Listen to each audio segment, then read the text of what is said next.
Deep Work: Rules for Focused Success in a Distracted World. Written by Cal Newport. Introduction.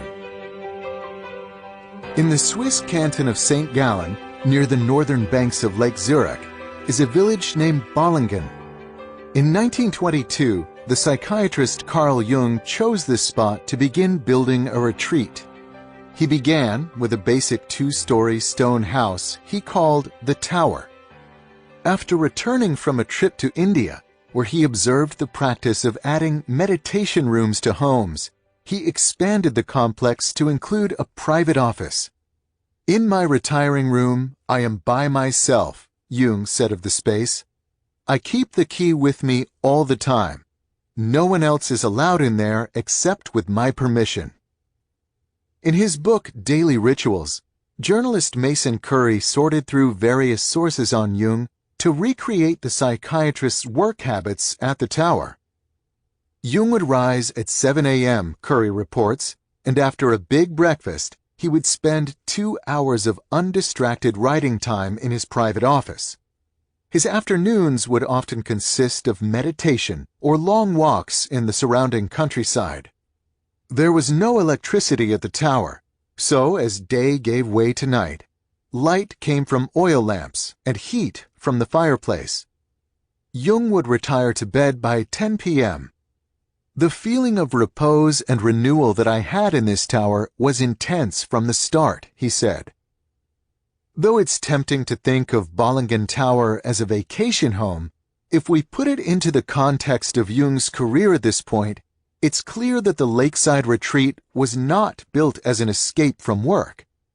In 1922, when Jung bought the property, he could not afford to take a vacation. Only 1 year earlier, in 1921, he had published Psychological Types, a seminal book that solidified many differences that had been long developing between Jung's thinking and the ideas of his one-time friend and mentor, Sigmund Freud. To disagree with Freud in the 1920s was a bold move.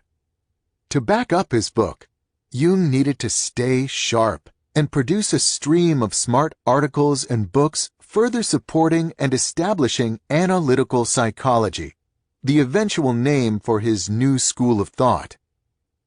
Jung's lectures and counseling practice kept him busy in Zurich, this is clear. But he wasn't satisfied with busyness alone. He wanted to change the way we understood the unconscious, and this goal required deeper, more careful thought than he could manage amid his hectic city lifestyle. Jung retreated to Balingen, not to escape his professional life, but instead to advance it. Carl Jung went on to become one of the most influential thinkers of the 20th century. There are, of course, many reasons for his eventual success. In this book, however, I'm interested in his commitment to the following skill, which almost certainly played a key role in his accomplishments. Deep work. Professional activities performed in a state of distraction-free concentration that push your cognitive capabilities to their limit. These efforts create new value, improve your skill, and are hard to replicate. Deep work is necessary to wring every last drop of value out of your current intellectual capacity. We now know from decades of research in both psychology and neuroscience that the state of mental strain that accompanies deep work is also necessary to improve your abilities. Deep work, in other words, was exactly the type of effort needed to stand out in a cognitively demanding field like academic psychiatry in the early 20th century. The term deep work is my own and is not something Carl Jung would have used, but his actions during this period were those of someone who understood the underlying concept. Jung built a tower out of stone in the woods to promote deep work in his professional life, a task that required time, energy, and money. It also took him away from more immediate pursuits. As Mason Curry writes, Jung's regular journeys to Balingen reduced the time he spent on his clinical work, noting, Although he had many patients who relied on him, Jung was not shy about taking time off. Deep work, though a burden to prioritize, was crucial for his goal of changing the world. Indeed, if you study the lives of other influential figures from both distant and recent history, you'll find that a commitment to deep work is a common theme. The 16th century essayist Michel de Montaigne, for example, prefigured Jung by working in a private library he built in the southern tower guarding the stone walls of his French chateau, while Mark Twain wrote much of the adventures of Tom Sawyer in a shed on the property of the Quarry Farm in New York where he was spending the summer. Twain's study was so isolated from the main house that his family took to blowing a horn to attract his attention for meals.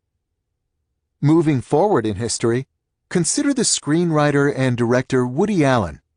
In the 44-year period between 1969 and 2013, Woody Allen wrote and directed 44 films that received 23 Academy Award nominations, an absurd rate of artistic productivity.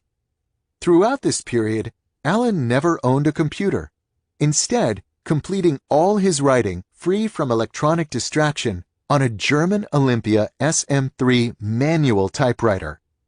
Allen is joined in his rejection of computers by Peter Higgs, a theoretical physicist who performs his work in such disconnected isolation that journalists couldn't find him after it was announced he had won the Nobel Prize. J.K. Rowling, on the other hand, does use a computer, but was famously absent from social media during the writing of her Harry Potter novels, even though this period coincided with the rise of the technology and its popularity among media figures. Rowling's staff finally started a Twitter account in her name in the fall of 2009 as she was working on The Casual Vacancy, and for the first year and a half, her only tweet read, "This is the real me, but you won't be hearing from me often, I'm afraid, as pen and paper is my priority at the moment." Deep work, of course, is not limited to the historical or technophobic. Microsoft CEO Bill Gates famously conducted Think Weeks twice a year, during which he would isolate himself, often in a lakeside cottage, to do nothing but read and think big thoughts. It was during a 1995 Think Week that Gates wrote his famous Internet tidal wave memo that turned Microsoft's attention to an upstart company called Netscape Communications. And in an ironic twist, Neil Stephenson, the acclaimed cyberpunk author who helped form our popular conception of the Internet age, is near impossible to reach electronically. His website offers no email address and features an essay about why he is purposefully bad at using social media. Here's how he once explained the omission. "If I organize my life in such a way that I get lots of long, consecutive, uninterrupted time chunks, I can write novels. If I instead get interrupted a lot, what replaces it? Instead of a novel that will be around for a long time, there is a bunch of email messages that I have sent out to individual persons." The ubiquity of deep work among influential individuals is important to emphasize because it stands in sharp contrast to the behavior of most modern knowledge workers, a group that's rapidly forgetting the value of going deep. The reason knowledge workers are losing their familiarity with deep work is well established: network tools. This is a broad category that captures communication services like email and SMS, social media networks like Twitter and Facebook, and the shiny tangle of infotainment sites like BuzzFeed and Reddit. In aggregate, the rise of these tools, combined with ubiquitous access to them through smartphones and networked office computers, has fragmented most knowledge workers' attention into slivers. A 2012 McKinsey study found that the average knowledge worker now spends more than 60% of the workweek engaged in electronic communication and internet searching, with close to 30% of a worker's time dedicated to reading and answering email alone. This state of fragmented attention cannot accommodate deep work, which requires long periods of uninterrupted thinking. At the same time, however, modern knowledge workers are not loafing. In fact, they report that they are as busy as ever. What explains the discrepancy? A lot can be explained by another type of effort, which provides a counterpart to the idea of deep work. Shallow work. Non-cognitively demanding logistical-style tasks often performed while distracted. These efforts tend to not create much new value in the world and are easy to replicate. In an age of network tools, in other words, knowledge workers increasingly replace deep work with the shallow alternative, constantly sending and receiving email messages like human network routers, with frequent breaks for quick hits of distraction. Larger efforts that would be well served by deep thinking, such as forming a new business strategy or writing an important grant application, get fragmented into distracted dashes that produce muted quality. To make matters worse for depth, there's increasing evidence that this shift toward the shallow is not a choice that can be easily reversed. Spend enough time in a state of frenetic shallowness, and you permanently reduce your capacity to perform deep work. What the net seems to be doing is chipping away my capacity for concentration and contemplation, admitted journalist Nicholas Carr in an oft-cited 2008 Atlantic article. And I'm not the only one. Carr expanded this argument into a book, The Shallows, which became a finalist for the Pulitzer Prize. To write The Shallows, appropriately enough, Carr had to move to a cabin and forcibly disconnect. The idea that network tools are pushing our work from the deep toward the shallow is not new. The Shallows was just the first in a series of recent books to examine the Internet's effect on our brains and work habits.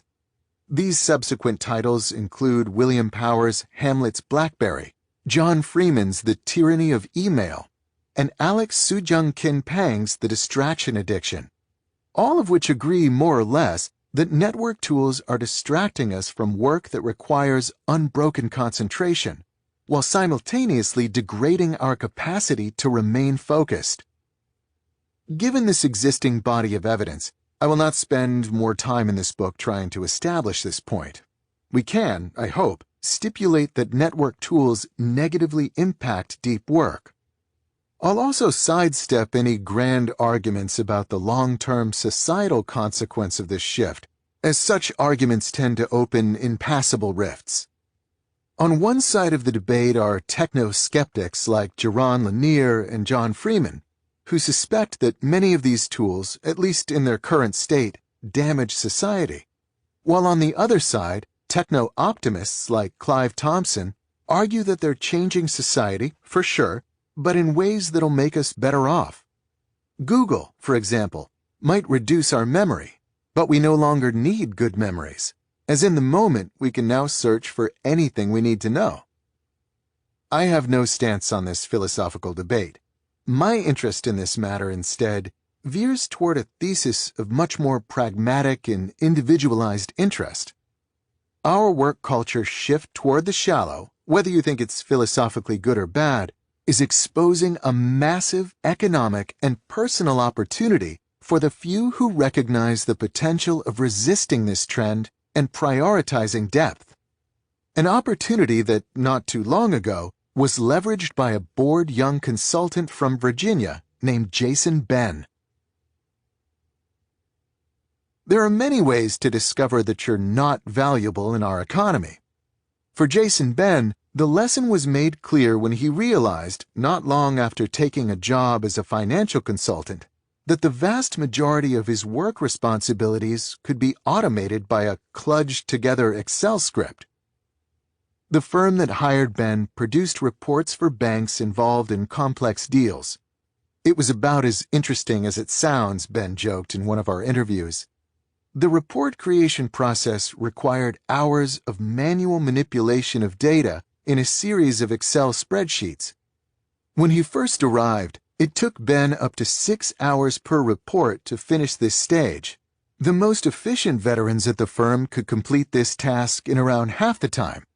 This didn't sit well with Ben, The way it was taught to me, the process seemed clunky and manually intensive, Ben recalls. He knew that Excel has a feature called macros that allows users to automate common tasks.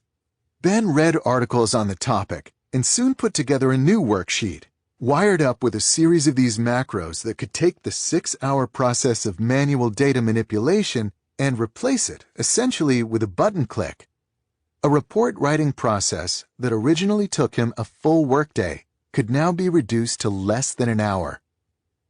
Ben is a smart guy. He graduated from an elite college, the University of Virginia, with a degree in economics, and, like many in his situation, he had ambitions for his career. It didn't take him long to realize that these ambitions would be thwarted so long as his main professional skills could be captured in an Excel macro. He decided, therefore, he needed to increase his value to the world. After a period of research, Ben reached a conclusion. He would, he declared to his family, quit his job as a human spreadsheet and become a computer programmer. As is often the case with such grand plans, however, there was a hitch. Jason Ben had no idea how to write code. As a computer scientist, I can confirm an obvious point. Programming computers is hard. Most new developers dedicate a 4-year college education to learning the ropes before their first job. And even then, competition for the best spots is fierce. Jason Ben didn't have this time. After his Excel epiphany, he quit his job at the financial firm and moved home to prepare for his next step. His parents were happy he had a plan, but they weren't happy about the idea that this return home might be long-term. Ben needed to learn a hard skill, and needed to do so fast. It's here that Ben ran into the same problem that holds back many knowledge workers from navigating into more explosive career trajectories. Learning something complex, like computer programming, requires intense, uninterrupted concentration on cognitively demanding concepts. The type of concentration that drove Carl Jung to the woods surrounding Lake Zurich. This task, in other words, is an act of deep work. Most knowledge workers, however, as I argued earlier in this introduction, have lost their ability to perform deep work. Ben was no exception to this trend. I was always getting on the internet and checking my email. I couldn't stop myself. It was a compulsion, Ben said, describing himself during the period leading up to his quitting his finance job. To emphasize his difficulty with depth, Ben told me about a project that a supervisor at the finance firm once brought to him. They wanted me to write a business plan, he explained. Ben didn't know how to write a business plan, so he decided he would find and read 5 different existing plans, comparing and contrasting them to understand what was needed. This was a good idea, but Ben had a problem. I couldn't stay focused. There were days during this period, he now admits, when he spent almost every minute, 98% of my time, surfing the web. The business plan project, a chance to distinguish himself early in his career, fell to the wayside. By the time he quit, Ben was well aware of his difficulties with deep work. So, when he dedicated himself to learning how to code, he knew he had to simultaneously teach his mind how to go deep. His method was drastic but effective.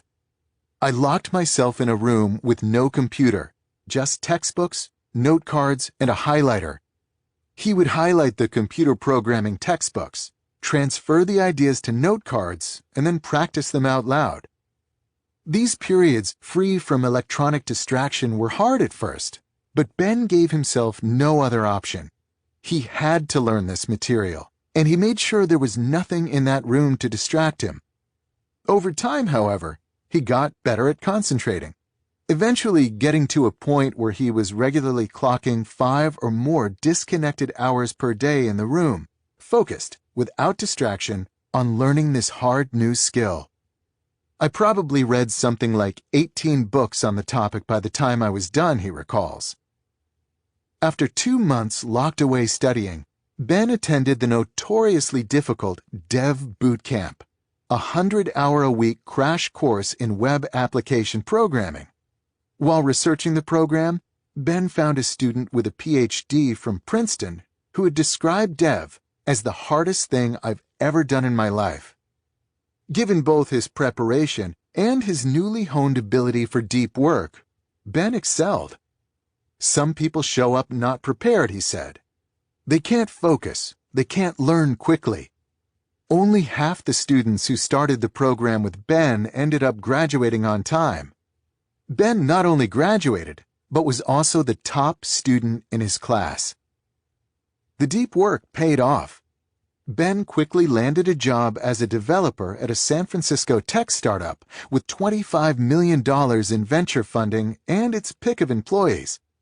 When Ben quit his job as a financial consultant only half a year earlier, he was making $40,000 a year. His new job as a computer developer paid $100,000, an amount that can continue to grow essentially without limit in the Silicon Valley market along with his skill level. When I last spoke with Ben, he was thriving in his new position. A newfound devotee of deep work, he rented an apartment across the street from his office, allowing him to show up early in the morning before anyone else arrived and work without distraction. On good days, I can get in 4 hours of focus before the first meeting, he told me. Then maybe another 3 to 4 hours in the afternoon. And I do mean focus. No email, no hacker news, a website popular among tech types. Just programming. For someone who admitted to sometimes spending up to 98% of his day in his old job surfing the web, Jason Ben's transformation is nothing short of astonishing. Jason Ben's story highlights a crucial lesson. Deep work is not some nostalgic affectation of writers and early 20th century philosophers. It's instead a skill that has great value today. There are 2 reasons for this value. The first has to do with learning.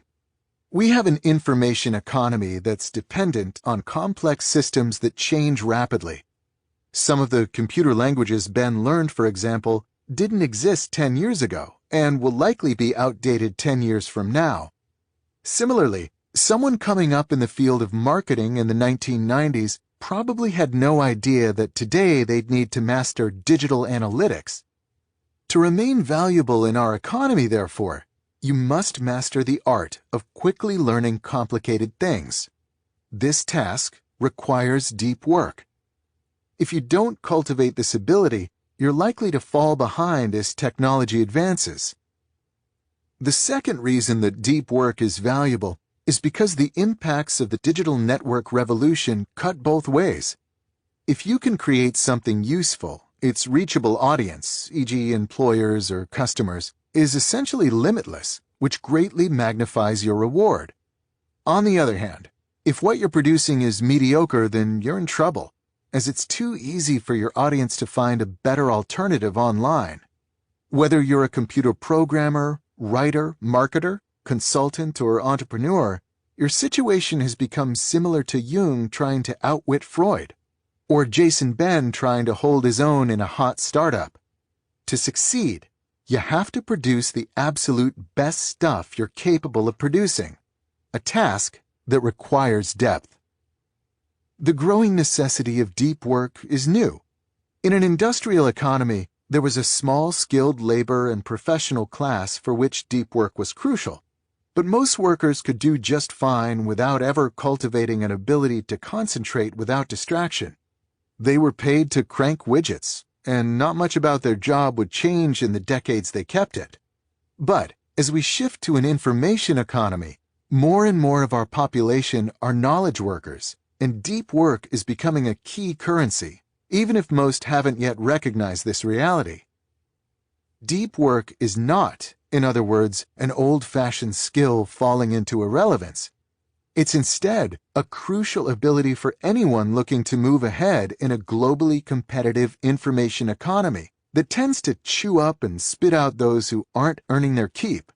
The real rewards are reserved not for those who are comfortable using Facebook, a shallow task easily replicated, but instead for those who are comfortable building the innovative distributed systems that run the service, a decidedly deep task, hard to replicate. Deep work is so important that we might consider it, to use the phrasing of business writer Eric Barker, the superpower of the 21st century. We have now seen two strands of thought, one about the increasing scarcity of deep work, and the other about its increasing value, which we can combine into the idea that provides the foundation for everything that follows in this book. The deep work hypothesis.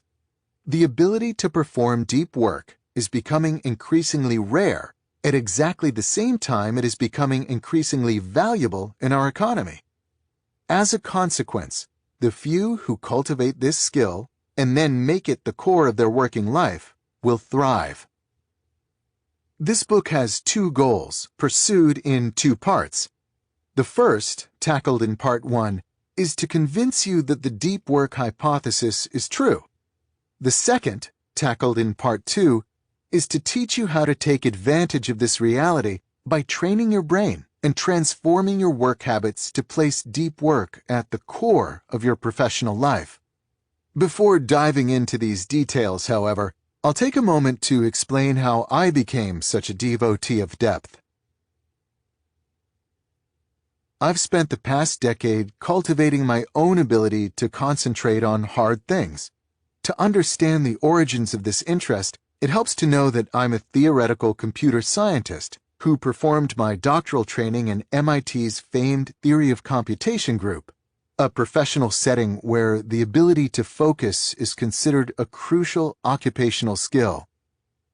During these years, I shared a graduate student office down the hall from a MacArthur Genius Grant winner, a professor who was hired at MIT before he was old enough to legally drink. It wasn't uncommon to find this theoretician sitting in the common space, staring at markings on a whiteboard, with a group of visiting scholars arrayed around him, also sitting quietly and staring. This could go on for hours. I'd go to lunch, I'd come back, still staring. This particular professor is hard to reach. He's not on Twitter, and if he doesn't know you, he's unlikely to respond to your email. Last year, he published 16 papers. This type of fierce concentration permeated the atmosphere during my student years. Not surprisingly, I soon developed a similar commitment to depth. To the chagrin of both my friends and the various publicists I've worked with on my books, I've never had a Facebook or Twitter account, or any other social media presence outside of a blog. I don't web surf, and get most of my news from my home-delivered Washington Post and NPR. I'm also generally hard to reach. My author website doesn't provide a personal email address, and I didn't own my first smartphone until 2012, when my pregnant wife gave me an ultimatum: you have to have a phone that works before our son is born. On the other hand, my commitment to depth has rewarded me. In the 10-year period following my college graduation, I published 4 books, earned a PhD, wrote peer-reviewed academic papers at a high rate, and was hired as a tenure-track professor at Georgetown University. I maintain this voluminous production while rarely working past 5 or 6 p.m. during the work week. This compressed schedule is possible because I've invested significant effort to minimize the shallow in my life, while making sure I get the most out of the time this frees up.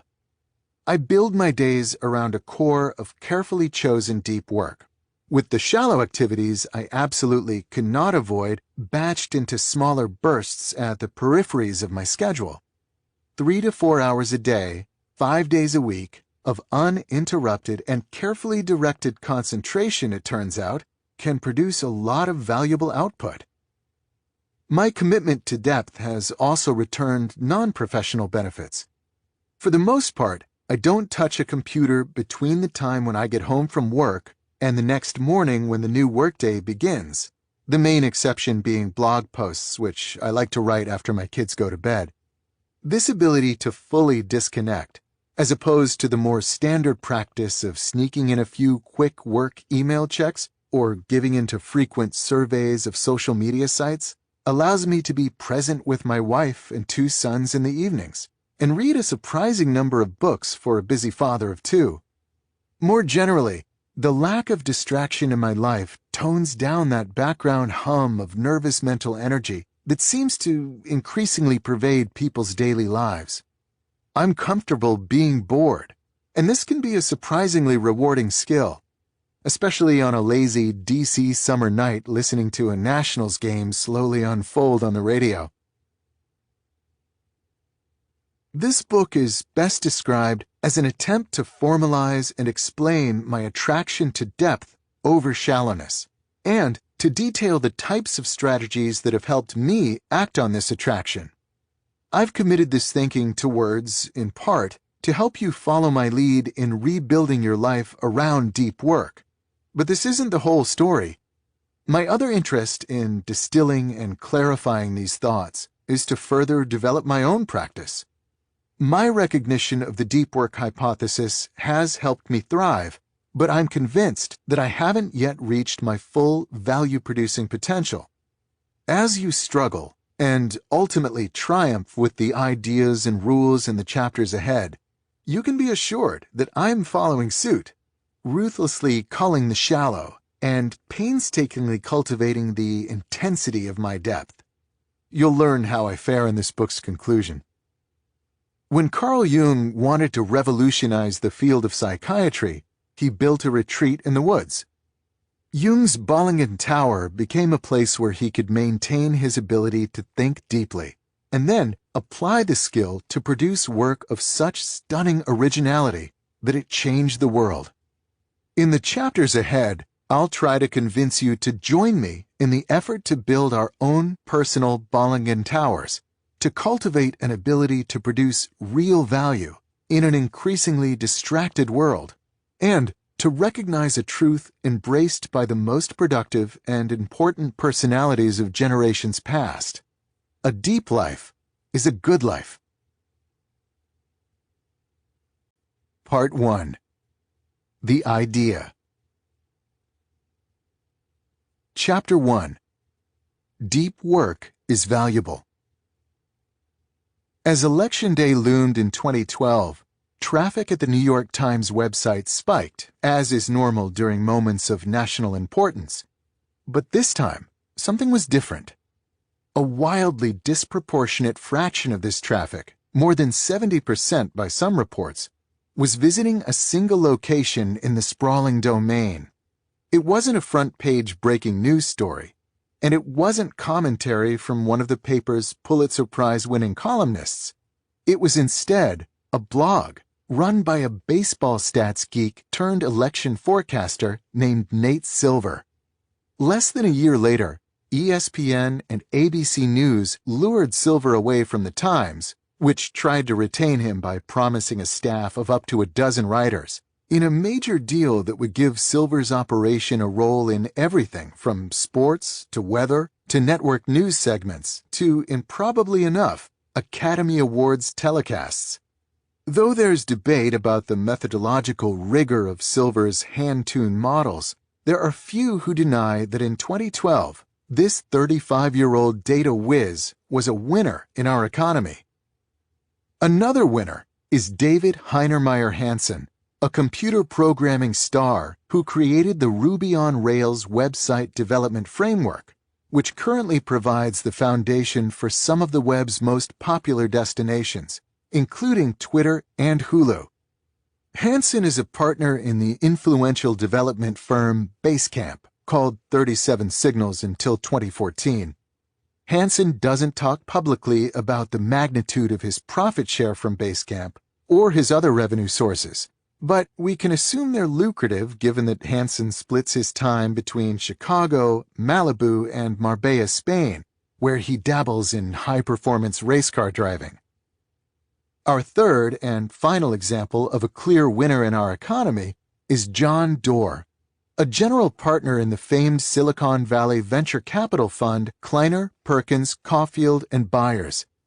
Door helped fund many of the key companies fueling the current technological revolution, including Twitter, Google, Amazon, Netscape, and Sun Microsystems. The return on these investments has been astronomical. Door's net worth, as of this writing, is more than $3 billion. Why have Silver, Hansen, and Door done so well? There are two types of answers to this question. The first are micro in scope and focus on the personality traits and tactics that help drive this trio's rise. The second type of answers are more macro, in that they focus less on the individuals and more on the type of work they represent. Though both approaches to this core question are important, the macro answers will prove most relevant to our discussion, as they better illuminate what our current economy rewards. To explore this macro perspective, we turn to a pair of MIT economists, Eric Brynjolfsson and Andrew McAfee, who in their influential 2011 book, Race Against the Machine, provide a compelling case that among various forces at play, it's the rise of digital technology in particular that's transforming our labor markets in unexpected ways. We are in the early throes of a great restructuring, Brynjolfsson and McAfee explain early in their book. Our technologies are racing ahead, but many of our skills and organizations are lagging behind. For many workers, this lag predicts bad news. As intelligent machines improve and the gap between machine and human abilities shrinks, employers are becoming increasingly likely to hire new machines instead of new people.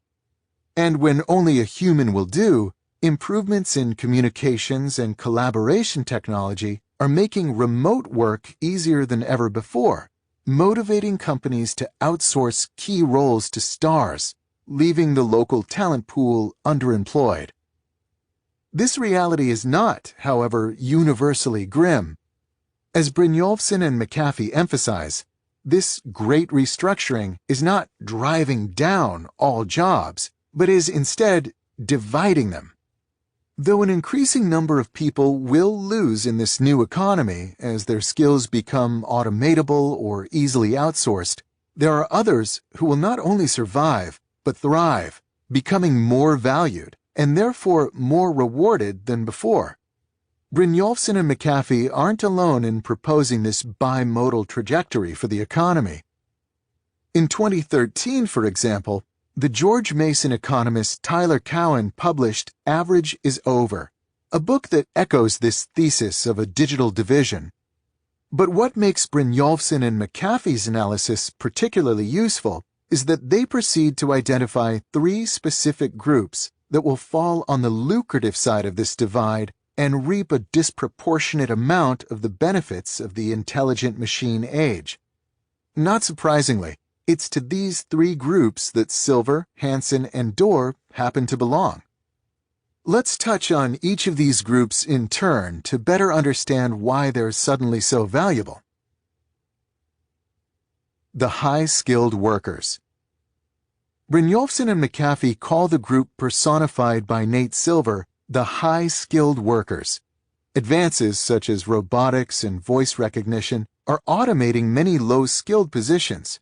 But as these economists emphasize, other technologies like data visualization, analytics, high-speed communications, and rapid prototyping have augmented the contributions of more abstract and data-driven reasoning, increasing the values of these jobs.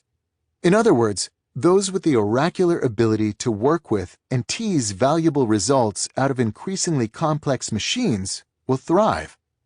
Tyler Cowen summarizes this reality more bluntly. The key question will be, are you good at working with intelligent machines or not?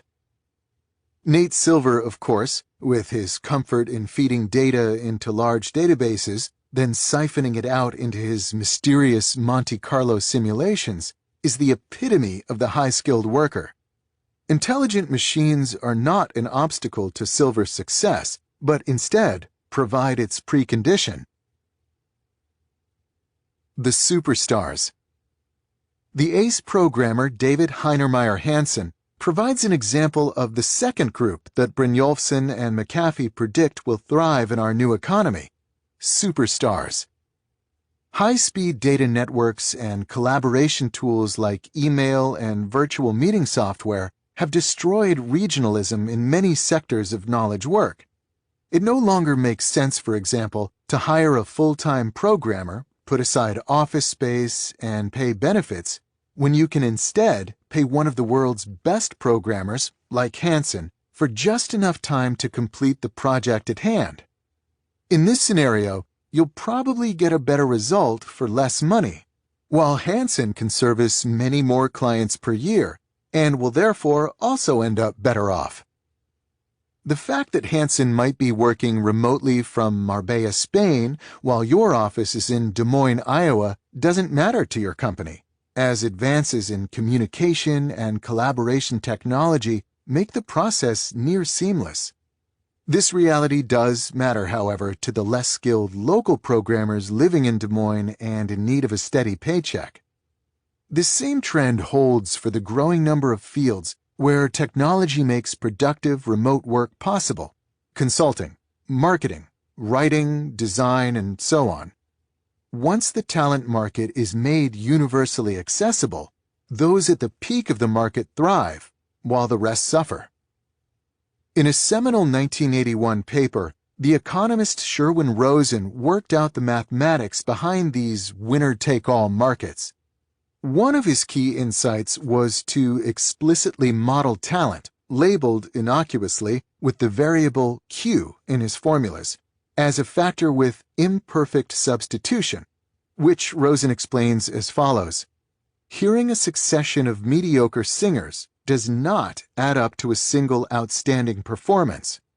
In other words, talent is not a commodity you can buy in bulk and combine to reach the needed levels. There's a premium to being the best. Therefore, if you're in a marketplace where the consumer has access to all performers and everyone's Q value is clear, the consumer will choose the very best. Even if the talent advantage of the best is small compared to the next rung down on the skill ladder, the superstars still win the bulk of the market.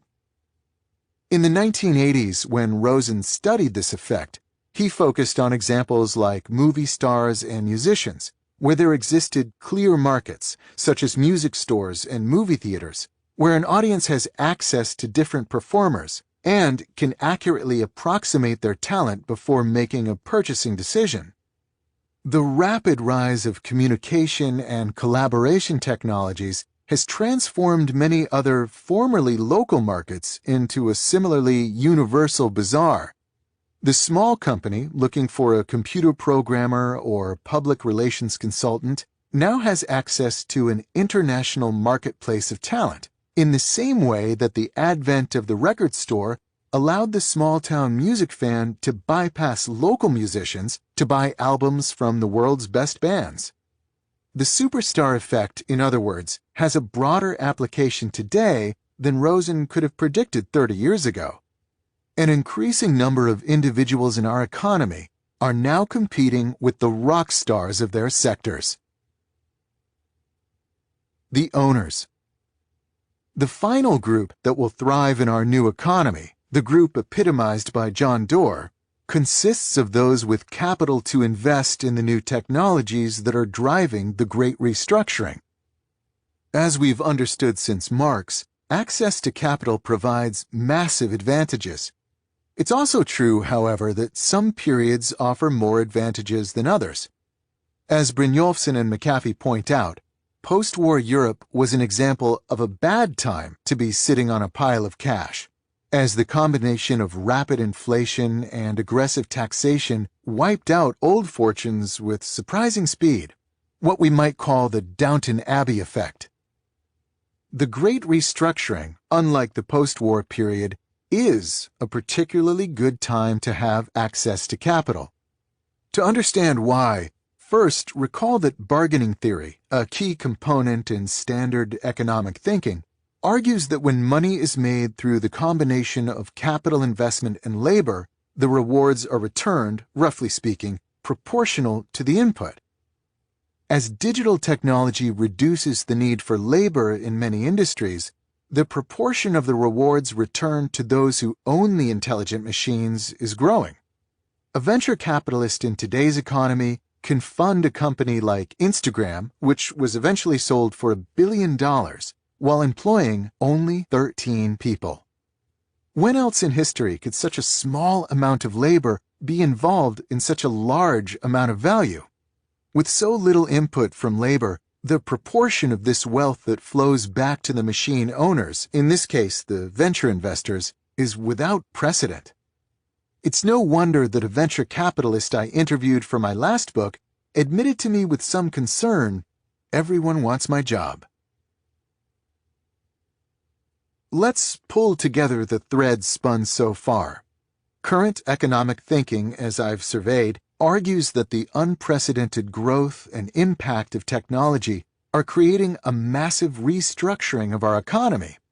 In this new economy, 3 groups will have a particular advantage: those who can work well and creatively with intelligent machines, those who are the best at what they do, and those with access to capital.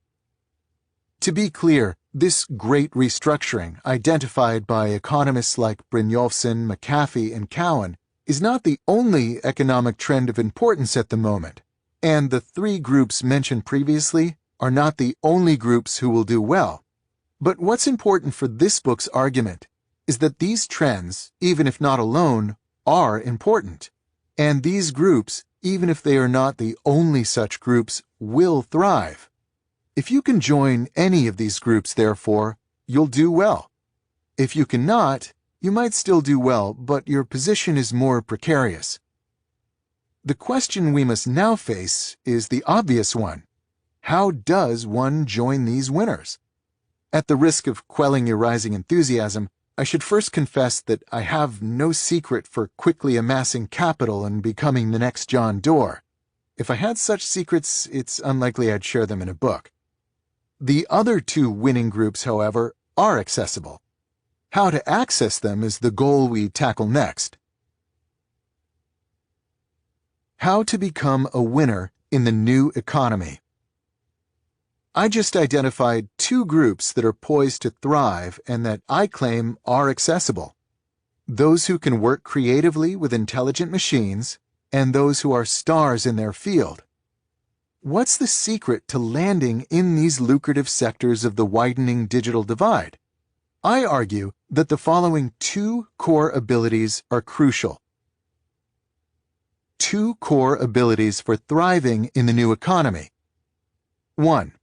The ability to quickly master hard things. 2. The ability to produce at an elite level in terms of both quality and speed. Let's begin with the first ability. To start, we must remember that we've been spoiled by the intuitive and drop-dead simple user experience of many consumer-facing technologies, like Twitter and the iPhone. These examples, however, are consumer products, not serious tools. Most of the intelligent machines driving the great restructuring are significantly more complex to understand and master.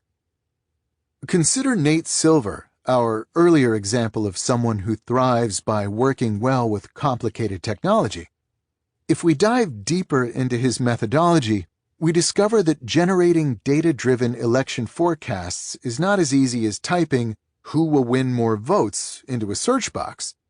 He instead maintains a large database of poll results, thousands of polls, from more than 250 pollsters, that he feeds into Stata, a popular statistical analysis system produced by a company called StataCorp. These are not easy tools to master. Here, for example, is the type of command you need to understand to work with a modern database like Silver uses. Create view, cities, as select, name, population, altitude, from capitals, union select, name, population, altitude, from non-capitals. Databases of this type are interrogated in a language called SQL. You send them commands like the one I just read to interact with their stored information. Understanding how to manipulate these databases is subtle. The example command, for example, creates a view, a virtual database table that pulls together data from multiple existing tables and that can then be addressed by the SQL commands like a standard table.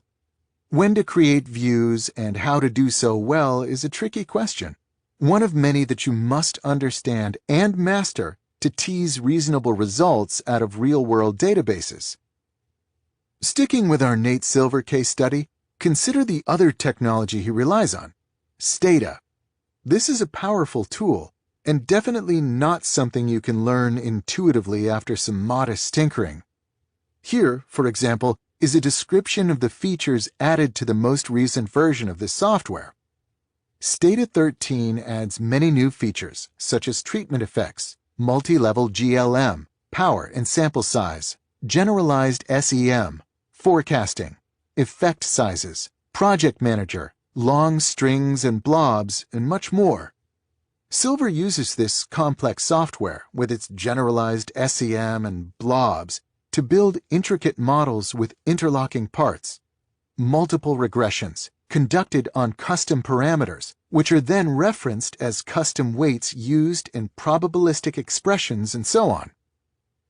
The point of providing these details is to emphasize that intelligent machines are complicated and hard to master. To join the group of those who can work well with these machines, therefore, requires that you hone your ability to master hard things. And because these technologies change rapidly, this process of mastering hard things never ends. You must be able to do it quickly, again and again. This ability to learn hard things quickly, of course, isn't just necessary for working well with intelligent machines.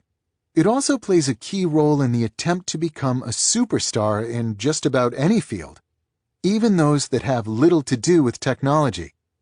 To become a world-class yoga instructor, for example, requires that you master an increasingly complex set of physical skills. To excel in a particular area of medicine, to give another example, requires that you be able to quickly master the latest research on relevant procedures. To summarize these observations more succinctly, if you can't learn, you can't thrive. Now, consider the second core ability from the list described earlier, producing at an elite level. If you want to become a superstar, mastering the relevant skills is necessary, but not sufficient. You must then transform that latent potential into tangible results that people value. Many developers, for example, can program computers well, but David Hansen, our example superstar from earlier, leveraged this ability to produce Ruby on Rails, the project that made his reputation. Ruby on Rails required Hansen to push his current skills to their limit and produce unambiguously valuable and concrete results. This ability to produce also applies to those looking to master intelligent machines. It wasn't enough for Nate Silver to learn how to manipulate large data sets and run statistical analyses. He needed to then show that he could use this skill to tease information from these machines that a large audience cared about. Silver worked with many stats geeks during his days at Baseball Prospectus, but it was Silver alone who put in the effort to adapt these skills to the new and more lucrative territory of election forecasting. This provides another general observation for joining the ranks of winners in our economy. If you don't produce, you won't thrive, no matter how skilled or talented you are. Having established two abilities that are fundamental to getting ahead in our new technology-disrupted world, we can now ask the obvious follow-up question: how does one cultivate these core abilities? It's here that we arrive at a central thesis of this book. The two core abilities just described depend on your ability to perform deep work. If you haven't mastered this foundational skill, you'll struggle to learn hard things or produce at an elite level. The dependence of these abilities on deep work isn't immediately obvious. It requires a closer look at the science of learning, concentration, and productivity. The sections ahead provide this closer look, and by doing so, will help this connection between deep work and economic success shift for you from unexpected to unimpeachable. Deep work helps you quickly learn hard things. Let your mind become a lens, thanks to the converging rays of attention. Let your soul be all intent on whatever it is that is established in your mind as a dominant, wholly absorbing idea. This advice comes from Antonin Daume Sertillanges, a Dominican friar and professor of moral philosophy who, during the early part of the 20th century, penned a slim but influential volume titled The Intellectual Life. Sertillanges wrote the book as a guide to the development and deepening of the mind for those called to make a living in the world of ideas. Throughout The Intellectual Life, Sertillanges recognizes the necessity of mastering complicated material and helps prepare the reader for this challenge. For this reason, his book proves useful in our quest to better understand how people quickly master hard cognitive skills. To understand Sertillanges' advice, let's return to the quote from earlier. In these words, which are echoed in many forms in The Intellectual Life, Sertillanges argues that to advance your understanding of your field, you must tackle the relevant topics systematically, allowing your converging rays of attention to uncover the truth latent in each. In other words, he teaches, to learn requires intense concentration. This idea turns out to be ahead of its time. In reflecting on the life of the mind in the 1920s, Sertillanges uncovered a fact about mastering cognitively demanding tasks that would take the Academy another 7 decades to formalize. This task of formalization began in earnest in the 1970s, when a branch of psychology, sometimes called performance psychology, began to systematically explore what separates experts in many different fields from everyone else. In the early 1990s, K. Anders Ericsson, a professor at Florida State University, pulled together these strands into a single coherent answer consistent with the growing research literature that he gave a punchy name: deliberate practice.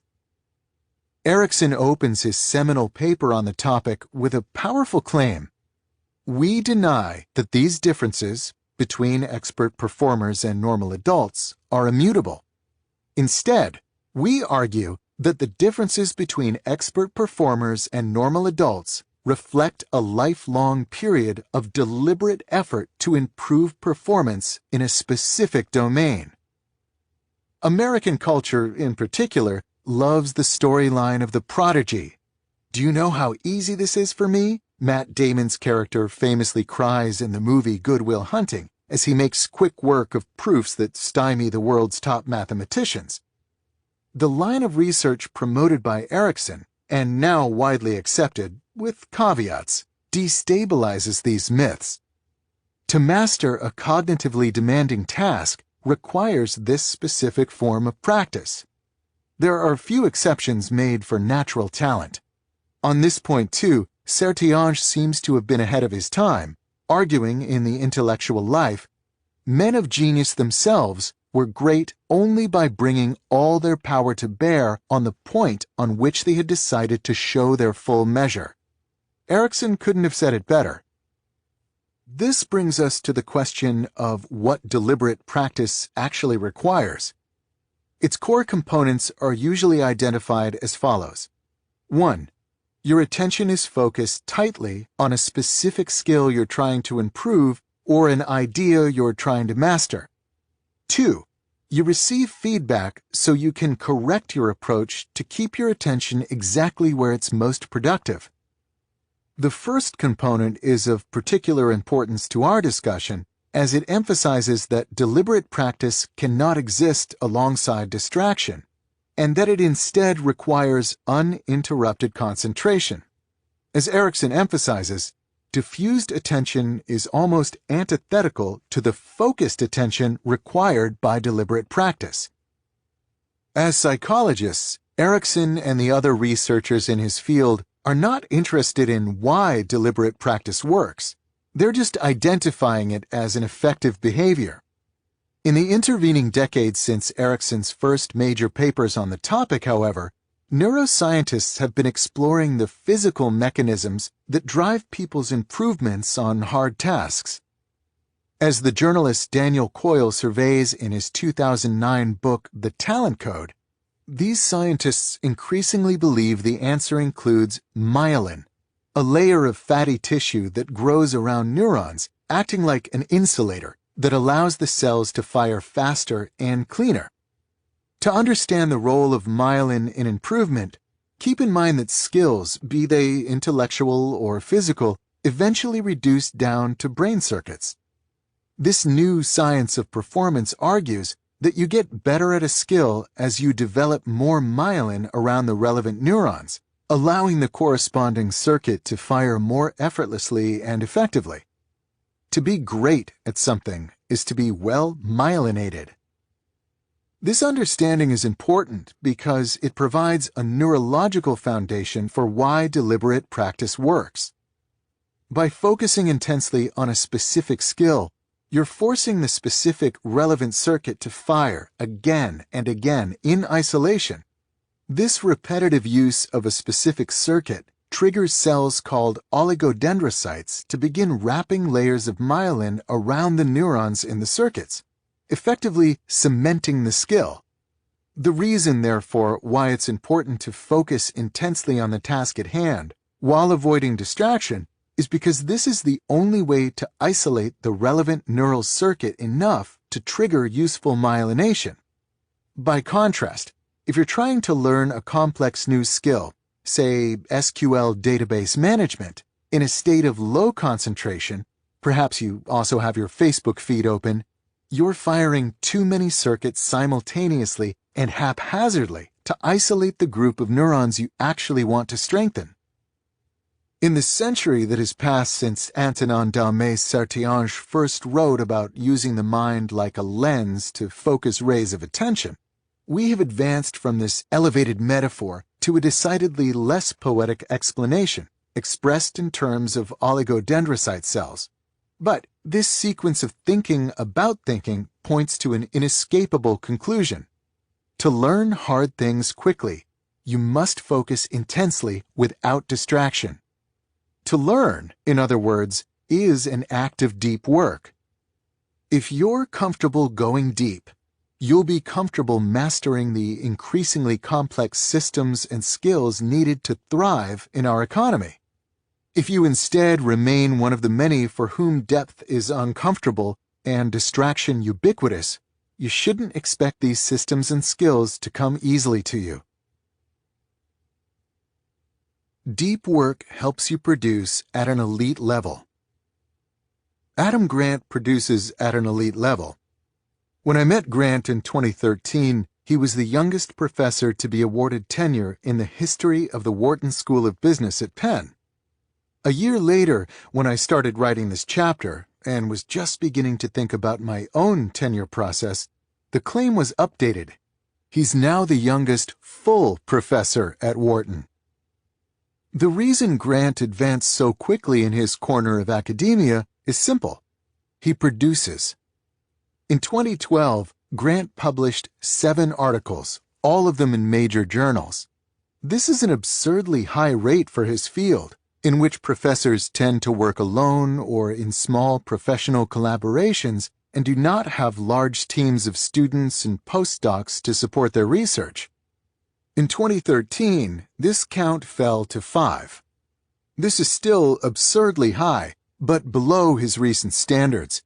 He can be excused for this dip, however, because this same year he published a book titled Give and Take, which popularized some of his research on relationships in business. To say that this book was successful is an understatement. It ended up featured on the cover of the New York Times Magazine and went on to become a massive bestseller. When Grant was awarded full professorship in 2014, he'd already written more than 60 peer-reviewed publications in addition to his best-selling book. Soon after meeting Grant, My own academic career on my mind, I couldn't help but ask him about his productivity. Fortunately for me, he was happy to share his thoughts on the subject. It turns out that Grant thinks a lot about the mechanics of producing at an elite level. He sent me, for example, a collection of PowerPoint slides from a workshop he attended with several other professors in his field. The event was focused on data-driven observations about how to produce academic work at an optimum rate.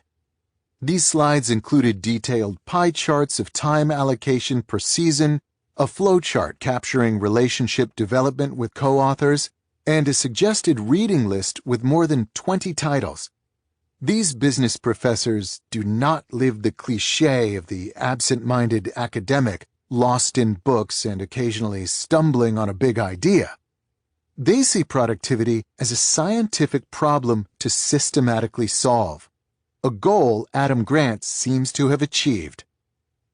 Though Grant's productivity depends on many factors, there's one idea in particular that seems central to his method: the batching of hard but important intellectual work into long, uninterrupted stretches.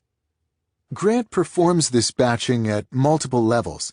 Within the year, he stacks his teaching into the fall semester, during which he can turn all of his attention to teaching well and being available to his students. This method seems to work, as Grant is currently the highest-rated teacher at Wharton and the winner of multiple teaching awards. By batching his teaching in the fall, Grant can then turn his attention fully to research in the spring and summer and tackle this work with less distraction. Grant also batches his attention on a smaller time scale. Within a semester dedicated to research, he alternates between periods where his door is open to students and colleagues and periods where he isolates himself to focus completely and without distraction on a single research task. He typically divides the writing of a scholarly paper into 3 discrete tasks: analyzing the data, writing a full draft, and editing the draft into something publishable. During these periods, which can last up to 3 or 4 days, he'll often put an out-of-office autoresponder on his email so correspondents will know not to expect a response. It sometimes confuses my colleagues, he told me. They say, "You're not out of office. I see you in your office right now." But to Grant, it's important to enforce strict isolation until he completes the task at hand. My guess is that Adam Grant doesn't work substantially more hours than the average professor at an elite research institution. Generally speaking, this is a group prone to workaholism, but he still manages to produce more than just about anyone else in his field.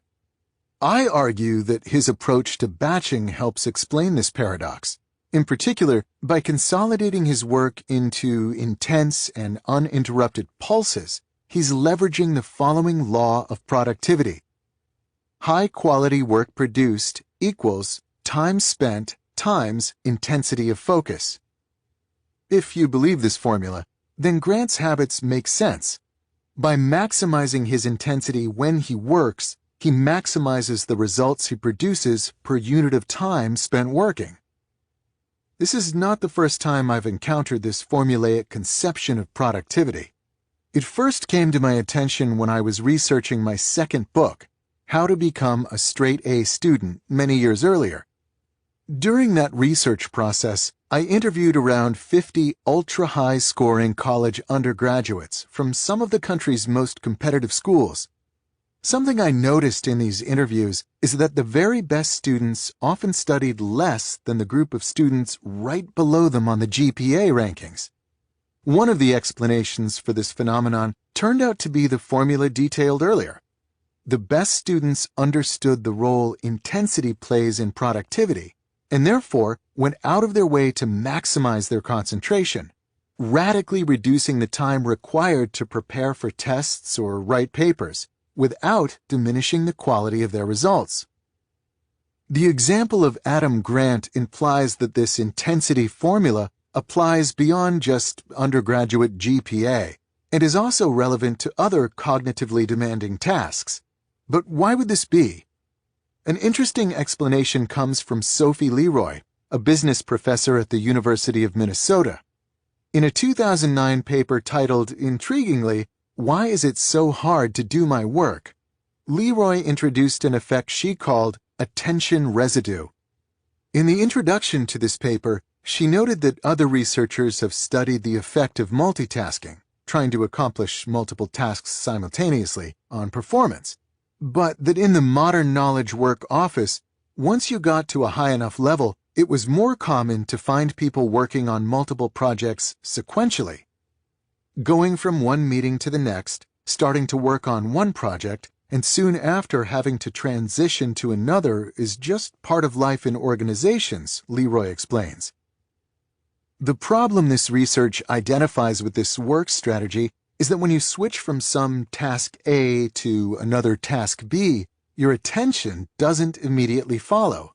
A residue of your attention remains stuck thinking about the original task. This residue gets especially thick if your work on task A was unbounded and of low intensity before you switched. But even if you finish task A before moving on, your attention remains divided for a while. Leroy studied the effect of this attention residue on performance by forcing task switches in the laboratory. In one such experiment, for example, she started her subjects working on a set of word puzzles. In one of the trials, she would interrupt them and tell them that they needed to move on to a new and challenging task, in this case, reading resumes and making hypothetical hiring decisions. In other trials, she let the subjects finish the puzzles before giving them the next task. In between puzzling and hiring, she would deploy a quick lexical decision game to quantify the amount of residue left from the first task. The results from this and her similar experiments were clear. People experiencing attention residue after switching tasks are likely to demonstrate poor performance on that next task, and the more intense the residue, the worse the performance. The concept of attention residue helps explain why the intensity formula is true, and therefore helps explain Grant's productivity. By working on a single hard task for a long time without switching, Grant minimizes the negative impact of attention residue from his other obligations, allowing him to maximize performance on this one task. When Grant is working for days in isolation on a paper, in other words, he's doing so at a higher level of effectiveness than the standard professor following a more distracted strategy in which the work is repeatedly interrupted by residue-slathering interruptions. Even if you're unable to fully replicate Grant's extreme isolation, we'll tackle different strategies for scheduling depth in Part 2, the attention residue concept is still telling because it implies that the common habit of working in a state of semi-distraction is potentially devastating to your performance. It might seem harmless to take a quick glance at your inbox every 10 minutes or so. Indeed, many justify this behavior as better than the old practice of leaving an inbox open on the screen at all times, a straw man habit that few follow anymore. But Leroy teaches us that this is not, in fact, much of an improvement. That quick check introduces a new target for your attention. Even worse, by seeing messages that you cannot deal with at the moment, which is almost always the case, you'll be forced to turn back to the primary task with a secondary task left unfinished. The attention residue left by such unresolved switches dampens your performance. When we step back from these individual observations, we see a clear argument form. To produce at your peak level, you need to work for extended periods with full concentration on a single task free from distraction. Put another way, the type of work that optimizes your performance is deep work. If you're not comfortable going deep for extended periods of time, it'll be difficult to get your performance to the peak levels of quality and quantity increasingly necessary to thrive professionally. Unless your talent and skills absolutely dwarf those of your competition, the deep workers among them will outproduce you. What about Jack Dorsey? I've now made my argument for why deep work supports abilities that are becoming increasingly important in our economy. Before we accept this conclusion, however, we must face a type of question that often arises when I discuss this topic. What about Jack Dorsey? Jack Dorsey helped found Twitter. After stepping down as CEO, he then launched the payment processing company Square. To quote a Forbes profile, "He is a disruptor on a massive scale and a repeat offender." He is also someone who does not spend a lot of time in a state of deep work. Dorsey doesn't have the luxury of long periods of uninterrupted thinking because, at the time when the Forbes profile was written, he maintained management duties at both Twitter, where he remained chairman, and Square, leading to a tightly calibrated schedule that ensures that the companies have a predictable weekly cadence, and that also ensures that Dorsey's time and attention are severely fractured. Dorsey reports, for example, that he ends the average day with 30 to 40 sets of meeting notes that he reviews and filters at night. In the small spaces between all these meetings, he believes in serendipitous availability. "I do a lot of my work at stand-up tables, which anyone can come up to," Dorsey said. "I get to hear all these conversations around the company." This style of work is not deep. To use a term from our previous section, Dorsey's attention residue is likely slathered on thick as he darts from one meeting to another, letting people interrupt him freely in the brief interludes in between. And yet, we cannot say that Dorsey's work is shallow, because shallow work, as defined in the introduction, is low value and easily replicable, while what Jack Dorsey does is incredibly valuable and highly rewarded in our economy. As of this writing, he was among the top 1,000 richest people in the world, with a net worth over $1.1 billion. Jack Dorsey is important to our discussion because he's an exemplar of a group we cannot ignore: individuals who thrive without depth. When I titled the motivating question of this section, "What about Jack Dorsey?" I was providing a specific example of a more general query. If deep work is so important, why are there distracted people who do well? To conclude this chapter, I want to address this question so it doesn't nag at your attention as we dive deeper into the topic of depth in the sections ahead. To start, we must first note that Jack Dorsey is a high-level executive of a large company, 2 companies in fact. Individuals with such positions play a major role in the category of those who thrive without depth, because the lifestyle of such executives is famously and unavoidably distracted. Here's Cary Trainor, CEO of Vimeo, trying to answer the question of how long he can go without email. "I can go a good solid Saturday without, most of the daytime without it. I mean, I'll check it, but I won't necessarily respond." At the same time, of course, these executives are better compensated and more important in the American economy today than in any other time in history. Jack Dorsey's success without depth is common at this elite level of management. Once we've stipulated this reality, we must then step back to remind ourselves that it doesn't undermine the general value of depth. Why? Because the necessity of distraction in these executives' work lives is highly specific to their particular jobs. A good chief executive is essentially a hard-to-automate decision engine, not unlike IBM's Jeopardy-playing Watson system. They have built up a hard-won repository of experience and have honed and proved an instinct for their market. They're then presented inputs throughout the day, in the form of emails, meetings, site visits, and the like, that they must process and act on.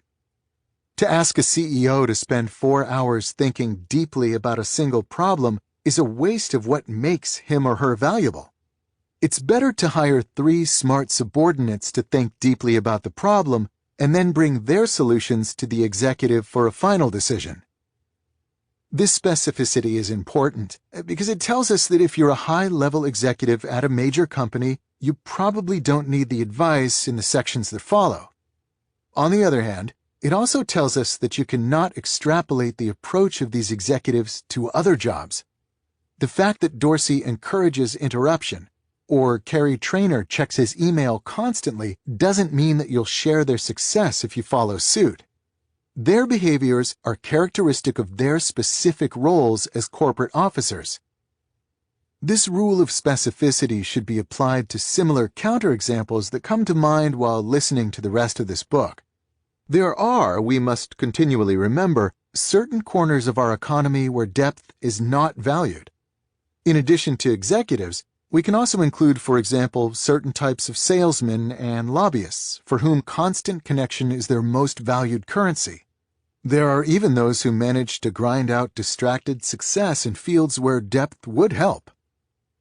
But at the same time, don't be too hasty to label your job as necessarily non-deep. Just because your current habits make deep work difficult doesn't mean that this lack of depth is fundamental to doing your job well. In the next chapter, for example, I tell the story of a group of high-powered management consultants who were convinced that constant email connectivity was necessary for them to service their clients. When a Harvard professor forced them to disconnect more regularly as part of a research study, they found, to their surprise, that this connectivity didn't matter nearly as much as they had assumed. The clients didn't really need to reach them at all times, and their performance as consultants improved once their attention became less fractured. Similarly, several managers I know tried to convince me that they're most valuable when they're able to respond quickly to their team's problems, preventing project logjams. They see their role as enabling others' productivity, not necessarily protecting their own. Follow-up discussions, however, soon uncovered that this goal didn't really require attention-fracturing connectivity. Indeed, many software companies now deploy the Scrum project management methodology, which replaces a lot of this ad hoc messaging with regular, highly structured, and ruthlessly efficient status meetings, often held standing up to minimize the urge to bloviate. This approach frees up more managerial time for thinking deeply about the problems their teams are tackling, often improving the overall value of what they produce. Put another way, deep work is not the only skill valuable in our economy, and it's possible to do well without fostering this ability. But the niches where this is advisable are increasingly rare. Unless you have strong evidence that distraction is important for your specific profession, you're best served, for the reasons argued earlier in this chapter, by giving serious consideration to depth. Chapter 2.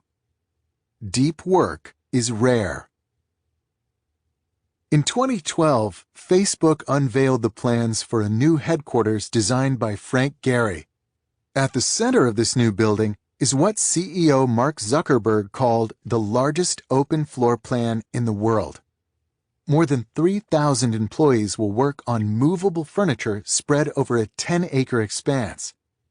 Facebook, of course, is not the only Silicon Valley heavyweight to embrace the open office concept. When Jack Dorsey, whom we met at the end of the last chapter, bought the old San Francisco Chronicle building to house Square, he configured the space so that his developers work in common spaces on long, shared desks. We encourage people to stay out in the open because we believe in serendipity and people walking by each other teaching new things, Dorsey explained. Another big business trend in recent years is the rise of instant messaging. A Times article notes that this technology is no longer the province of chatty teenagers and is now helping companies benefit from new productivity gains and improvements in customer response time. A senior project manager at IBM boasts, "We send 2.5 million IMs within IBM each day." One of the more successful recent entrants into the business IM space is Hall, a Silicon Valley startup that helps employees move beyond just chat and engage in real-time collaboration. A San Francisco-based developer I know described to me what it was like to work in a company that uses Hall. The most efficient employees, he explained, set up their text editor to flash an alert on their screen when a new question or comment is posted to the company's Hall account. They can then, with a sequence of practiced keystrokes, jump over to Hall, type in their thoughts, and then jump back to their coding with barely a pause. My friends seemed impressed when describing their speed. A third trend is the push for content producers of all types to maintain a social media presence. The New York Times, a bastion of old-world media values, now encourages its employees to tweet, a hint taken by the more than 800 writers, editors, and photographers for the paper who now maintain a Twitter account. This is not outlier behavior. It's instead the new normal. When the novelist Jonathan Franzen wrote a piece for The Guardian calling Twitter a coercive development in the literary world, he was widely ridiculed as out of touch. The online magazine Slate called Franzen's complaints a lonely war on the internet. And fellow novelist Jennifer Weiner wrote a response in The New Republic in which she argued Franzen's a category of one, a lonely voice issuing ex cathedra edicts that can only apply to himself. The sarcastic hashtag Jonathan Franzen hates soon became a fad. I mention these three business trends because they highlight a paradox. In the last chapter, I argued that deep work is more valuable than ever before in our shifting economy. If this is true, however, you would expect to see this skill promoted not just by ambitious individuals, but also by organizations hoping to get the most out of their employees. As the examples provided emphasize, this is not happening. Many other ideas are being prioritized as more important than deep work in the business world, including, as we just encountered, serendipitous collaboration, rapid communication, and an active presence on social media. It's bad enough that so many trends are prioritized ahead of deep work, but to add insult to injury, many of these trends actively decrease one's ability to go deep. Open offices, for example, might create more opportunities for collaboration, but they do so at the cost of massive distraction. To quote the results of experiments conducted for a British TV special titled The Secret Life of Office Buildings. If you were just getting into some work and a phone goes off in the background, it ruins what you were concentrating on, said the neuroscientist who ran the experiments for the show. Even though you were not aware at the time, the brain responds to distractions. Similar issues apply to the rise of real-time messaging. Email inboxes, in theory, can distract you only when you choose to open them, whereas instant messenger systems are meant to be always active, magnifying the impact of interruption. Gloria Mark, a professor of informatics at the University of California, Irvine, is an expert on the science of attention fragmentation. In a well-cited study, Mark and her co-authors observed knowledge workers in real offices and found that an interruption, even if short, delays the total time required to complete a task by a significant fraction. This was reported by subjects as being very detrimental, she summarized with typical academic understatement.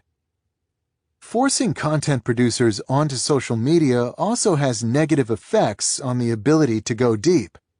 Serious journalists, for example, need to focus on doing serious journalism, diving into complicated sources, pulling out connective threads, crafting persuasive prose.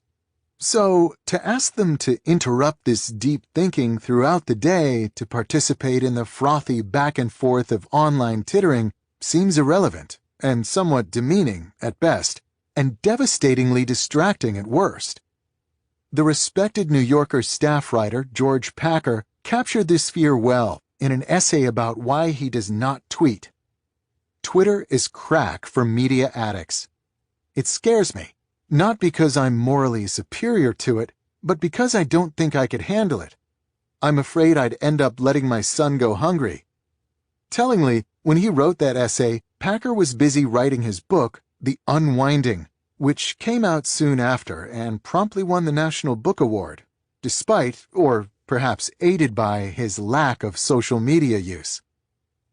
To summarize, big trends in business today actively decrease people's ability to perform deep work, even though the benefits promised by these trends, e.g. increased serendipity, faster responses to requests, and more exposure, are arguably dwarfed by the benefits that flow from a commitment to deep work, e.g. the ability to learn hard things fast and produce at an elite level. The goal of this chapter is to explain this paradox. The rareness of deep work, I'll argue, is not due to some fundamental weakness of the habit. When we look closer at why we embrace distraction in the workplace, we'll find the reasons are more arbitrary than we might expect, based on flawed thinking combined with the ambiguity and confusion that often define knowledge work. My objective is to convince you that although our current embrace of distraction is a real phenomenon, it's built on an unstable foundation and can be easily dismissed once you decide to cultivate a deep work ethic. The metric black hole. In the fall of 2012, Tom Cochran, the chief technology officer of Atlantic Media, became alarmed at how much time he seemed to spend on email. So, like any good techie, he decided to quantify this unease. Observing his own behavior, he measured that in a single week he received 511 email messages and sent 284. This averaged to around 160 emails per day over a 5-day workweek. Calculating further, Cochran noted that even if he managed to spend only 30 seconds per message on average, this still added up to almost an hour and a half per day dedicated to moving information around like a human network router. This seemed like a lot of time spent on something that wasn't a primary piece of his job description. As Cochran recalls in a blog post he wrote about his experiment for the Harvard Business Review, these simple statistics got him thinking about the rest of his company. Just how much time were employees of Atlantic Media spending moving around information instead of focusing on the specialized tasks they were hired to perform? Determined to answer this question, Cochran gathered company-wide statistics on emails sent per day and the average number of words per email. He then combined these numbers with the employee's average typing speed, reading speed, and salary. The result: he discovered that Atlantic Media was spending well over $1 million a year to pay people to process emails, with every message sent or received tapping the company for around 95 cents of labor costs. A free and frictionless method of communication, Cochran summarized, had soft costs equivalent to procuring a small company Learjet. Tom Cochran's experiment yielded an interesting result about the literal cost of a seemingly harmless behavior. But the real importance of this story is the experiment itself, and in particular, its complexity. It turns out to be really difficult to answer a simple question such as, what's the impact of our current email habits on the bottom line? Cochran had to conduct a company-wide survey and gather statistics from the IT infrastructure. He also had to pull together salary data and information on typing and reading speed and run the whole thing through a statistical model to spit out his final result. And even then, the outcome is fungible, as it's not able to separate out, for example, how much value was produced by this frequent, expensive email use to offset some of its cost. This example generalizes to most behaviors that potentially impede or improve deep work.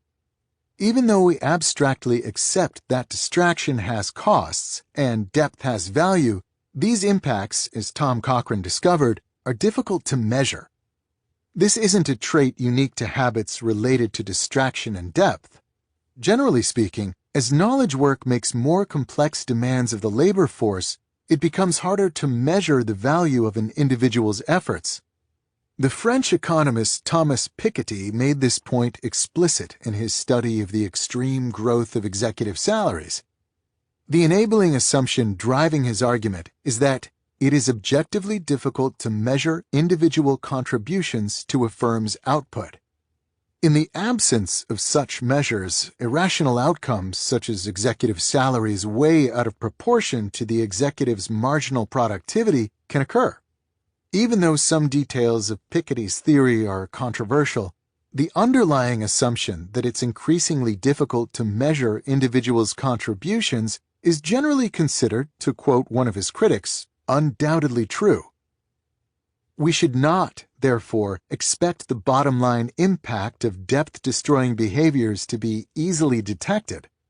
As Tom Cochrane discovered, such metrics fall into an opaque region resistant to easy measurement, a region I call the metric black hole.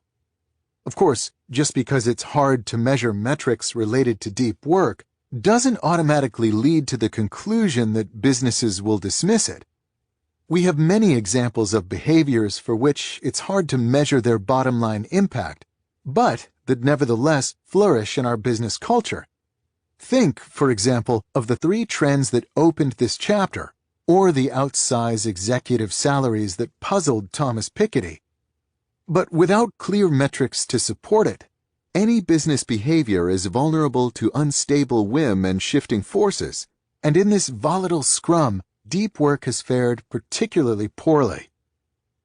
The reality of this metric black hole is the backdrop for the arguments that follow in this chapter.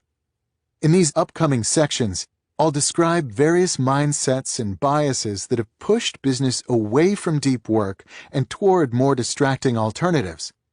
None of these behaviors would survive long if it was clear that they were hurting the bottom line. But the metric black hole prevents this clarity and allows the shift toward distraction we increasingly encounter in the professional world. The principle of least resistance. When it comes to distracting behaviors embraced in the workplace, we must give a position of dominance to the now ubiquitous culture of connectivity, where one is expected to read and respond to emails and related communication quickly. In researching this topic, Harvard Business School professor Leslie Perlow found that the professionals she surveyed spent around 20 to 25 hours a week outside the office monitoring email, believing it important to answer any email, internal or external, within an hour of its arrival. You might argue, as many do, that this behavior is necessary in many fast-paced businesses. But here's where things get interesting.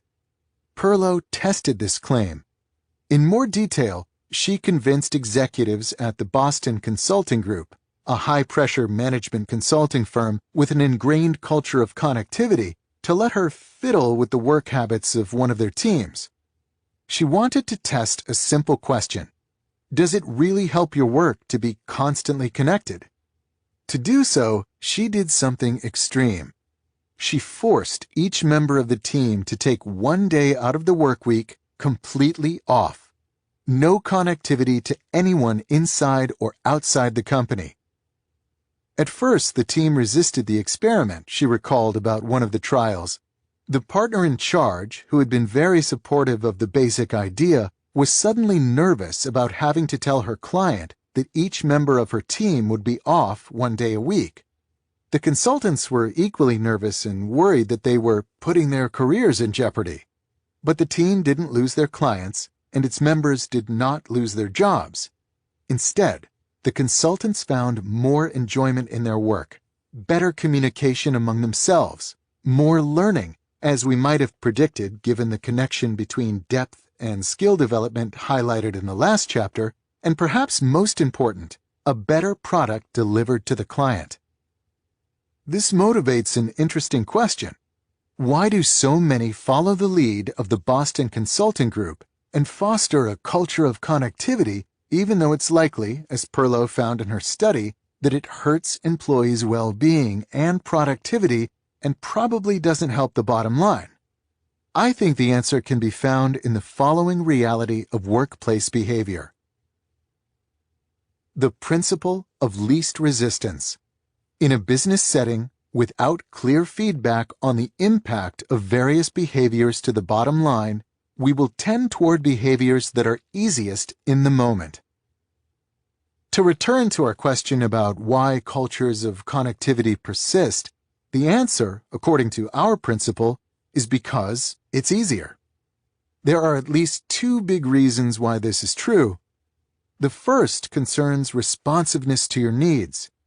If you work in an environment where you can get an answer to a question or a specific piece of information immediately when the need arises, this makes your life easier, at least in the moment.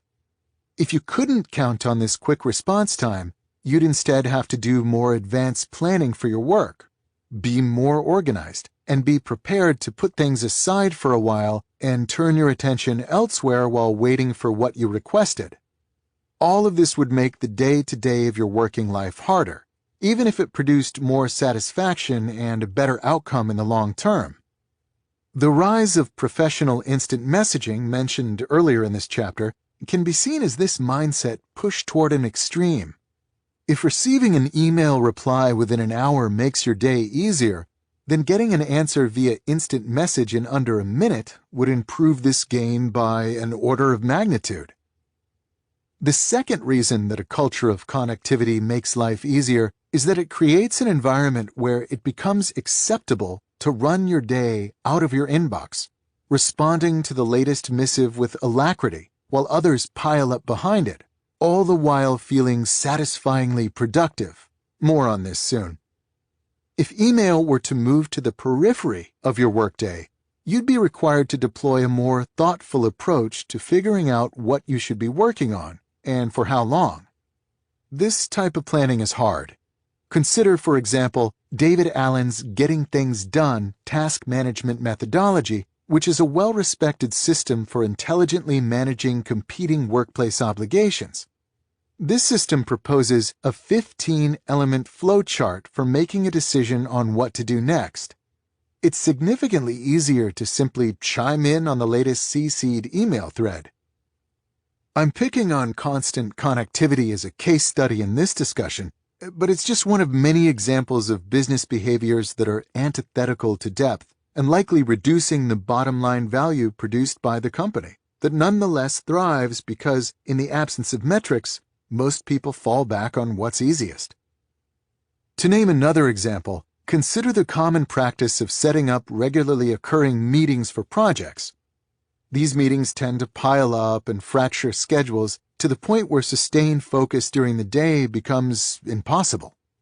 Why do they persist? They're easier. For many, these standing meetings become a simple but blunt form of personal organization. Instead of trying to manage their time and obligations themselves, they let the impending meeting each week force them to take some action on a given project, and more generally, provide a highly visible simulacrum of progress. Also, consider the frustratingly common practice of forwarding an email to one or more colleagues, labeled with a short, open-ended interrogative such as, "Thoughts?" These emails take the sender only a handful of seconds to write, but can command many minutes, if not hours in some cases, of time and attention from their recipients to work toward a coherent response. A little more care in crafting the message by the sender could reduce the overall time spent by all parties by a significant fraction. So, why are these easily avoidable and time-sucking emails so common? From the sender's perspective, they're easier. It's a way to clear something out of their inbox, at least temporarily, with a minimum amount of energy invested. The principle of least resistance, protected from scrutiny by the metric black hole, supports work cultures that save us from the short-term discomfort of concentration and planning at the expense of long-term satisfaction and the production of real value. By doing so, this principle drives us toward shallow work in an economy that increasingly rewards depth. It's not, however, the only trend that leverages the metric black hole to reduce depth. We must also consider the always present and always vexing demand toward productivity, the topic we'll turn our attention to next.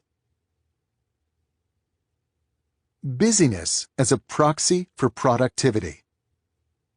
There are a lot of things difficult about being a professor at a research-oriented university. But one benefit that this profession enjoys is clarity. How well or how poorly you're doing as an academic researcher can be boiled down to a simple question. Are you publishing important papers? The answer to this question can even be quantified as a single number, such as the H-index, a formula named for its inventor, George Hirsch, that processes your publication and citation counts into a single value that approximates your impact on your field. In computer science, for example, an H-index score above 40 is difficult to achieve, and once reached, is considered the mark of a strong, long-term career. On the other hand, if your H-index is in single digits when your case goes up for tenure review, you're probably in trouble. Google Scholar, a tool popular among academics for finding research papers, even calculates your H-index automatically, so you can be reminded multiple times per week precisely where you stand. In case you're wondering, as of the morning when I'm writing this chapter, I'm at 21. This clarity simplifies decisions about what work habits a professor adopts or abandons. Here, for example, is the late Nobel Prize-winning physicist Richard Feynman explaining in an interview one of his less orthodox productivity strategies. To do real good physics work, you need absolute solid lengths of time. It needs a lot of concentration. If you have a job administrating anything, you don't have the time. So I have invented another myth for myself, that I'm irresponsible. I'm actively irresponsible. I tell everyone I don't do anything. If anyone asks me to be on a committee for admissions, no, I tell them, I'm irresponsible. Feynman was adamant in avoiding administrative duties because he knew they would only decrease his ability to do the one thing that mattered most in his professional life, to do real good physics work. Feynman, we can assume, was probably bad at responding to emails and would likely switch universities if you had tried to move him into an open office or demand that he tweet. Clarity about what matters provides clarity about what does not. I mention the example of professors because they're somewhat exceptional among knowledge workers, most of whom don't share this transparency regarding how well they're doing their job. Here's the social critic Matthew Crawford's description of this uncertainty. Managers themselves inhabit a bewildering psychic landscape and are made anxious by the vague imperatives that they must answer to. Though Crawford was speaking specifically to the plight of the knowledge work middle manager, the bewildering psychic landscape he references applies to many positions in this sector. As Crawford describes in his 2009 Ode to the Trades, Shop Class as Soulcraft, he quit his job as a Washington, D.C. think tank director to open a motorcycle repair shop exactly to escape this bewilderment. The feeling of taking a broken machine, struggling with it, then eventually enjoying a tangible indication that he had succeeded, the bike driving out of the shop under its own power, provides a concrete sense of accomplishment he struggled to replicate when his day revolved vaguely around reports and communication strategies. A similar reality creates problems for many knowledge workers. They want to prove that they're productive members of the team and are earning their keep, but they're not entirely clear what this goal constitutes. They have no rising H-index or rack of repaired motorcycles to point to as evidence of their worth. To overcome this gap, many seem to be turning back to the last time when productivity was more universally observable, the industrial age. To understand this claim, recall that with the rise of assembly lines came the rise of the efficiency movement, identified with its founder, Frederick Taylor, who would famously stand with a stopwatch monitoring the efficiency of worker movements, looking for ways to increase the speed at which they accomplished their tasks. In Taylor's era, productivity was unambiguous, widgets created per unit of time. It seems that in today's business landscape, many knowledge workers, bereft of other ideas, are turning toward this old definition of productivity in trying to solidify their value in the otherwise bewildering landscape of their professional lives. David Allen, for example, even uses the specific phrase cranking widgets to describe a productive workflow. Knowledge workers, I'm arguing, are tending toward increasingly visible busyness because they lack a better way to demonstrate their value. Let's give this tendency a name. Busyness as proxy for productivity. In the absence of clear indicators of what it means to be productive and valuable in their jobs, many knowledge workers turn back toward an industrial indicator of productivity, doing lots of stuff in a visible manner. This mindset provides another explanation for the popularity of many depth-destroying behaviors. If you send and answer emails at all hours, if you schedule and attend meetings constantly, if you weigh in on instant message systems like call within seconds when someone poses a new question, or if you roam your open office bouncing ideas off all whom you encounter, all of these behaviors make you seem busy in a public manner. If you're using busyness as a proxy for productivity, then these behaviors can seem crucial for convincing yourself and others that you're doing your job well. This mindset is not necessarily irrational. For some, their jobs really do depend on such behavior. In 2013, for example, Yahoo's new CEO, Marissa Mayer, banned employees from working at home. She made this decision after checking the server logs for the virtual private network that Yahoo employees use to remotely log into company servers. Mayer was upset because the employees working from home didn't sign in enough throughout the day. She was, in some sense, punishing her employees for not spending more time checking email, one of the primary reasons to log into the servers. If you're not visibly busy, she signaled, I'll assume you're not productive. Viewed objectively, however, this concept is anachronistic. Knowledge work is not an assembly line, and extracting value from information is an activity that's often at odds with busyness, not supported by it. Remember, for example, Adam Grant, the academic from our last chapter who became the youngest full professor at Wharton by repeatedly shutting himself off from the outside world to concentrate on writing. Such behavior is the opposite of being publicly busy. If Grant worked for Yahoo, Marissa Mayer might have fired him. But this deep strategy turned out to produce a massive amount of value. We could, of course, eliminate this anachronistic commitment to busyness if we could easily demonstrate its negative impact on the bottom line. But the metric black hole enters the scene at this point and prevents such clarity. This potent mixture of job ambiguity and lack of metrics to measure the effectiveness of different strategies allows behavior that can seem ridiculous when viewed objectively to thrive in the increasingly bewildering psychic landscape of our daily work. As we'll see next, however, even those who have a clear understanding of what it means to succeed in their knowledge work job can still be lured away from depth. All it takes is an ideology seductive enough to convince you to discard common sense. The cult of the Internet. Consider Alyssa Rubin. She's the New York Times bureau chief in Paris. Before that, she was the bureau chief in Kabul, Afghanistan, where she reported from the front lines on the post-war reconstruction. Around the time I was writing this chapter, she was publishing a series of hard-hitting articles that looked at the French government's complicity in the Rwandan genocide. Rubin, in other words, is a serious journalist who is good at her craft.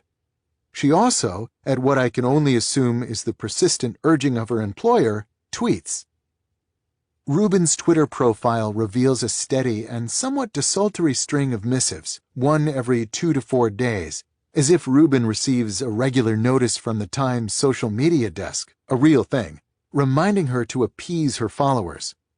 With few exceptions, the tweets simply mention an article she recently read and liked. Rubin is a reporter, not a media personality. Her value to her paper is her ability to cultivate important sources, pull together facts, and write articles that make a splash. It's the Alyssa Rubins of the world who provide the Times with its reputation, and it's this reputation that provides the foundation for the paper's commercial success in an age of ubiquitous and addictive clickbait. So why is Alyssa Rubin urged to regularly interrupt this necessarily deep work to provide, for free, shallow content to a service run by an unrelated media company based out of Silicon Valley? And perhaps even more important, why does this behavior seem so normal to most people? If we can answer these questions, we'll better understand the final trend I want to discuss relevant to the question of why deep work has become so paradoxically rare. A foundation for our answer can be found in a warning provided by the late communication theorist and New York University professor Neil Postman. Writing in the early 1990s, as the personal computer revolution first accelerated, Postman argued that our society was sliding into a troubling relationship with technology. We were, he noted, no longer discussing the trade-offs surrounding new technologies, balancing the new efficiencies against the new problems introduced. If it's high-tech, we began to instead assume, then it's good. Case closed. He called such a culture a technopoly, and he didn't mince words in warning against it. Technopoly eliminates alternatives to itself in precisely the way Aldous Huxley outlined in Brave New World, he argued in his 1993 book on the topic. It does not make them illegal. It does not make them immoral. It does not even make them unpopular. It makes them invisible, and therefore irrelevant. Postman died in 2003, but if he were alive today, he would likely express amazement about how quickly his fears from the 1990s came to fruition, a slide driven by the unforeseen and sudden rise of the Internet. Fortunately, Postman has an intellectual heir to continue this argument in the Internet age, the hyper-citational social critic Evgeny Morozov. In his 2013 book, To Save Everything, Click Here, Morozov attempts to pull back the curtains on our technopolic obsession with the Internet, a term he purposefully places in scare quotes to emphasize its role as an ideology, saying, it's this propensity to view the Internet as a source of wisdom and policy advice that transforms it from a fairly uninteresting set of cables and network routers into a seductive and exciting ideology, perhaps today's Uber ideology. In Morozov's critique, we've made the Internet synonymous with the revolutionary future of business and government. To make your company more like the Internet is to be with the times, and to ignore these trends is to be the proverbial buggy whip maker in an automotive age. We no longer see Internet tools as products released by for-profit companies, funded by investors hoping to make a return, and run by 20-somethings who are often making things up as they go along. We're instead quick to idolize these digital doodads as a signifier of progress and a harbinger of a, dare I say, brave new world. This Internet centrism, to steal another Morozov term, is what technopoly looks like today. It's important that we recognize this reality because it explains the question that opened this section. The New York Times maintains a social media desk and pressures its writers, like Alyssa Rubin, toward distracting behavior, because in an Internet-centric technopoly, such behavior is not up for discussion. The alternative, to not embrace all things Internet, is, as Postman would say, invisible, and therefore irrelevant. This invisibility explains the uproar mentioned earlier that arose when Jonathan Franzen dared suggest that novelists shouldn't tweet. It riled people, not because they're well-versed in book marketing and disagreed with Franzen's conclusion, but because it surprised them that anyone serious would suggest the irrelevance of social media. In an Internet-centric technopoly, such a statement is the equivalent of a flag burning, desecration, not debate. Perhaps the near-universal reach of this mindset is best captured in an experience I had recently on my commute to the Georgetown campus where I work. Waiting for the light to change so I could cross Connecticut Avenue, I idled behind a truck from a refrigerated supply chain logistics company. Refrigerated shipping is a complex, competitive business that requires equal skill managing trade unions and route scheduling. It's the ultimate old-school industry, and in many ways is the opposite of the lean, consumer-facing tech startups that currently receive so much attention. What struck me as I waited in traffic behind this truck, however, was not the complexity or scale of this company, but instead a graphic that had been commissioned and then affixed, probably at significant expense, on the back of this entire fleet of trucks. A graphic that read, "Like us on Facebook." Deep work is at a severe disadvantage in a technopoly because it builds on values like quality, craftsmanship, and mastery that are decidedly old-fashioned and non-technological. Even worse, to support deep work often requires the rejection of much of what is new and high-tech. Deep work is exiled in favor of more distracting high-tech behaviors, like the professional use of social media, not because the former is empirically inferior to the latter. Indeed, if we had hard metrics relating the impact of these behaviors on the bottom line, our current technopoly would likely crumble. But the metric black hole prevents such clarity and allows us instead to elevate all things Internet into Morozov's feared Uber ideology. In such a culture, we should not be surprised that deep work struggles to compete against the shiny thrum of tweets, likes, tagged photos, walls, posts, and all the other behaviors that we're now taught are necessary for no other reason than that they exist. Bad for business, good for you. Deep work should be a priority in today's business climate, but it's not. I've just summarized various explanations for this paradox. Among them are the realities that deep work is hard and shallow work is easier.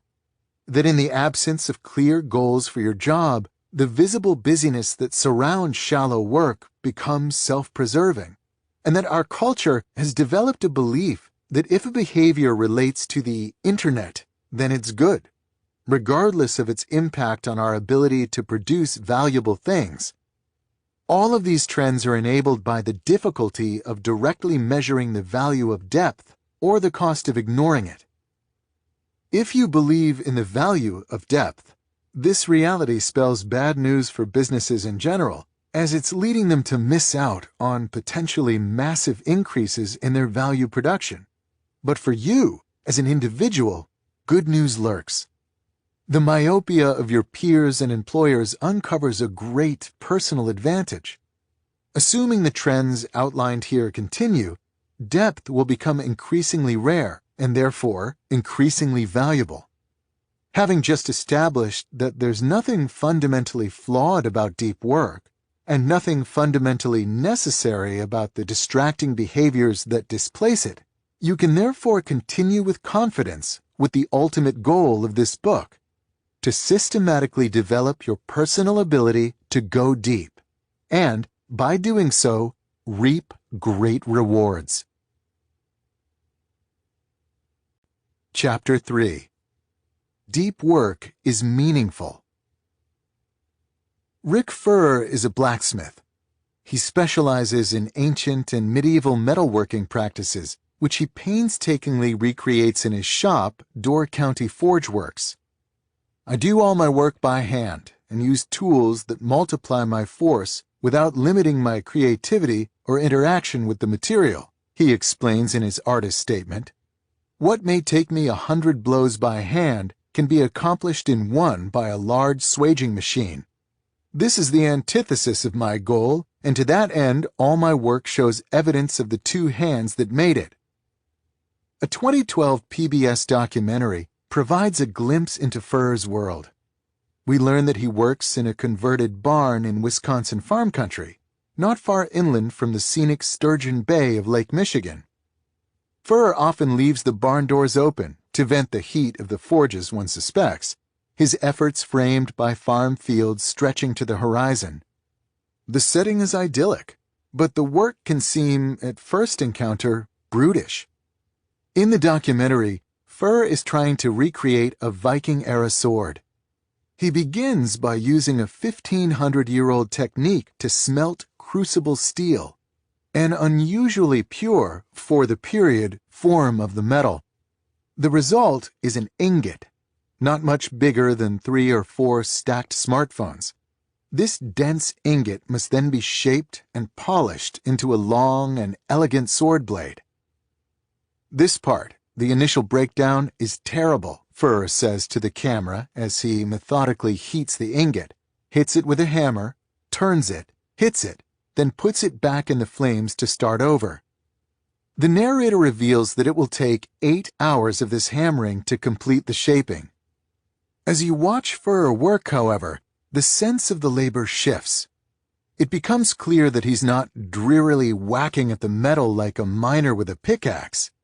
Every hit, though forceful, is carefully controlled. He peers intently at the metal through thin-framed intellectual glasses, which seem out of place perched above his heavy beard and broad shoulders, turning it just so for each impact. You have to be very gentle with it, or you will crack it, he explains. After a few more hammer strikes, he adds, you have to nudge it. Slowly it breaks down. Then you start to enjoy it. At one point, about halfway through the smithing, after Fur has finished hammering out the desired shape, he begins rotating the metal carefully in a narrow trough of burning charcoal. As he stares at the blade, something clicks. It's ready. He lifts the sword, red with heat, holding it away from his body as he strides swiftly toward a pipe filled with oil and plunges in the blade to cool it. After a moment of relief that the blade did not crack into pieces, a common occurrence at this step, Fur pulls it from the oil. The residual heat of the metal lights the fuel, engulfing the sword's full length in yellow flames.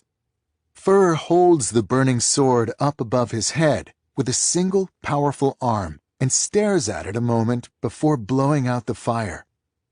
During this brief pause, the flame illuminates his face, and his admiration is palpable. To do it right, it is the most complicated thing I know how to make, Fur explains, and it's that challenge that drives me. I don't need a sword, but I have to make them. Rick Fur is a master craftsman whose work requires him to spend most of his day in a state of depth. Even a small slip in concentration can ruin dozens of hours of effort. He's also someone who clearly finds great meaning in his profession. This connection between deep work and a good life is familiar and widely accepted when considering the world of craftsmen. The satisfactions of manifesting oneself concretely in the world through manual competence have been known to make a man quiet and easy, explains Matthew Crawford, and we believe him. But when we shift our attention to knowledge work, this connection is muddied. Part of the issue is clarity. Craftsmen like Fur tackle professional challenges that are simple to define but difficult to execute, a useful imbalance when seeking purpose. Knowledge work exchanges this clarity for ambiguity. It can be hard to define exactly what a given knowledge worker does and how it differs from another. On our worst days, it can seem that all knowledge work boils down to the same exhausting roil of emails and PowerPoint, with only the charts used in the slides differentiating one career from another. Fur himself identifies this blandness when he writes, "The world of information superhighways and cyberspace has left me rather cold and disenchanted." Another issue muddying the connection between depth and meaning in knowledge work is the cacophony of voices attempting to convince knowledge workers to spend more time engaged in shallow activities.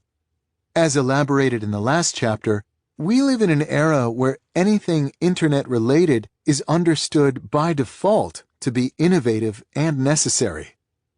Depth-destroying behaviors such as immediate email responses and an active social media presence are lauded, while avoidance of these trends generates suspicion. No one would fault Rick Furr for not using Facebook. But if a knowledge worker makes this same decision, then he's labeled an eccentric, as I've learned from personal experience. Just because this connection between depth and meaning is less clear in knowledge work, however, doesn't mean that it's non-existent. The goal of this chapter is to convince you that deep work can generate as much satisfaction in an information economy as it so clearly does in a craft economy. In the sections ahead, I'll make 3 arguments to support this claim. These arguments roughly follow a trajectory from the conceptually narrow to broad, starting with a neurological perspective, moving to the psychological, and ending with the philosophical. I'll show that regardless of the angle from which you attack the issue of depth and knowledge work, it's clear that by embracing depth over shallowness, you can tap the same veins of meaning that drive craftsmen like Rick Furr. The thesis of this final chapter in Part 1, therefore, is that a deep life is not just economically lucrative, but also a life well lived. A neurological argument for depth. The science writer Winfred Gallagher stumbled onto a connection between attention and happiness after an unexpected and terrifying event, a cancer diagnosis. Not just cancer, she clarifies, but a particularly nasty, fairly advanced kind. As Gallagher recalls in her 2009 book, Wrapped, as she walked away from the hospital after the diagnosis, she formed a sudden and strong intuition. This disease wanted to monopolize my attention, but as much as possible, I would focus on my life instead. The cancer treatment that followed was exhausting and terrible. But Gallagher couldn't help noticing, in that corner of her brain honed by a career in non-fiction writing, that her commitment to focus on what was good in her life, movies, walks, and a 6:30 martini, worked surprisingly well. Her life during this period should have been mired in fear and pity. But it was instead, she noted, often quite pleasant. Her curiosity piqued, Gallagher set out to better understand the role that attention, that is, what we choose to focus on and what we choose to ignore, plays in defining the quality of our life. After 5 years of science reporting, she came away convinced that she was witness to a grand, unified theory of the mind. Like fingers pointing to the moon, other diverse disciplines, from anthropology to education, behavioral economics to family counseling, similarly suggest that the skillful management of attention is the sine qua non of the good life and the key to improving virtually every aspect of your experience. This concept upends the way most people think about their subjective experience of life.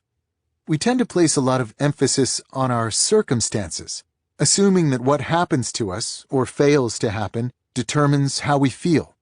From this perspective, the small-scale details of how you spend your day aren't that important, because what matters are the large-scale outcomes, such as whether or not you get a promotion or move to that nicer apartment. According to Gallagher, decades of research contradict this understanding. Our brains instead construct our worldview based on what we pay attention to. If you focus on a cancer diagnosis, you and your life become unhappy and dark. But if you focus instead on an evening martini, you and your life become more pleasant, even though the circumstances in both scenarios are the same. As Gallagher summarizes, who you are, what you think, feel, and do, what you love, is the sum of what you focus on. In Wrapped, Gallagher surveys the research supporting this understanding of the mind. She cites, for example, the University of North Carolina psychologist Barbara Fredrickson, a researcher who specializes in the cognitive appraisal of emotions. After a bad or disrupting occurrence in your life, Fredrickson's research shows what you choose to focus on exerts significant leverage on your attitude going forward. These simple choices can provide a reset button to your emotions. She provides the example of a couple fighting over inequitable splitting of household chores. Rather than continuing to focus on your partner's selfishness and sloth, she suggests, you might focus on the fact that at least a festering conflict has been aired, which is the first step toward a solution to the problem and to your improved mood. This seems like a simple exhortation to look on the bright side, but Fredrickson found that skillful use of these emotional leverage points can generate a significantly more positive outcome after negative events. Scientists can watch this effect in action all the way down to the neurological level. Stanford psychologist Laura Carstensen, to name one such example, used an fMRI scanner to study the brain behavior of subjects presented with both positive and negative imagery. She found that for young people, their amygdala, a center of emotion, fired with activity at both types of imagery. When she instead scanned the elderly, the amygdala fired only for the positive images. Carstensen hypothesizes that the elderly subjects had trained the prefrontal cortex to inhibit the amygdala in the presence of negative stimuli. These elderly subjects were not happier because their life circumstances were better than those of the young subjects. They were instead happier because they had rewired their brains to ignore the negative and savor the positive. By skillfully managing their attention, they improve their world without changing anything concrete about it. We can now step back and use Gallagher's grand theory to better understand the role of deep work in cultivating a good life. This theory tells us that your world is the outcome of what you pay attention to. So consider, for a moment, the type of mental world constructed when you dedicate significant time to deep endeavors. There's a gravity and sense of importance inherent in deep work.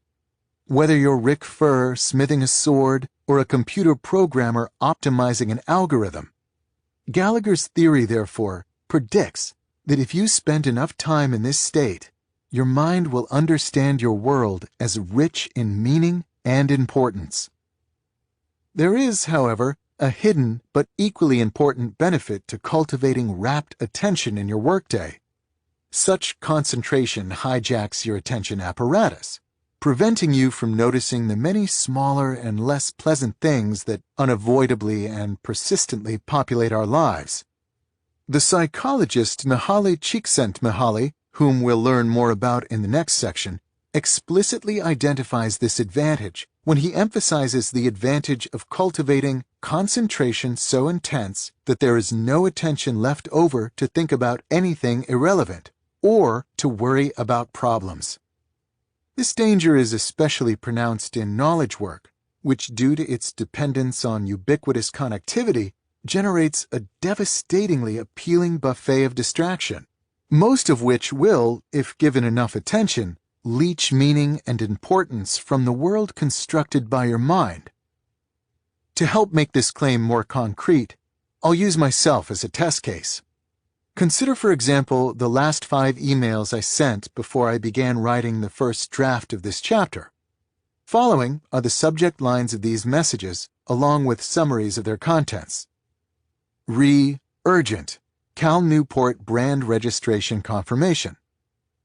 This message was in response to a standard scam in which a company tries to trick website owners into registering their domain in China.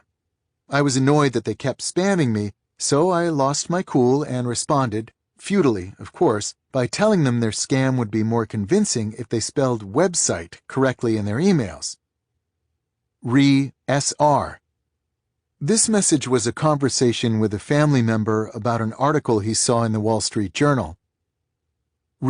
Important advice. This email was part of a conversation about optimal retirement investment strategies. Forward, study hacks. This email was part of a conversation in which I was attempting to find a time to meet with someone I know who was visiting my city, a task complicated by his fractured schedule during his visit. Just curious. This message was part of a conversation in which a colleague and I were reacting to some thorny office politics issues of the type that are frequent and cliched in academic departments. These emails provide a nice case study of the type of shallow concerns that vie for your attention in a knowledge work setting. Some of the issues presented in these sample messages are benign, such as discussing an interesting article. Some are vaguely stressful, such as the conversation on retirement saving strategies, a type of conversation which almost always concludes with you not doing the right things. Some are frustrating, such as trying to arrange a meeting around busy schedules. And some are explicitly negative, such as angry responses to scammers or worried discussions about office politics. Many knowledge workers spend most of their working day interacting with these types of shallow concerns. Even when they're required to complete something more involved, the habit of frequently checking inboxes ensures that these issues remain at the forefront of their attention. Gallagher teaches us that this is a foolhardy way to go about your day, as it ensures that your mind will construct an understanding of your working life that's dominated by stress, irritation, frustration, and triviality. The world represented by your inbox, in other words, isn't a pleasant world to inhabit. Even if your colleagues are all genial and your interactions are always upbeat and positive, by allowing your attention to drift over the seductive landscape of the shallow, you run the risk of falling into another neurological trap identified by Gallagher. 5 years of reporting on attention have confirmed some home truths, Gallagher reports. Among them is the notion that the idle mind is the devil's workshop. When you lose focus, your mind tends to fix on what could be wrong with your life instead of what's right. A workday driven by the shallow, from a neurological perspective, is likely to be a draining and upsetting day, even if most of the shallow things that capture your attention seem harmless or fun. The implication of these findings is clear. In work, and especially knowledge work, to increase the time you spend in a state of depth is to leverage the complex machinery of the human brain in a way that, for several different neurological reasons, maximizes the meaning and satisfaction you'll associate with your working life. After running my tough experiment with cancer, I have a plan for living the rest of my life, Gallagher concludes in her book. I'll choose my targets with care, then give them my rapt attention. In short, I'll live the focused life because it's the best kind there is. We'd be wise to follow her lead. A psychological argument for depth. Our second argument for why depth generates meaning comes from the work of one of the world's best-known and most misspelled psychologists, Mihaly Csikszentmihalyi. In the early 1980s, Csikszentmihalyi, working with Reed Larson, a young colleague at the University of Chicago, invented a new technique for understanding the psychological impact of everyday behaviors. At the time, it was difficult to accurately measure the psychological impact of different activities. If you brought someone into a laboratory and asked her to remember how she felt at a specific point many hours ago, she was unlikely to recall.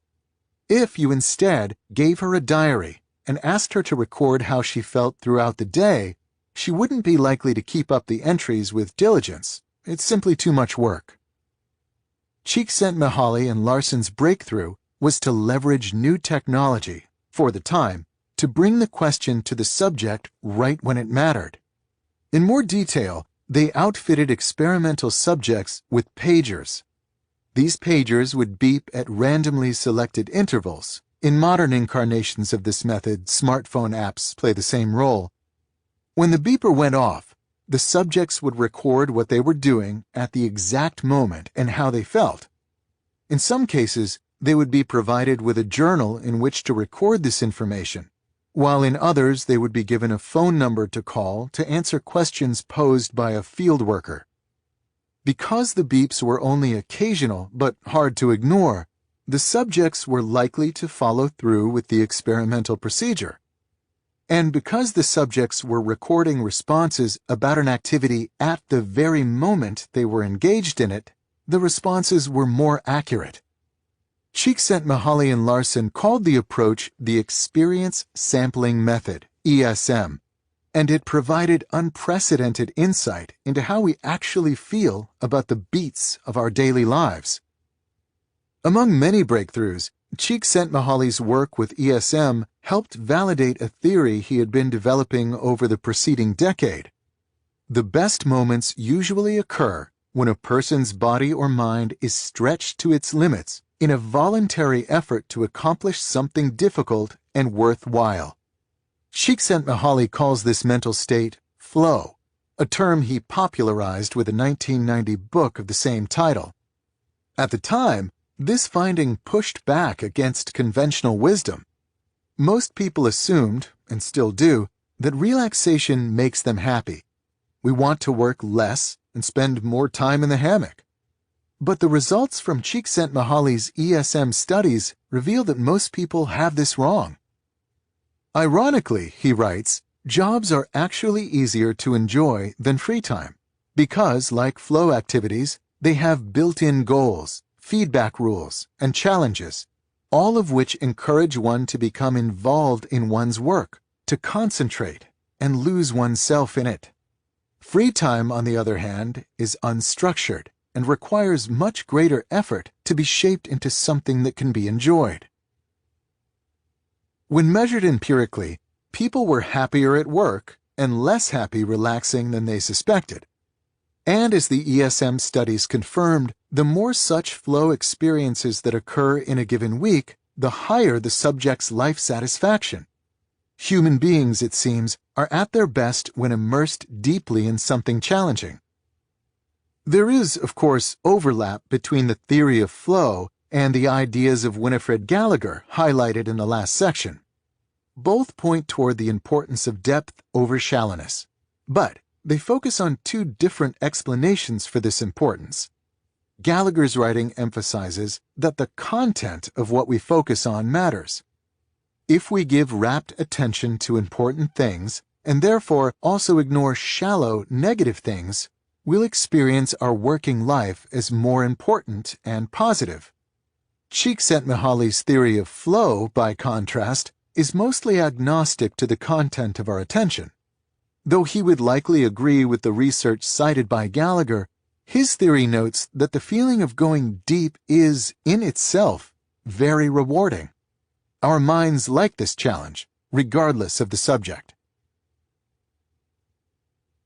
The connection between deep work and flow should be clear. Deep work is an activity well suited to generate a flow state.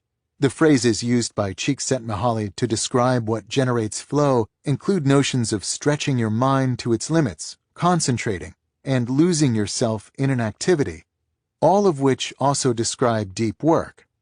And, as we just learned, flow generates happiness. Combining these two ideas, we get a powerful argument from psychology in favor of depth.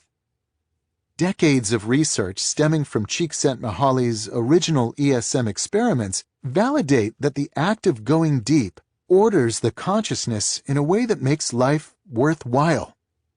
Csikszentmihalyi even goes so far as to argue that modern companies should embrace this reality, suggesting that jobs should be redesigned so that they resemble as closely as possible flow activities. Noting, however, that such a redesign would be difficult and disruptive.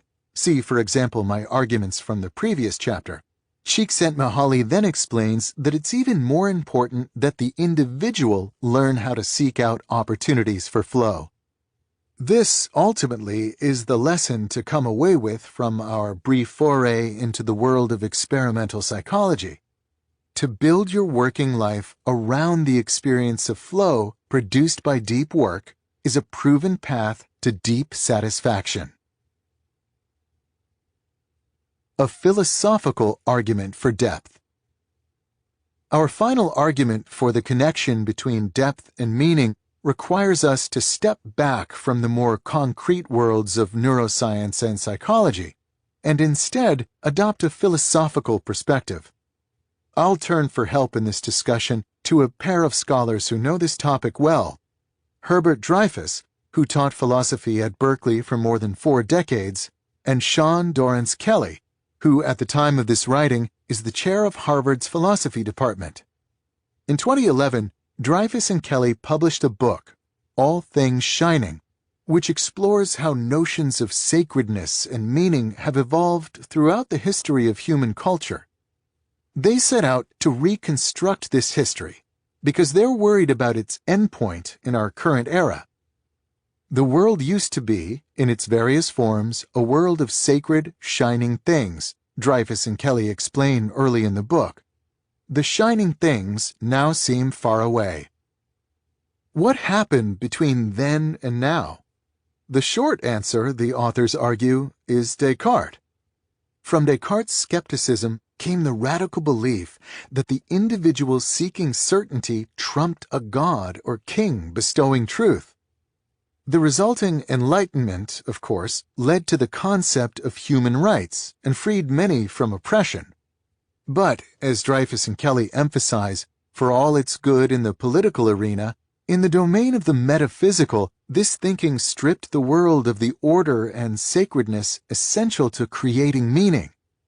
In a post-Enlightenment world, we have tasked ourselves to identify what's meaningful and what's not, an exercise that can seem arbitrary and induce a creeping nihilism. The Enlightenment's metaphysical embrace of the autonomous individual leads not just to a boring life, Dreyfus and Kelly worry.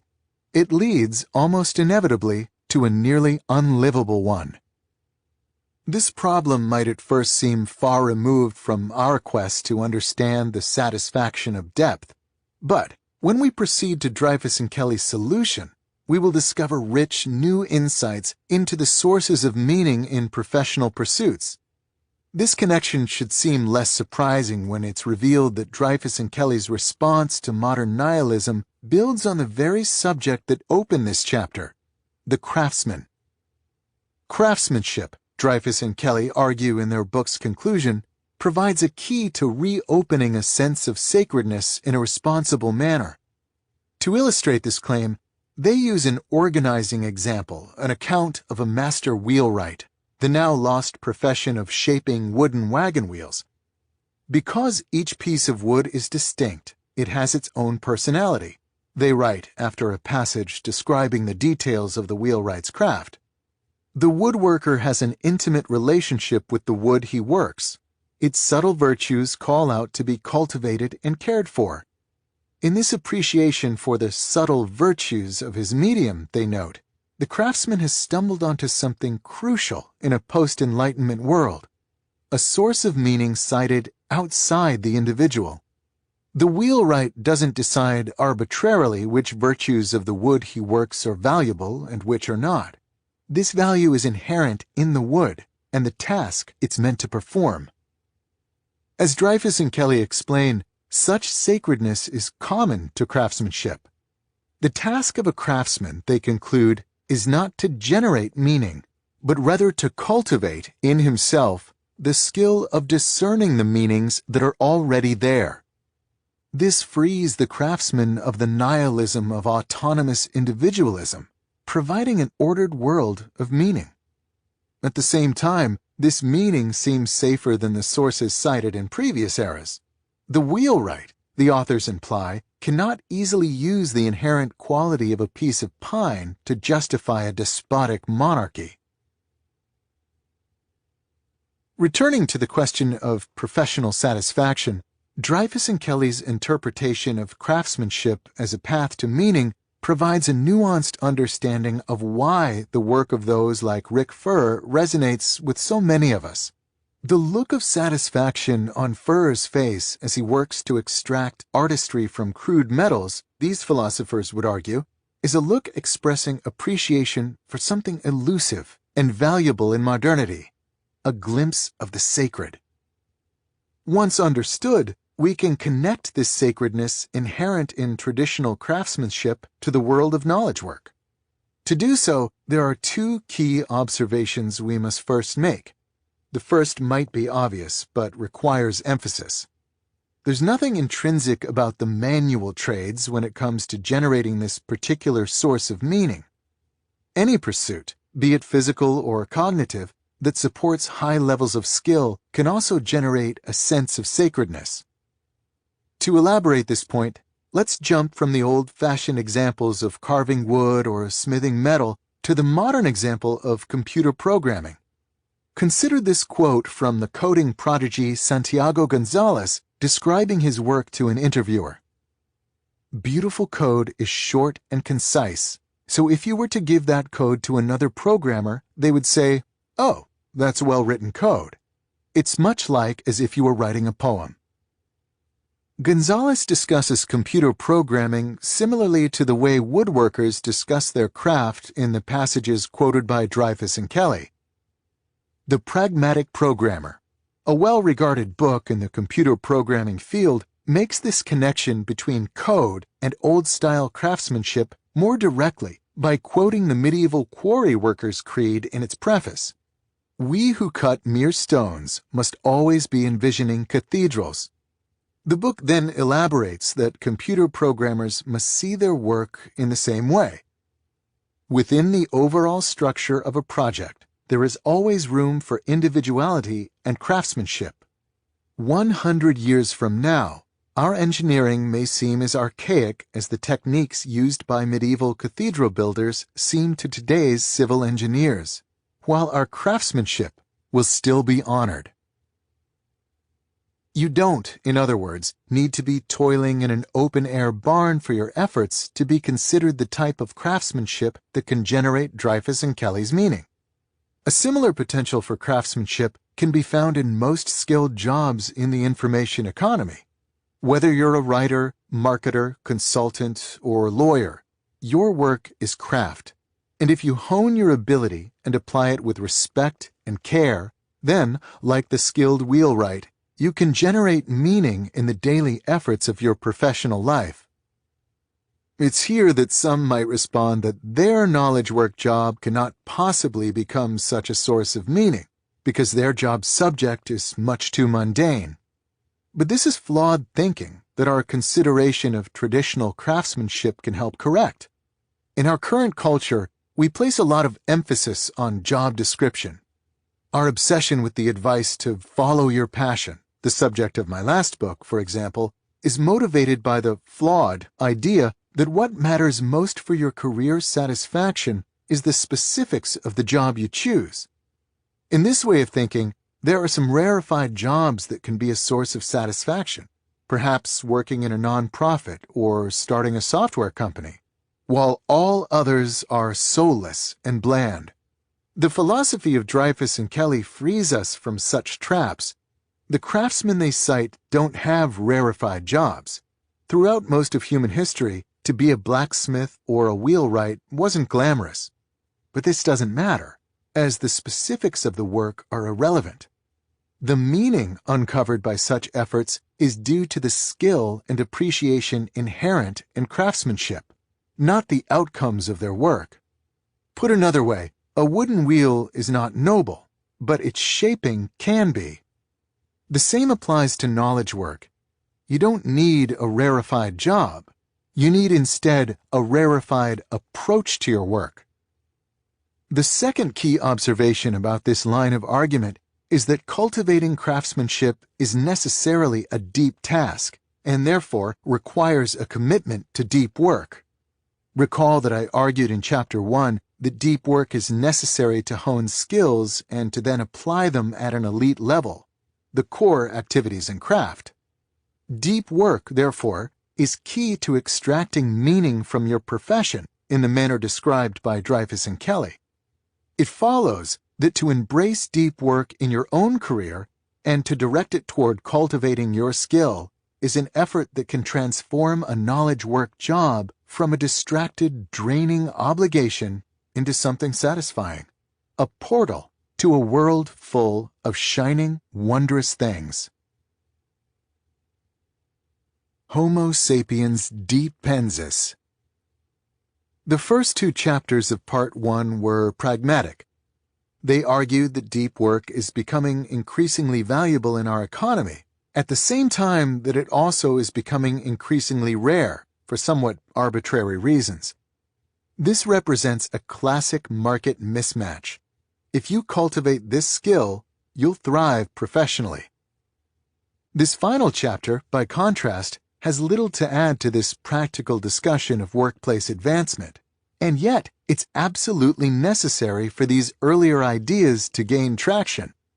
The sections ahead describe a rigorous program for transforming your professional life into one centered on depth.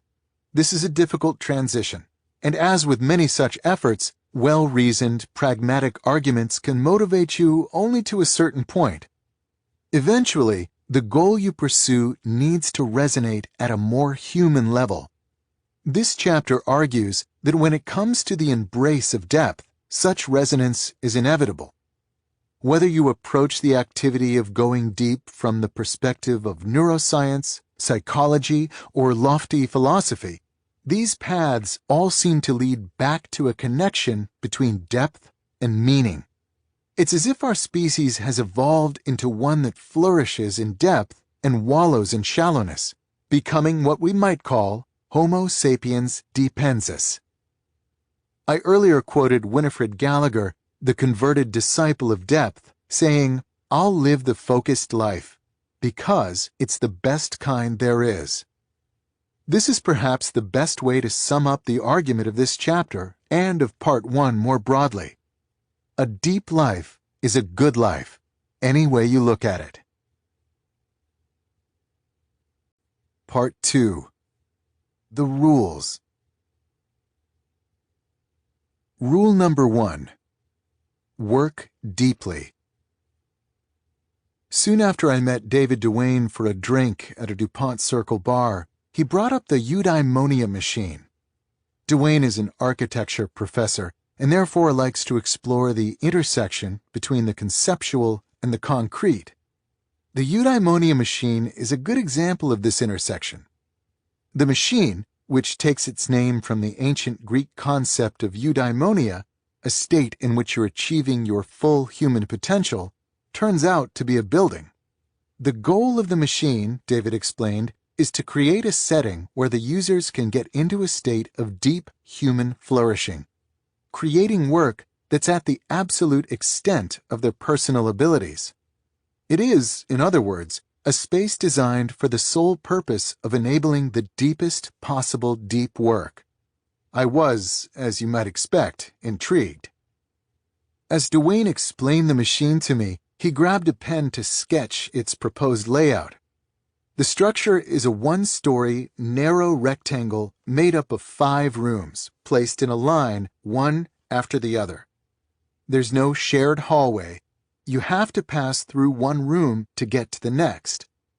As Duane explains, the lack of circulation is critical because it doesn't allow you to bypass any of the spaces as you get deeper into the machine. The first room you enter when coming off the street is called the gallery.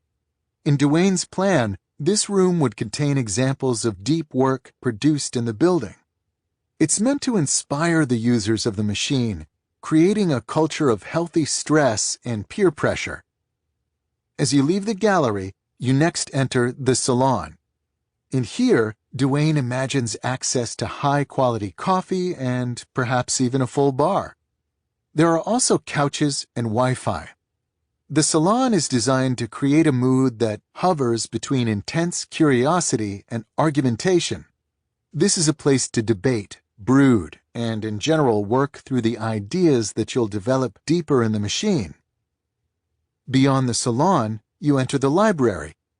This room stores a permanent record of all work produced in the machine, as well as the books and other resources used in this previous work. There will be copiers and scanners for gathering and collecting the information you need for your project. Duane describes the library as the hard drive of the machine. The next room is the office space. It contains a standard conference room with a whiteboard and some cubicles with desks. The office, Duane explains, is for low-intensity activity. To use our terminology, this is the space to complete the shallow efforts required by your project. Duane imagines an administrator with a desk in the office who could help its users improve their work habits to optimize their efficiency.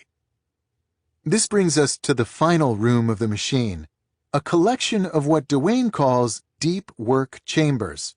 He adopted the term deep work from my articles on the topic. Each chamber is conceived to be 6 by 10 feet and protected by thick, soundproof walls. Duane's plans call for 18 inches of insulation. The purpose of the deep work chamber is to allow for total focus and uninterrupted workflow, Duane explains.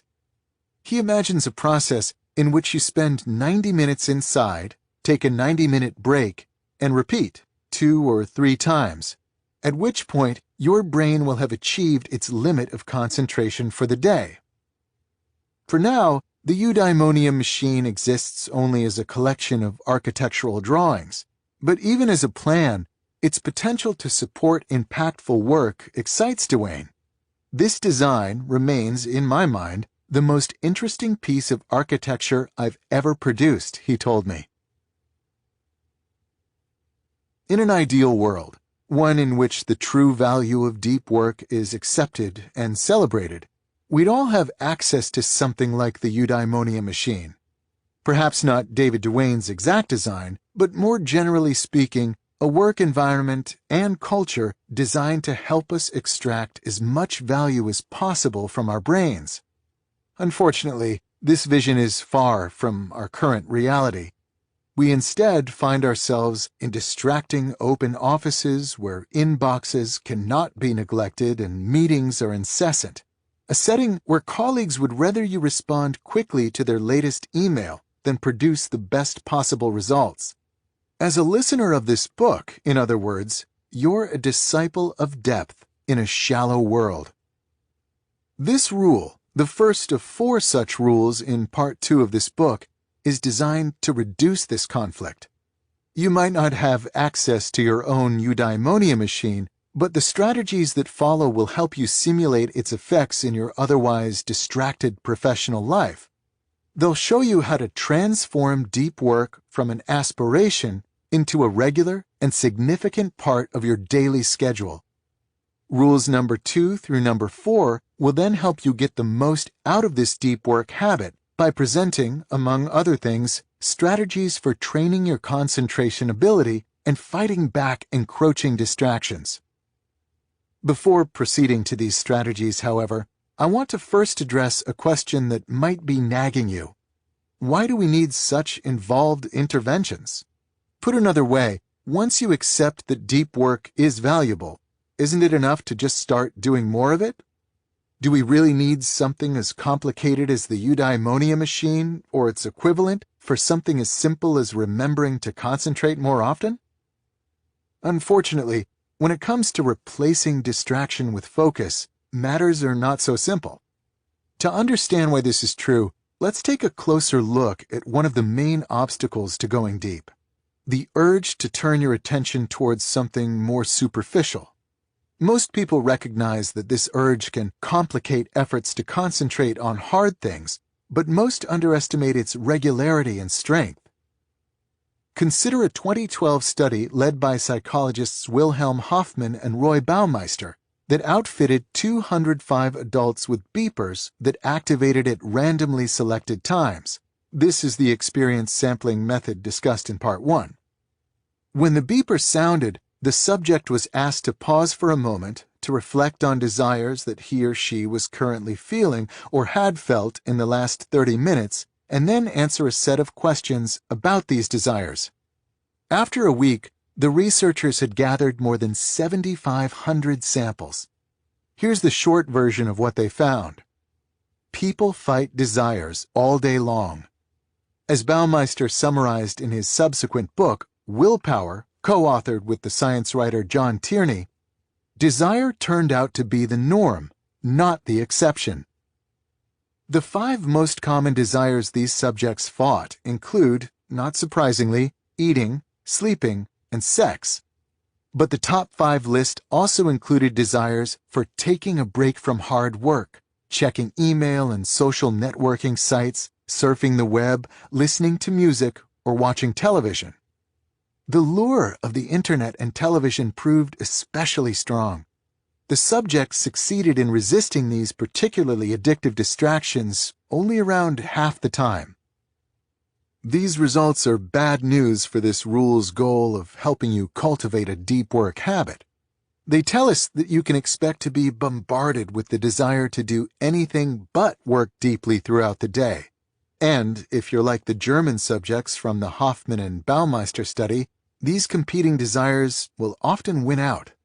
You might respond at this point that you will succeed where these subjects failed, because you understand the importance of depth and will therefore be more rigorous in your will to remain concentrated.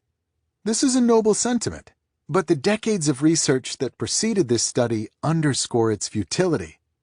A now voluminous line of inquiry, initiated in a series of pioneering papers also written by Roy Baumeister, has established the following important and, at the time, unexpected truth about willpower. You have a finite amount of willpower that becomes depleted as you use it. Your will, in other words, is not a manifestation of your character that you can deploy without limit. It's instead like a muscle that tires. This is why the subjects in the Hoffman and Baumeister study had such a hard time fighting desires. Over time, these distractions drained their finite pool of willpower until they could no longer resist. The same will happen to you, regardless of your intentions, unless, that is, you're smart about your habits. This brings me to the motivating idea behind the strategies that follow. The key to developing a deep work habit is to move beyond good intentions and add routines and rituals to your working life designed to minimize the amount of your limited willpower necessary to transition into and maintain a state of unbroken concentration. If you suddenly decide, for example, in the middle of a distracted afternoon spent web browsing, to switch your attention to a cognitively demanding task, you'll draw heavily from your finite willpower to wrest your attention away from the online shininess. Such attempts will therefore frequently fail. On the other hand, if you deployed smart routines and rituals, perhaps a set time and quiet location used for your deep tasks each afternoon, you'd require much less willpower to start and keep going. In the long run, you'd therefore succeed with these deep efforts far more often. With this in mind, the 6 strategies that follow can be understood as an arsenal of routines and rituals designed with the science of limited willpower in mind to maximize the amount of deep work you consistently accomplish in your schedule. Among other things, they'll ask you to commit to a particular pattern for scheduling this work and develop rituals to sharpen your concentration before starting each session. Some of these strategies will deploy simple heuristics to hijack your brain's motivation center, while others are designed to recharge your willpower reserves at the fastest possible rate. You could just try to make deep work a priority, but supporting this decision with the strategies that follow, or strategies of your own devising that are motivated by the same principles, will significantly increase the probability that you succeed in making deep work a crucial part of your professional life. Decide on your depth philosophy. The famed computer scientist Donald Knuth cares about deep work. As he explains on his website, "What I do takes long hours of studying and uninterruptible concentration." A doctoral candidate named Brian Chappell, who is a father with a full-time job, also values deep work, as it's the only way he can make progress on his dissertation given his limited time. Chappell told me that his first encounter with the idea of deep work was an emotional moment. I mention these examples because although Knuth and Chappell agree on the importance of depth, they disagree on their philosophies for integrating this depth into their work lives. As I'll detail in the next section, Knuth deploys a form of monasticism that prioritizes deep work by trying to eliminate or minimize all other types of work.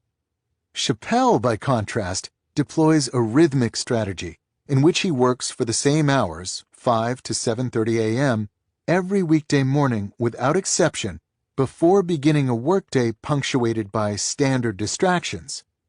Both approaches work, but not universally. Knuth's approach might make sense for someone whose primary professional obligation is to think big thoughts, but if Chappell adopted a similar rejection of all things shallow, he'd likely lose his job. You need your own philosophy for integrating deep work into your professional life. As argued in this rule's introduction, attempting to schedule deep work in an ad hoc fashion is not an effective way to manage your limited willpower. But this example highlights a general warning about this selection. You must be careful to choose a philosophy that fits your specific circumstances, as a mismatch here can derail your deep work habit before it has a chance to solidify. This strategy will help you avoid this fate by presenting 4 different depth philosophies that I've seen work exceptionally well in practice. The goal is to convince you that there are many different ways to integrate deep work into your schedule, and it's therefore worth taking the time to find an approach that makes sense for you. The monastic philosophy of deep work scheduling. Let's return to Donald Knuth. He's famous for many innovations in computer science, including, notably, the development of a rigorous approach to analyzing algorithm performance. Among his peers, however, Knuth also maintains an aura of infamy for his approach to electronic communication. If you visit Knuth's website at Stanford with the intention of finding his email address, you'll instead discover the following note. I have been a happy man ever since January 1st, 1990, when I no longer had an email address. I'd used email since about 1975, and it seems to me that 15 years of email is plenty for one lifetime. Email is a wonderful thing for people whose role in life is to be on top of things, but not for me. My role is to be on the bottom of things.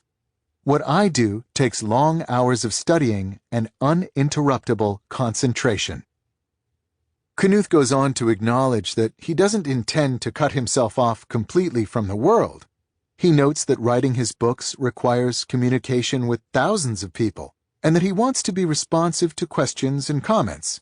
His solution? He provides an address, a postal mailing address. He says that his administrative assistant will sort through any letters arriving at that address and put aside those that she thinks irrelevant. Anything that's truly urgent she'll bring to Knuth promptly, and everything else he'll handle in a big batch once every 3 months or so. Knuth deploys what I call the monastic philosophy of deep work scheduling. This philosophy attempts to maximize deep efforts by eliminating or radically minimizing shallow obligations. Practitioners of the monastic philosophy tend to have a well-defined and highly valued professional goal that they're pursuing, and the bulk of their professional success comes from doing this one thing exceptionally well. It's this clarity that helps them eliminate the thicket of shallow concerns that tend to trip up those whose value proposition in the working world is more varied. Knuth, for example, explains his professional goal as follows. I try to learn certain areas of computer science exhaustively. Then, I try to digest that knowledge into a form that is accessible to people who don't have time for such study. Trying to pitch Knuth on the intangible returns of building an audience on Twitter or the unexpected opportunities that might come through a more liberal use of email will fail, as these behaviors don't directly aid his goal to exhaustively understand specific corners of computer science and then write about them in an accessible manner. Another person committed to monastic deep work is the acclaimed science fiction writer Neal Stephenson. If you visit Stevenson's author website, you'll notice a lack of email or mailing address. We can gain insight into this omission from a pair of essays that Stevenson posted on his early website, hosted on The Well, back in the early 2000s, and which have been preserved by the Internet Archive. In one such essay archived in 2003, Stevenson summarizes his communication policy as follows. Persons who wish to interfere with my concentration are politely requested not to do so, and warned that I don't answer email. Lest my communication policy's key message get lost in the verbiage, I will put it here succinctly. All of my time and attention are spoken for, several times over. Please, do not ask for them. To further justify this policy, Stevenson wrote an essay titled, Why I Am a Bad Correspondent. At the core of his explanation for his inaccessibility is the following decision. The productivity equation, he writes, is a nonlinear one. In other words, this accounts for why I am a bad correspondent and why I very rarely accept speaking engagements. If I organize my life in such a way that I get lots of long, consecutive, uninterrupted time chunks, I can write novels. But as those chunks get separated and fragmented, my productivity as a novelist drops spectacularly. Stevenson sees two mutually exclusive options. He can write good novels at a regular rate, or he can answer a lot of individual emails and attend conferences, and, as a result, produce lower quality novels at a slower rate. He chose the former option, and this choice requires him to avoid as much as possible any source of shallow work in his professional life. This issue is so important to Stevenson that he went on to explore its implications, positive and negative, in his 2008 science fiction epic, Anathema, which considers a world where an intellectual elite live in monastic orders, isolated from the distracted masses and technology, thinking deep thoughts. In my experience, the monastic philosophy makes many knowledge workers defensive. The clarity with which its adherents identify their value to the world, I suspect, touches a raw nerve for those whose contribution to the information economy is more complex.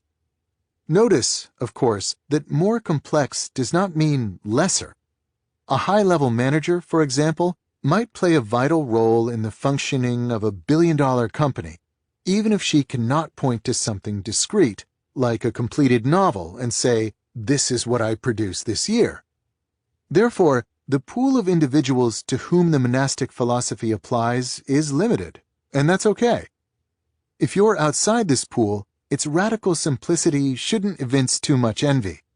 On the other hand, if you're inside this pool, someone whose contribution to the world is discrete, clear, and individualized, then you should give this philosophy serious consideration, as it might be the deciding factor between an average career and one that will be remembered. The Bimodal Philosophy of Deep Work Scheduling. This book opened with a story about the revolutionary psychologist and thinker Carl Jung. In the 1920s, at the same time that Jung was attempting to break away from the strictures of his mentor Sigmund Freud, he began regular retreats to a rustic stone house he built in the woods outside the small town of Bollingen. When there, Jung would lock himself every morning into a minimally appointed room to write without interruption. He would then meditate and walk in the woods to clarify his thinking in preparation for the next day's writing. These efforts, I argued, were aimed at increasing the intensity of Jung's deep work to a level that would allow him to succeed in intellectual combat with Freud and his many supporters. In recalling this story, I want to emphasize something important. Jung did not deploy a monastic approach to deep work. Donald Knuth and Neil Stephenson, our examples from earlier, attempted to completely eliminate distraction and shallowness from their professional lives.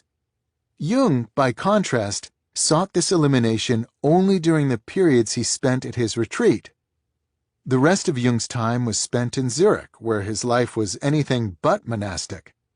He ran a busy clinical practice that often had him seeing patients until late at night. He was an active participant in the Zurich coffeehouse culture, and he gave and attended many lectures in the city's respected universities.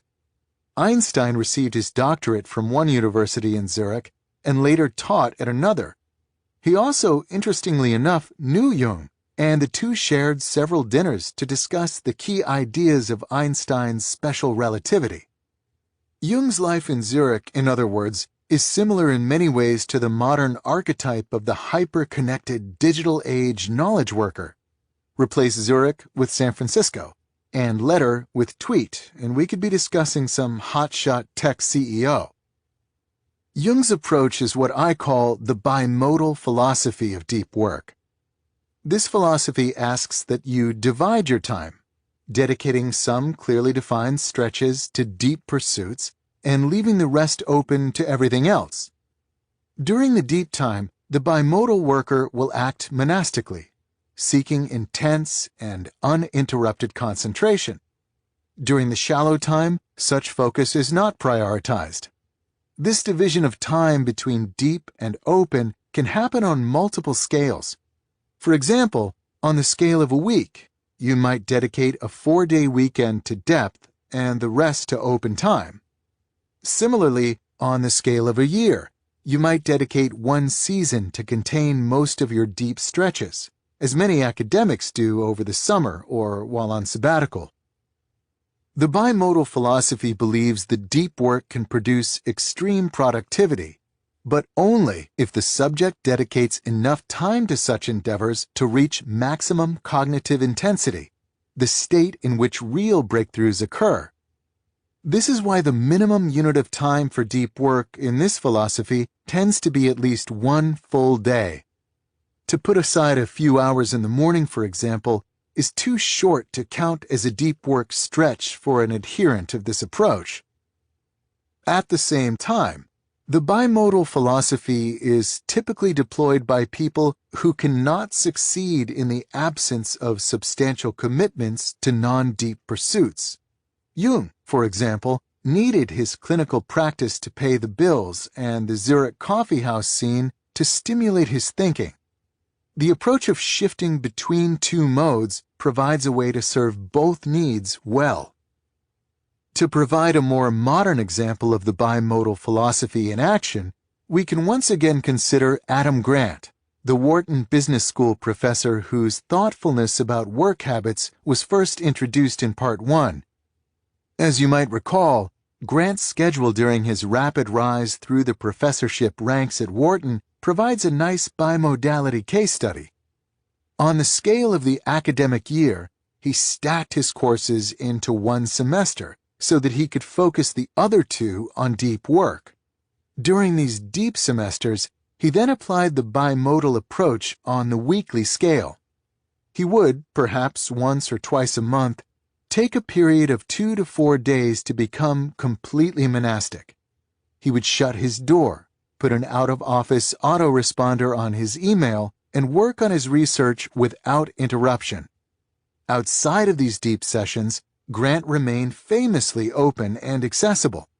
In some sense, he had to be. His 2013 bestseller, Give and Take, promotes the practice of giving of your time and attention without expectation of something in return as a key strategy in professional advancement. Those who deploy the bimodal philosophy of deep work admire the productivity of the monastics, but also respect the value they receive from the shallow behaviors in their working lives. Perhaps the biggest obstacle to implementing this philosophy is that even short periods of deep work require a flexibility that many fear they lack in their current positions. If even an hour away from your inbox makes you uncomfortable, then certainly the idea of disappearing for a day or more at a time will seem impossible. But I suspect bimodal working is compatible with more types of jobs than you might guess. Earlier, for example, I described a study by Harvard Business School professor Leslie Perlow. In this study, a group of management consultants were asked to disconnect for a full day each work week. The consultants were afraid the client would rebel. It turned out that the client didn't care. As Jung, Grant, and Perlow's subjects discovered, people will usually respect your right to become inaccessible if these periods are well-defined and well-advertised, and outside these stretches, you're once again easy to find. The rhythmic philosophy of deep work scheduling. In the early days of the Seinfeld show, Jerry Seinfeld remained a working comic with a busy tour schedule. It was during this period that a writer and comic named Brad Isaac, who was working open mic nights at the time, ran into Seinfeld at a club waiting to go on stage. As Isaac later explained in a now classic Lifehacker article, "I saw my chance. I had to ask Seinfeld if he had any tips for a young comic. What he told me was something that would benefit me for a lifetime." Seinfeld began his advice to Isaac with some common sense, noting, the way to be a better comic was to create better jokes, and then explaining that the way to create better jokes was to write every day. Seinfeld continued by describing a specific technique he used to help maintain this discipline. He keeps a calendar on his wall. Every day that he writes jokes, he crosses out the date on the calendar with a big red X. "After a few days, you'll have a chain," Seinfeld said. "Just keep at it, and the chain will grow longer every day. You'll like seeing that chain, especially when you get a few weeks under your belt. Your only job next is to not break the chain." This chain method, as some now call it, soon became a hit among writers and fitness enthusiasts, communities that thrive on the ability to do hard things consistently. For our purposes, it provides a specific example of a general approach to integrating depth into your life, the rhythmic philosophy. This philosophy argues that the easiest way to consistently start deep work sessions is to transform them into a simple, regular habit. The goal, in other words, is to generate a rhythm for this work that removes the need for you to invest energy in deciding if and when you're going to go deep. The chain method is a good example of the rhythmic philosophy of deep work scheduling because it combines a simple scheduling heuristic, do the work every day, with an easy way to remind yourself to do the work, the big red X's on the calendar. Another common way to implement the rhythmic philosophy is to replace the visual aid of the chain method with a set starting time that you use every day for deep work. In much the same way that maintaining visual indicators of your work progress can reduce the barrier to entry for going deep, eliminating even the simplest scheduling decisions, such as when during the day to do the work, also reduces this barrier. Consider the example of Brian Chappell, the busy doctoral candidate I introduced in the opening to this strategy. Chappell adopted the rhythmic philosophy of deep work scheduling out of necessity. Around the time that he was ramping up his dissertation writing, he was offered a full-time job at a center on the campus where he was a student. Professionally, this was a good opportunity, and Chappell was happy to accept it. But academically, a full-time job, especially when coupled with the recent arrival of Chappell's first child, made it difficult to find the depth needed to write thesis chapters. Chappell began by attempting a vague commitment to deep work. He made a rule that deep work needed to happen in 90-minute chunks, recognizing correctly that it takes time to ease into a state of concentration, and he decided he would try to schedule these chunks in an ad hoc manner whenever appropriate openings in his schedule arose. Not surprisingly, this strategy didn't yield much productivity. In a dissertation boot camp Chappell had attended the year before, he'd managed to produce a full thesis chapter in a single week of rigorous deep work. After he accepted his full-time job, he managed to produce only a single additional chapter in the entire first year he was working. It was the glacial writing progress during this year that drove Chappelle to embrace the rhythmic method. He made a rule that he would wake up and start working by 5:30 every morning. He would then work until 7:30, make breakfast, and go to work already done with his dissertation obligations for the day. Pleased by early progress, he soon pushed his wake-up time to 4:45 to squeeze out even more morning depth. When I interviewed Chappelle for this book, he described his rhythmic approach to deep work scheduling as both astronomically productive and guilt-free. His routine was producing 4 to 5 pages of academic prose per day, and was capable of generating drafts of thesis chapters at a rate of 1 chapter every 2 or 3 weeks. A phenomenal output for someone who also worked a 9-to-5 job. Who's to say that I can't be that prolific, he concluded. Why not me? The rhythmic philosophy provides an interesting contrast to the bimodal philosophy. It perhaps fails to achieve the most intense levels of deep thinking sought in the day-long concentration sessions favored by the bimodalist. The trade-off, however, is that this approach works better with the reality of human nature. By supporting deep work with rock-solid routines that make sure a little bit gets done on a regular basis, the rhythmic scheduler will often log a larger total number of deep hours per year. The decision between rhythmic and bimodal can come down to your self-control in such scheduling matters. If you're Carl Jung and are engaged in an intellectual dogfight with Sigmund Freud's supporters, you'll likely have no trouble recognizing the importance of finding time to focus on your ideas.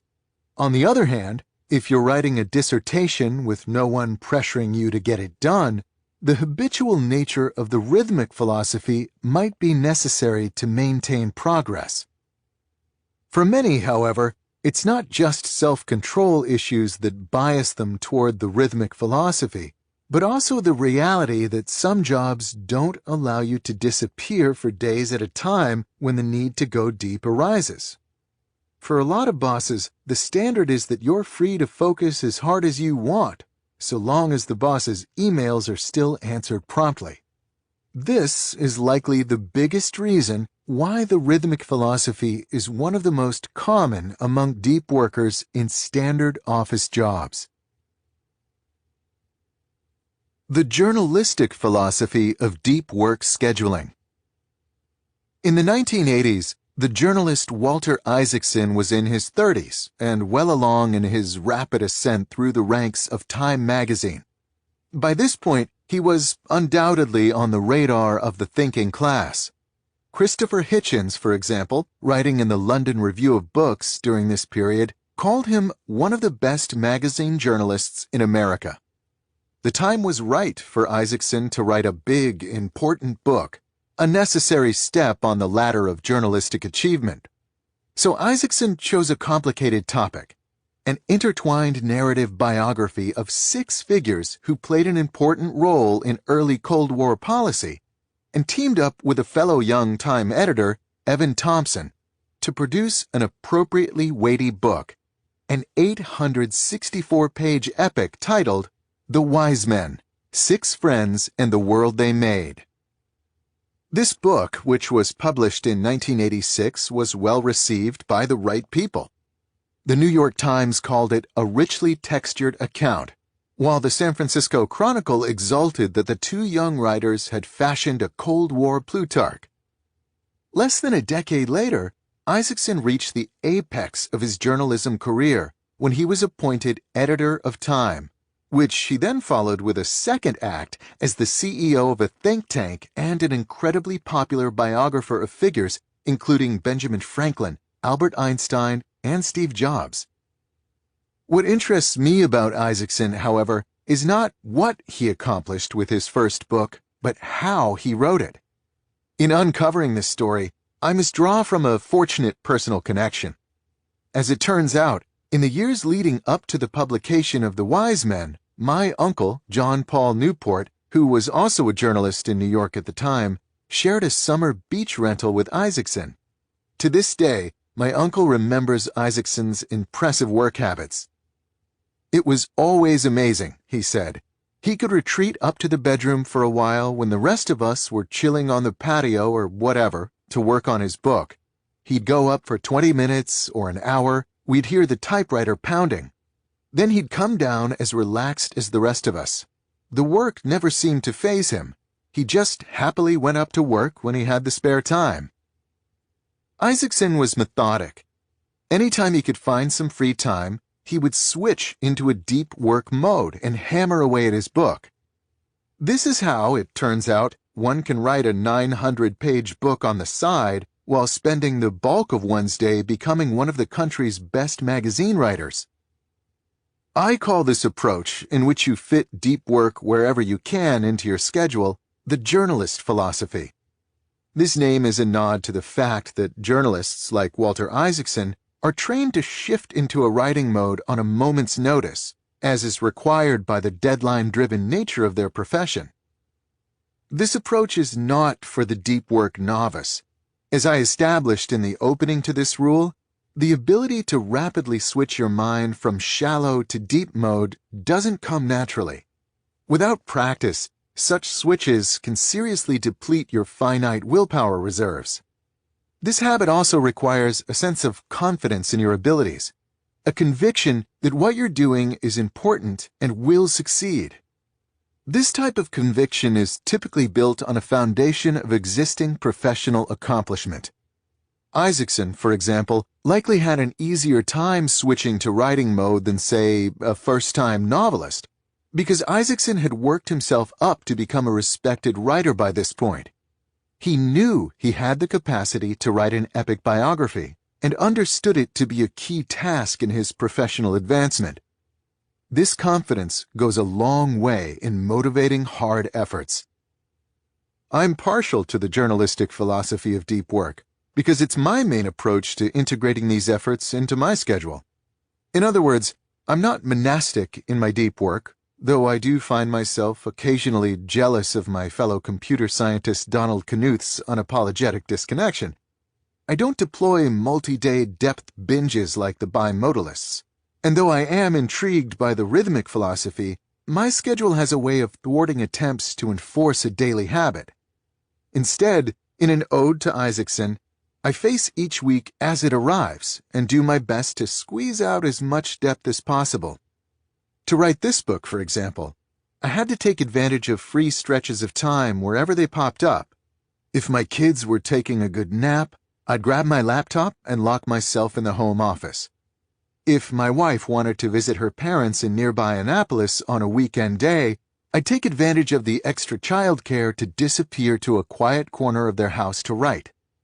If a meeting at work was canceled or an afternoon left open, I might retreat to one of my favorite libraries on campus to squeeze out a few hundred more words, and so on. I should admit that I'm not pure in my application of the journalist philosophy. I don't, for example, make all my deep work decisions on a moment-to-moment basis.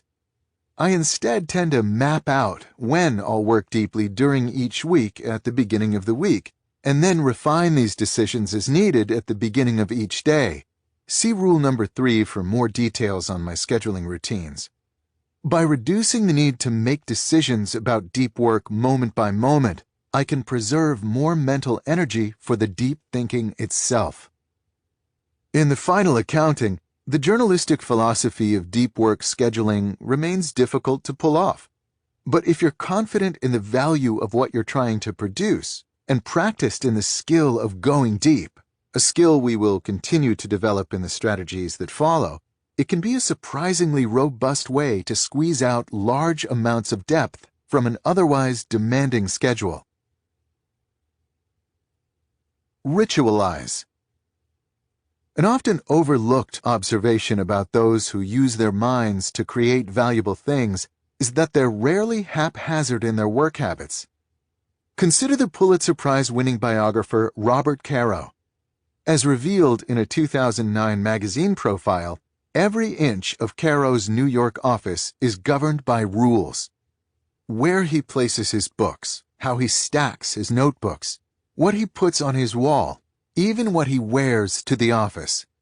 Everything is specified by a routine that has varied little over Caro's long career.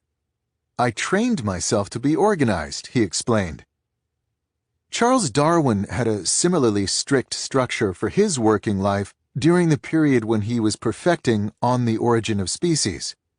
As his son Francis later remembered, he would rise promptly at 7 to take a short walk. He would then eat breakfast alone and retire to his study from 8 to 9:30. The next hour was dedicated to reading his letters from the day before, after which he would return to his study from 10:30 until noon. After this session, he would mull over challenging ideas while walking on a prescribed route that started at his greenhouse and then circled a path on his property. He would walk until satisfied with his thinking, then declare his workday done. The journalist Mason Curry, who spent half a decade cataloging the habits of famous thinkers and writers, and from whom I learned the previous two examples, summarized this tendency toward systemization as follows. There is a popular notion that artists work from inspiration, that there is some strike or bolt or bubbling up of creative mojo from who knows where. But I hope my work makes clear that waiting for inspiration to strike is a terrible, terrible plan. In fact, perhaps the single best piece of advice I can offer to anyone trying to do creative work is to ignore inspiration. In a New York Times column on the topic, David Brooks summarizes this reality more bluntly. Great creative minds think like artists, but work like accountants. This strategy suggests the following. To make the most out of your deep work sessions, build rituals of the same level of strictness and idiosyncrasy as the important thinkers mentioned previously. There's a good reason for this mimicry. Great minds like Caro and Darwin didn't deploy rituals to be weird. They did so because success in their work depended on their ability to go deep again and again.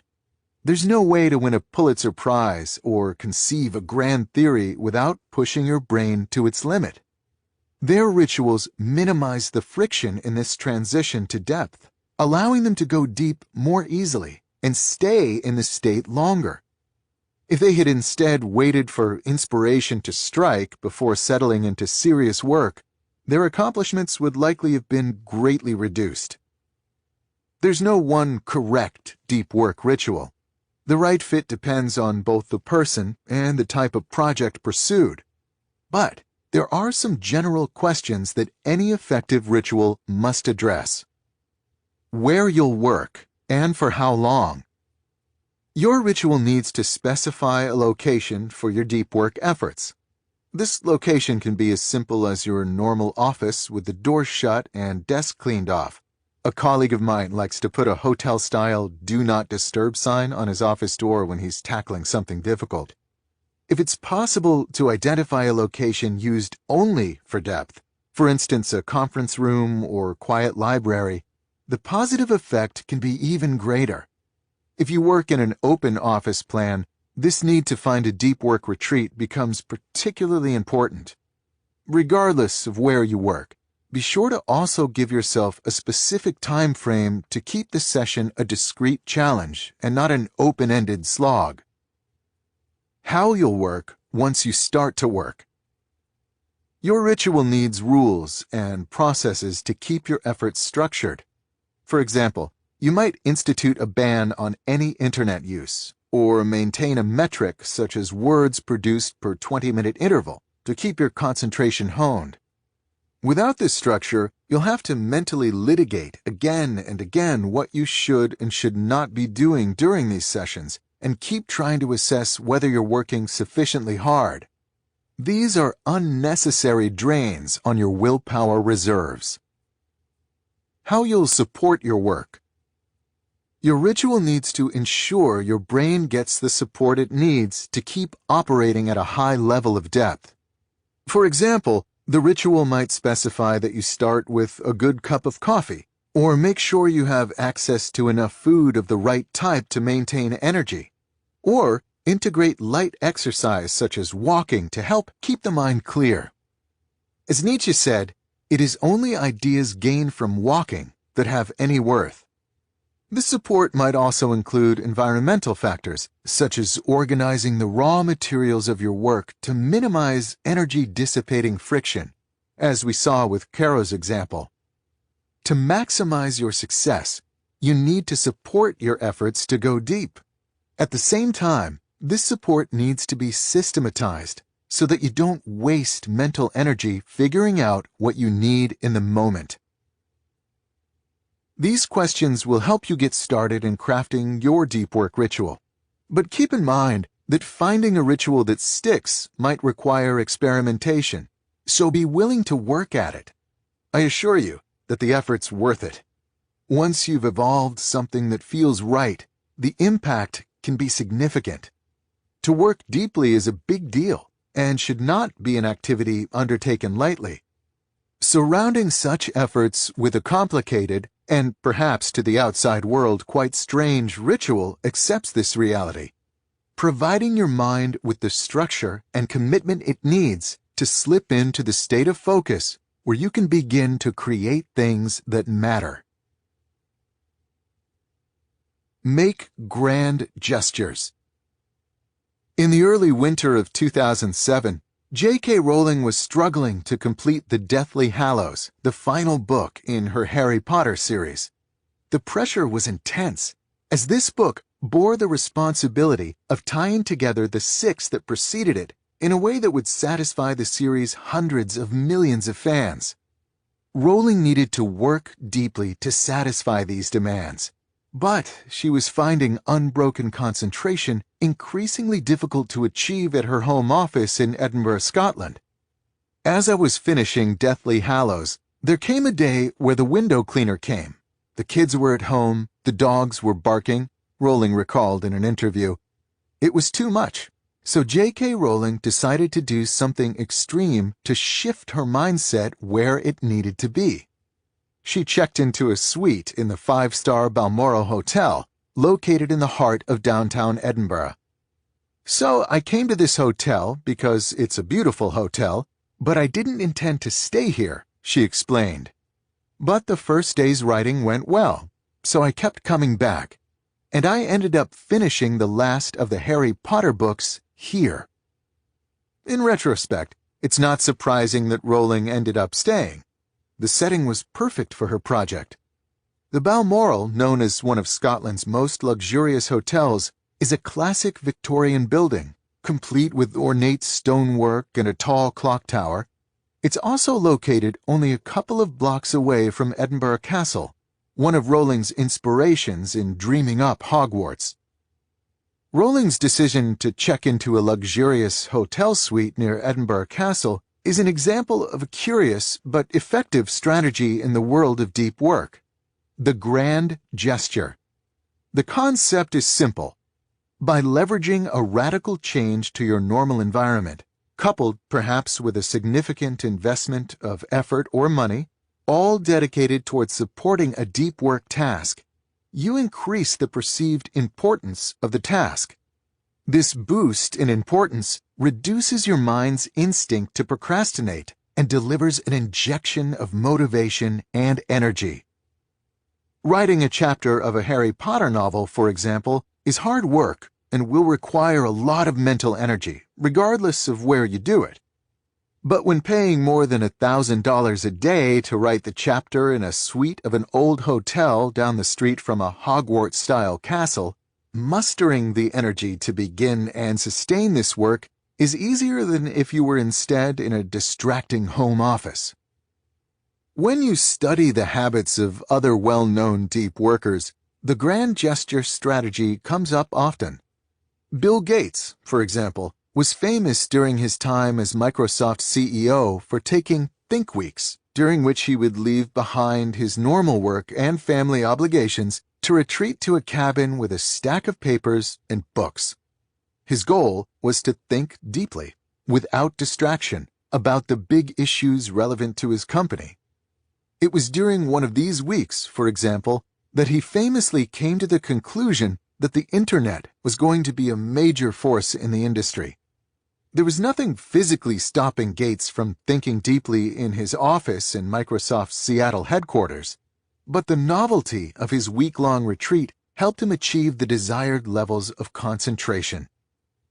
The MIT physicist and award-winning novelist Alan Lightman also leverages grand gestures.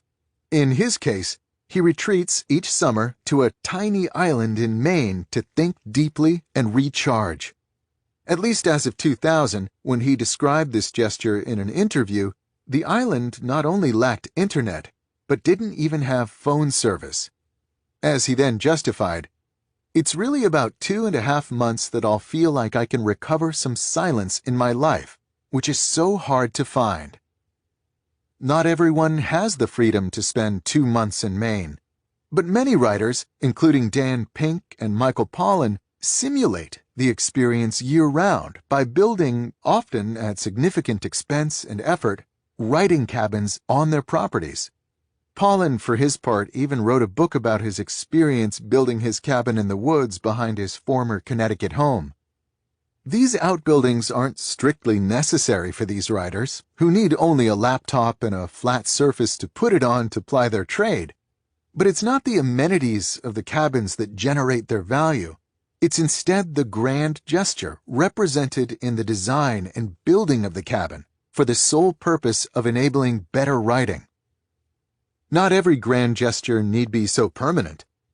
After the pathologically competitive Bell Labs physicist William Shockley was scooped in the invention of the transistor, as I detail in the next strategy, 2 members of his team made the breakthrough at a time when Shockley was away working on another project. He locked himself in a hotel room in Chicago, where he had traveled ostensibly to attend a conference. He didn't emerge from the room until he had ironed out the details for a better design that had been rattling around in his mind. When he finally did leave the room, he airmailed his notes back to Murray Hill, New Jersey, so that a colleague could paste them into his lab notebook and sign them to time-stamp the innovation. The junction form of the transistor that Shockley worked out in this burst of depth ended up earning him a share of the Nobel Prize subsequently awarded for the invention. An even more extreme example of a one-time grand gesture yielding results is a story involving Peter Shankman, an entrepreneur and social media pioneer. As a popular speaker, Shankman spends much of his time flying.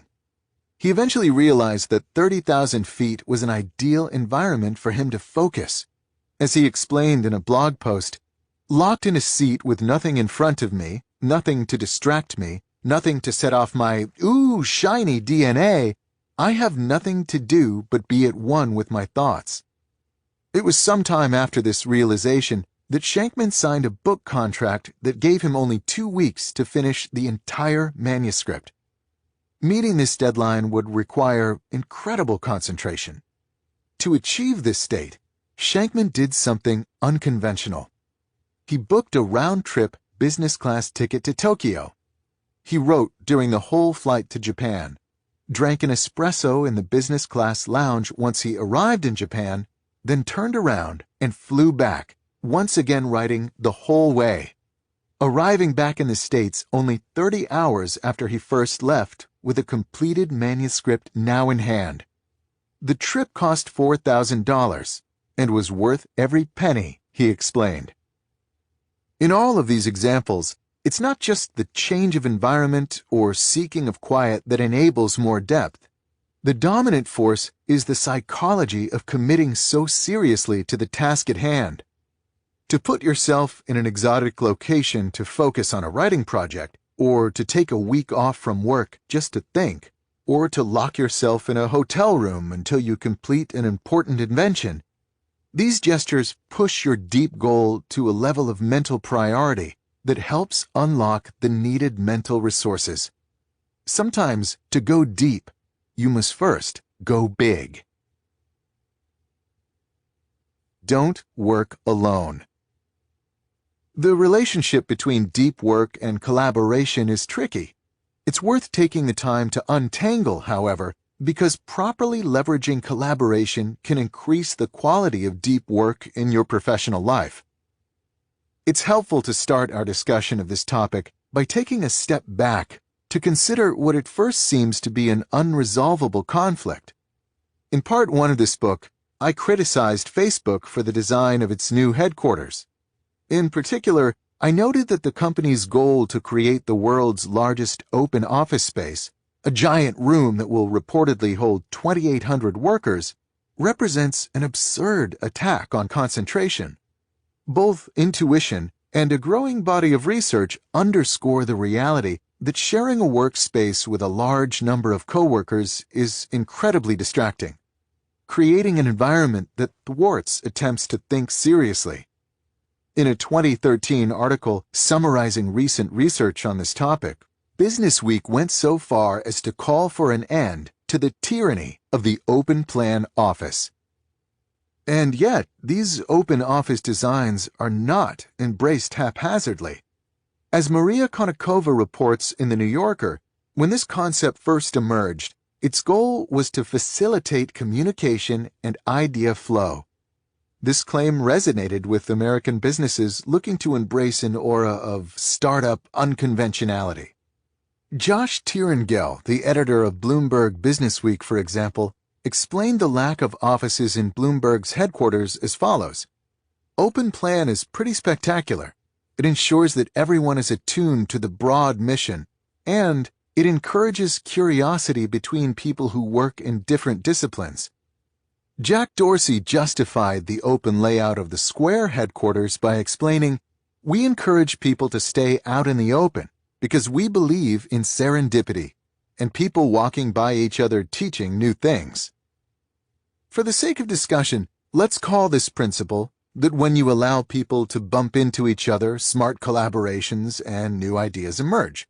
The theory of serendipitous creativity. When Mark Zuckerberg decided to build the world's largest office, we can reasonably conjecture this theory helped drive his decision, just as it has driven many of the moves toward open workspaces elsewhere in Silicon Valley and beyond. Other less exalted factors like saving money and increasing supervision also play a role, but they're not as sexy and are therefore less emphasized. This decision between promoting concentration and promoting serendipity seems to indicate that deep work, an individual endeavor, is incompatible with generating creative insights, a collaborative endeavor. This conclusion, however, is flawed. It's based, I argue, on an incomplete understanding of the theory of serendipitous creativity. To support this claim, let's consider the origins of this particular understanding of what spurs breakthroughs. The theory in question has many sources, but I happen to have a personal connection to one of the more well-known. During my 7 years at MIT, I worked on the site of the Institute's famed Building 20. This structure, located at the intersection of Main and Vassar Streets in East Cambridge, and eventually demolished in 1998, was thrown together as a temporary shelter during World War II, meant to house the overflow from the school's bustling radiation laboratory. As noted by a 2012 New Yorker article, the building was initially seen as a failure. Ventilation was poor, and hallways were dim. The walls were thin, the roof leaked, and the building was broiling in the summer and freezing in the winter. When the war ended, however, the influx of scientists to Cambridge continued. MIT needed space, so instead of immediately demolishing Building 20 as they had promised local officials in exchange for lax permitting, they continued using it as an overflow space. The result was that a mismatch of different departments, from nuclear science to linguistics to electronics, shared the low-slung building alongside more esoteric tenants such as a machine shop and a piano repair facility. Because the building was cheaply constructed, these groups felt free to rearrange space as needed. Walls and floors could be shifted, and equipment bolted to the beams. In recounting the story of Gerald Zacharias' work on the first atomic clock, The aforementioned New Yorker article points to the importance of his ability to remove 2 floors from his Building 20 lab so he could install the 3-story cylinder needed for his experimental apparatus. In MIT lore, it's generally believed that this haphazard combination of different disciplines thrown together in a large reconfigurable building led to chance encounters and a spirit of inventiveness that generated breakthroughs at a fast pace, innovating topics as diverse as Chomsky grammars, LoRa navigational radars, and video games, all within the same productive post-war decades. When the building was finally demolished to make way for the $300 million Frank Gehry-designed Stata Center, where I spent my time, its loss was mourned. In tribute to the plywood palace it replaced, the interior design of the Stata Center includes boards of unfinished plywood and exposed concrete with construction markings left intact. Around the same time that Building 20 was hastily constructed, a more systematic pursuit of serendipitous creativity was underway 200 miles to the southwest in Murray Hill, New Jersey. It was here that Bell Labs director Mervyn Kelly guided the construction of a new home for the lab that would purposefully encourage interaction between its diverse mix of scientists and engineers. Kelly dismissed the standard university-style approach of housing different departments in different buildings, and instead connected the spaces into one contiguous structure joined by long hallways, some so long that when you stood at one end, it would appear to converge to a vanishing point. As Bell Labs chronicler John Gertner notes about this design, traveling the hall's length without encountering a number of acquaintances, problems, diversions, and ideas was almost impossible. A physicist on his way to lunch in the cafeteria was like a magnet rolling past iron filings. This strategy, mixed with Kelly's aggressive recruitment of some of the world's best minds, yielded some of the most concentrated innovation in the history of modern civilization.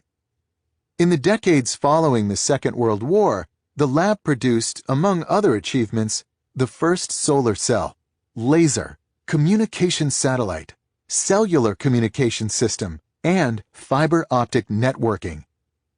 At the same time, their theorists formulated both information theory and coding theory. Their astronomers won the Nobel Prize for empirically validating the Big Bang Theory. And perhaps most important of all, their physicists invented the transistor. The theory of serendipitous creativity, in other words, seems well justified by the historical record. The transistor, we can argue with some confidence, probably required Bell Labs and its ability to put solid-state physicists, quantum theorists, and world-class experimentalists in one building where they could serendipitously encounter one another and learn from their varied expertise. This was an invention unlikely to come from a lone scientist thinking deeply in the academic equivalent of Carl Jung's Stone Tower. But it's here that we must embrace more nuance in understanding what really generated innovation in sites such as Building 20 and Bell Labs. To do so, let's return once again to my own experience at MIT. When I arrived as a new PhD student in the fall of 2004, I was a member of the first incoming class to be housed in the new Stata Center, which, as mentioned, replaced Building 20. Because the center was new, incoming students were given tours that touted its features. Frank Gehry, we learned, arranged the offices around common spaces and introduced open stairwells between adjacent floors, all in an effort to support the type of serendipitous encounters that had defined its predecessor. But what struck me at the time was a feature that hadn't occurred to Gehry, but had been recently added at the faculty's insistence: special gaskets installed into the office door jambs to improve soundproofing. The professors at MIT, some of the most innovative technologists in the world, wanted nothing to do with an open office-style workspace. They instead demanded the ability to close themselves off. This combination of soundproofed offices connected to large common areas yields a hub-and-spoke architecture of innovation, in which both serendipitous encounter and isolated deep thinking are supported. It's a setup that straddles a spectrum where on one extreme we find the solo thinker, isolated from inspiration but free from distraction. And on the other extreme, we find the fully collaborative thinker in an open office, flush with inspiration, but struggling to support the deep thinking needed to build on it. If we turn our attention back to Building 20 and Bell Labs, we see that this is the architecture they deployed as well. Neither building offered anything resembling a modern open office plan. They were instead constructed using the standard layout of private offices connected to shared hallways. Their creative mojo had more to do with the fact that these offices shared a small number of long connecting spaces, forcing researchers to interact whenever they needed to travel from one location to another. These mega hallways, in other words, provided highly effective hubs. We can, therefore, still dismiss the depth-destroying open office concept without dismissing the innovation-producing theory of serendipitous creativity. The key is to maintain both in a hub-and-spoke style arrangement. Expose yourself to ideas in hubs on a regular basis, but maintain a spoke in which to work deeply on what you encounter. This division of efforts, however, is not the full story, as even when one returns to a spoke, solo work is still not necessarily the best strategy. Consider, for example, the previously mentioned invention of the point contact transistor at Bell Labs. This breakthrough was supported by a large group of researchers, all with separate specialties, who came together to form the Solid-State Physics Research Group, a team dedicated to inventing a smaller and more reliable alternative to the vacuum tube. This group's collaborative conversations were necessary preconditions to the transistor, a clear example of the usefulness of hub behavior. Once the research group laid the intellectual groundwork for the component, the innovation process shifted to a spoke. What makes this particular innovation process an interesting case, however, is that even when it shifted to a spoke, it remained collaborative.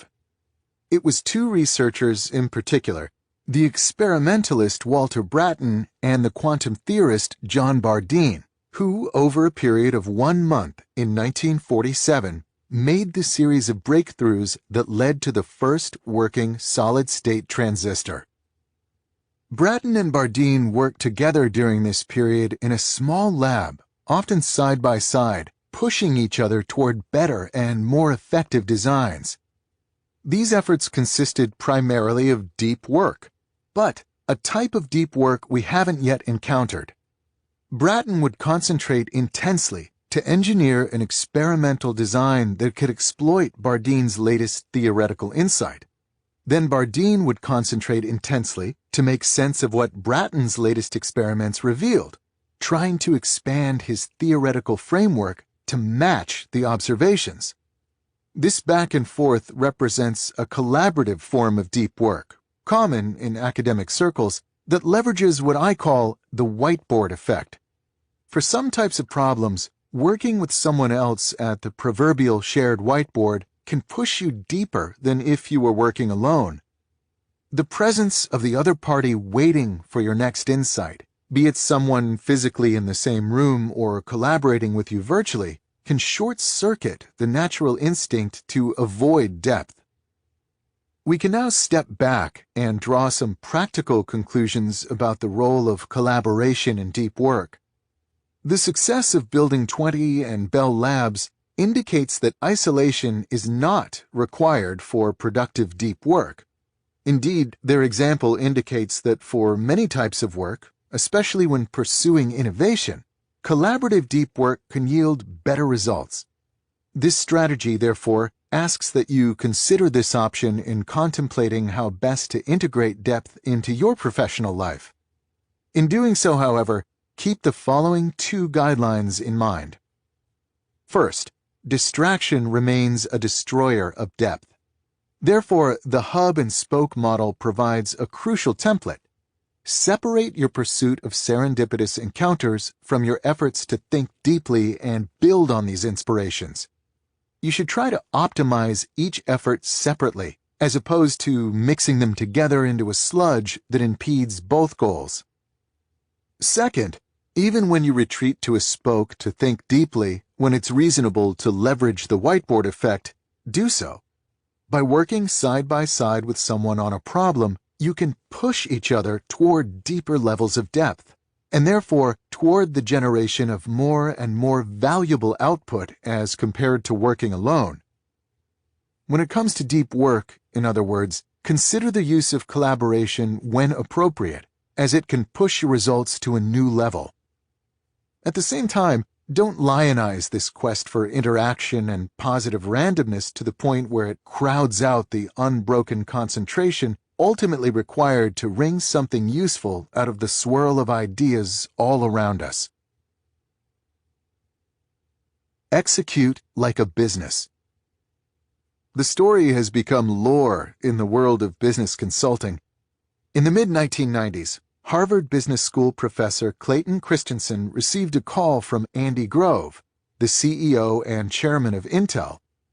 Grove had encountered Christensen's research on disruptive innovation and asked him to fly out to California to discuss the theory's implications for Intel.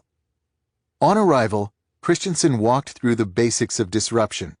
Entrenched companies are often unexpectedly dethroned by startups that begin with cheap offerings at the low end of the market, but then, over time, improve their cheap products just enough to begin to steal high-end market share. Grove recognized that Intel faced this threat from low-end processors produced by upstart companies like AMD and Xerox. Fueled by his newfound understanding of disruption, Grove devised the strategy that led to the Celeron family of processors, a lower performance offering that helped Intel successfully fight off the challenges from below.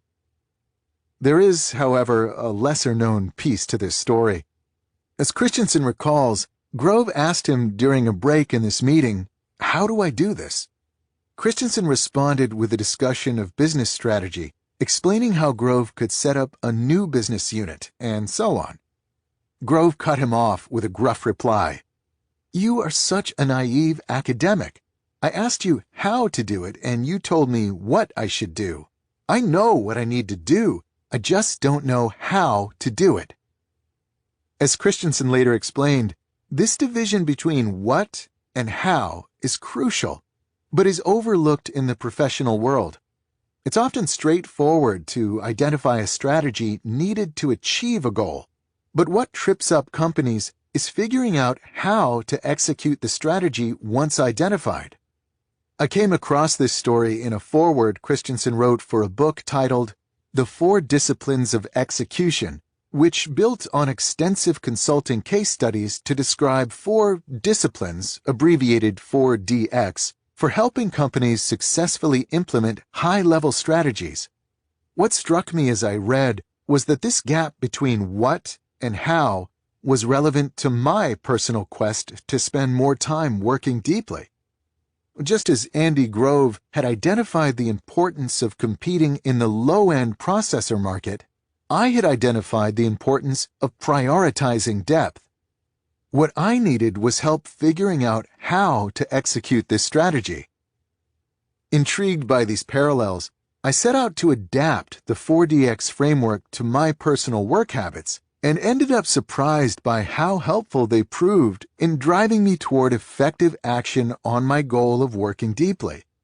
These ideas may have been forged for the world of big business, but the underlying concepts seem to apply anywhere that something important needs to get done against the backdrop of many competing obligations and distractions. With this in mind, I've summarized in the following sections the 4 disciplines of the 4DX framework, and for each I describe how I adapted it to the specific concerns of developing a deep work habit. Discipline number 1. Focus on the wildly important. As the authors of the 4 disciplines of execution explain, the more you try to do, the less you actually accomplish. They elaborate that execution should be aimed at a small number of wildly important goals. This simplicity will help focus an organization's energy to a sufficient intensity to ignite real results. For an individual focused on deep work, the implication is that you should identify a small number of ambitious outcomes to pursue with your deep work hours. The general exhortation to spend more time working deeply doesn't spark a lot of enthusiasm.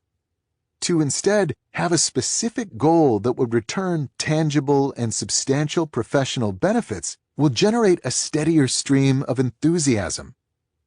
In a 2014 column titled The Art of Focus, David Brooks endorsed this approach of letting ambitious goals drive focused behavior, explaining, "If you want to win the war for attention, don't try to say no to the trivial distractions you find on the information smorgasbord. Try to say yes to the subject that arouses a terrifying longing, and let the terrifying longing crowd out everything else." For example, when I first began experimenting with 4DX, I set the specific important goal of publishing 5 high-quality peer-reviewed papers in the upcoming academic year. This goal was ambitious, as it was more papers than I had been publishing, and there were tangible rewards attached to it. Tenure review was looming. Combined, these two properties helped the goal stoke my motivation. Discipline number 2. Act on the lead measures. Once you've identified a wildly important goal, you need to measure your success. In 4DX, there are 2 types of metrics for this purpose: lag measures and lead measures. Lag measures describe the thing you're ultimately trying to improve. For example, if your goal is to increase customer satisfaction in your bakery, then the relevant lag measure is your customer satisfaction scores. As the 4DX authors explain, the problem with lag measures is that they come too late to change your behavior. When you receive them, the performance that drove them is already in the past. Lead measures, on the other hand, measure the new behaviors that will drive success on the lag measures. In the bakery example, a good lead measure might be the number of customers who receive free samples. This is a number you can directly increase by giving out more samples. As you increase this number, your lag measures will likely eventually improve as well. In other words, lead measures turn your attention to improving the behaviors you directly control in the near future that will then have a positive impact on your long-term goals. For an individual focused on deep work, it's easy to identify the relevant lead measure: time spent in a state of deep work dedicated toward your wildly important goal. Returning to my example, this insight had an important impact on how I directed my academic research. I used to focus on lag measures, such as papers published per year. These measures, however, lacked influence on my day-to-day behavior because there was nothing I could do in the short term that could immediately generate a noticeable change to this long-term metric. When I shifted to tracking deep work hours, suddenly these measures became relevant to my day-to-day. Every hour extra of deep work was immediately reflected in my tally. Discipline number 3. Keep a compelling scorecard. People play differently when they're keeping score, the 4DX authors explain. They then elaborate that when attempting to drive your team's engagement toward your organization's wildly important goal, it's important that they have a public place to record and track their lead measures. This scoreboard creates a sense of competition that drives them to focus on these measures even when other demands vie for their attention. It also provides a reinforcing source of motivation. Once the team notices their success with a lead measure, they become invested in perpetuating this performance. In the preceding discipline, I argued that for an individual focused on deep work, hours spent working deeply should be the lead measure. It follows, therefore, that the individual's scoreboard should be a physical artifact in the workspace that displays the individual's current deep work hour count. In my early experiments with 4DX, I settled on a simple but effective solution for implementing the scorecard. I took a piece of cardstock and divided it into rows, one for each week of the current semester. I then labeled each row with the dates of the week and taped it to the wall next to my computer monitor, where it couldn't be ignored. As each week progressed, I kept track of the hours spent in deep work that week with a simple tally of tick marks in that week's row. To maximize the motivation generated by this scorecard, whenever I reached an important milestone in an academic paper, i.e. solving a key proof, I would circle the tally mark corresponding to the hour where I finished the result. This served two purposes. First, it allowed me to connect at a visceral level accumulated deep work hours and tangible results. Second, it helped calibrate my expectations for how many hours of deep work were needed per result. This reality, which was larger than I first assumed, helped spur me to squeeze more such hours into each week. Discipline number 4. Create a cadence of accountability. The 4DX authors elaborate that the final step to help maintain a focus on lead measures is to put in place a rhythm of regular and frequent meetings of any team that owns a wildly important goal. During these meetings, the team members must confront their scoreboard, commit to specific actions to help improve the score before the next meeting, and describe what happened with the commitments they made at the last meeting. They note that this review can be condensed to only a few minutes, but it must be regular for its effect to be felt. The authors argue that it's this discipline where execution really happens. For an individual focused on his or her own deep work habit, there's likely no team to meet with, but this doesn't exempt you from the need for regular accountability. In multiple places throughout this book, I discuss and recommend the habit of a weekly review in which you make a plan for the work week ahead. See rule number 4. During my experiments with 4DX, I used a weekly review to look over my scorecard, to celebrate good weeks, help understand what led to bad weeks, and most important, figure out how to ensure a good score for the days ahead. This led me to adjust my schedule to meet the needs of my lead measure, enabling significantly more deep work than if I had avoided such reviews altogether. The 4DX framework is based on the fundamental premise that execution is more difficult than strategizing. After hundreds and hundreds of case studies, its inventors managed to isolate a few basic disciplines that seem to work particularly well in conquering this difficulty.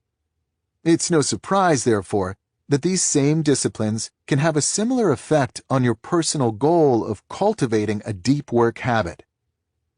To conclude, let's return one last time to my own example. As I noted earlier, when I first embraced 4DX, I adopted the goal of publishing 5 peer-reviewed papers in the 2013-2014 academic year.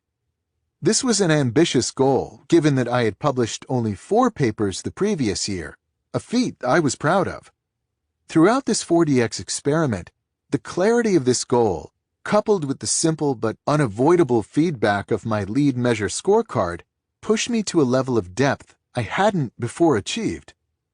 In retrospect, it was not so much the intensity of my deep work periods that increased, but instead their regularity. Whereas I used to cluster my deep thinking near paper submission deadlines, the 4DX habit kept my mind concentrated throughout the full year. It ended up, I must admit, an exhausting year, especially given that I was writing this book at the same time, but it also turned out to produce a convincing endorsement for the 4DX framework. By the summer of 2014, I had 9 full papers accepted for publication, more than doubling what I had managed to accomplish in any preceding year. Be lazy. In a 2012 article written for a New York Times blog, the essayist and cartoonist Tim Kreider provided a memorable self-description. "I am not busy. I am the laziest ambitious person I know." Kreider's distaste for frenetic work, however, was put to the test in the months leading up to the writing of his post. Here's his description of the period. "I've insidiously started, because of professional obligations, to become busy. Every morning my inbox was full of emails asking me to do things I did not want to do or presenting me with problems that I now had to solve." His solution? He fled to what he calls an undisclosed location, a place with no TV and no internet.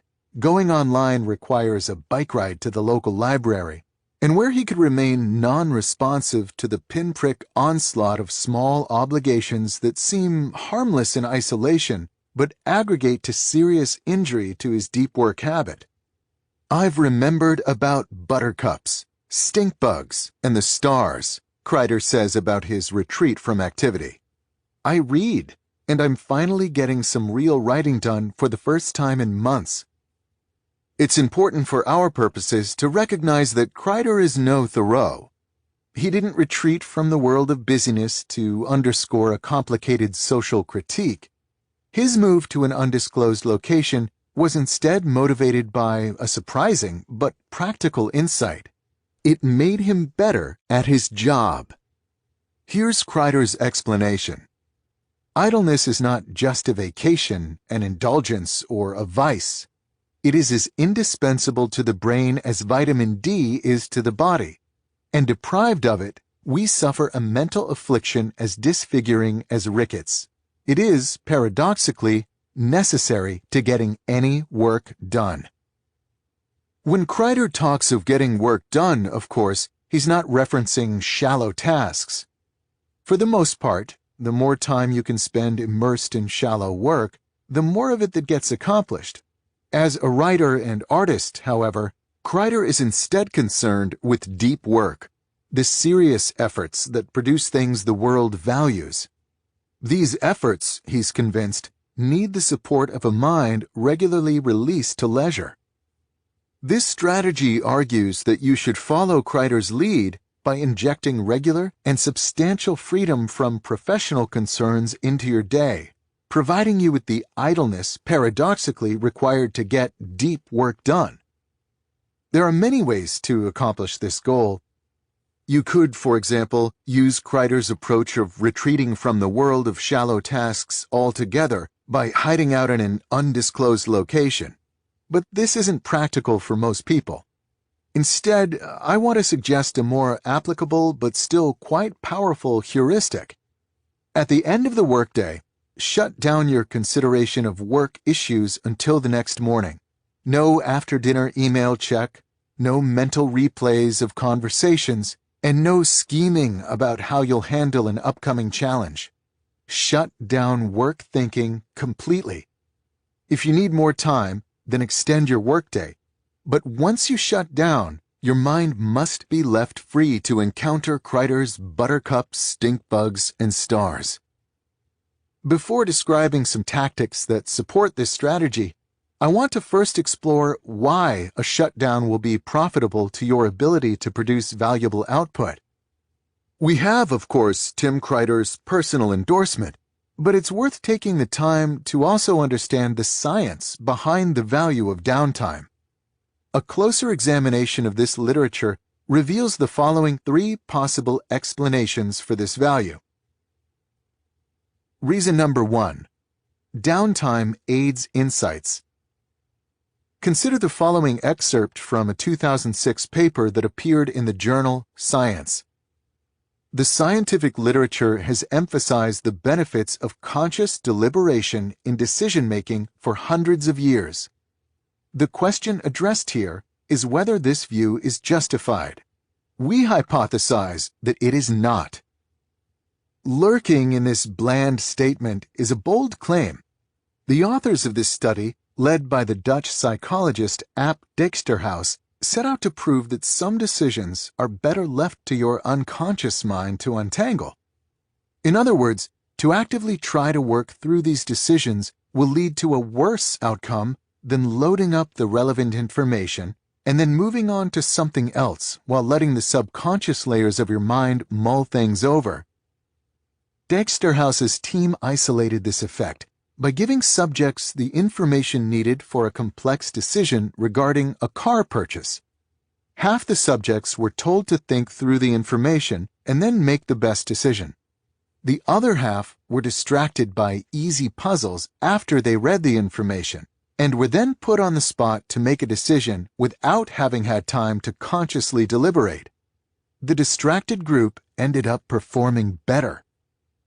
Observations from experiments such as this one led Dexter House and his collaborators to introduce unconscious thought theory, UTT, an attempt to understand the different roles conscious and unconscious deliberation play in decision-making.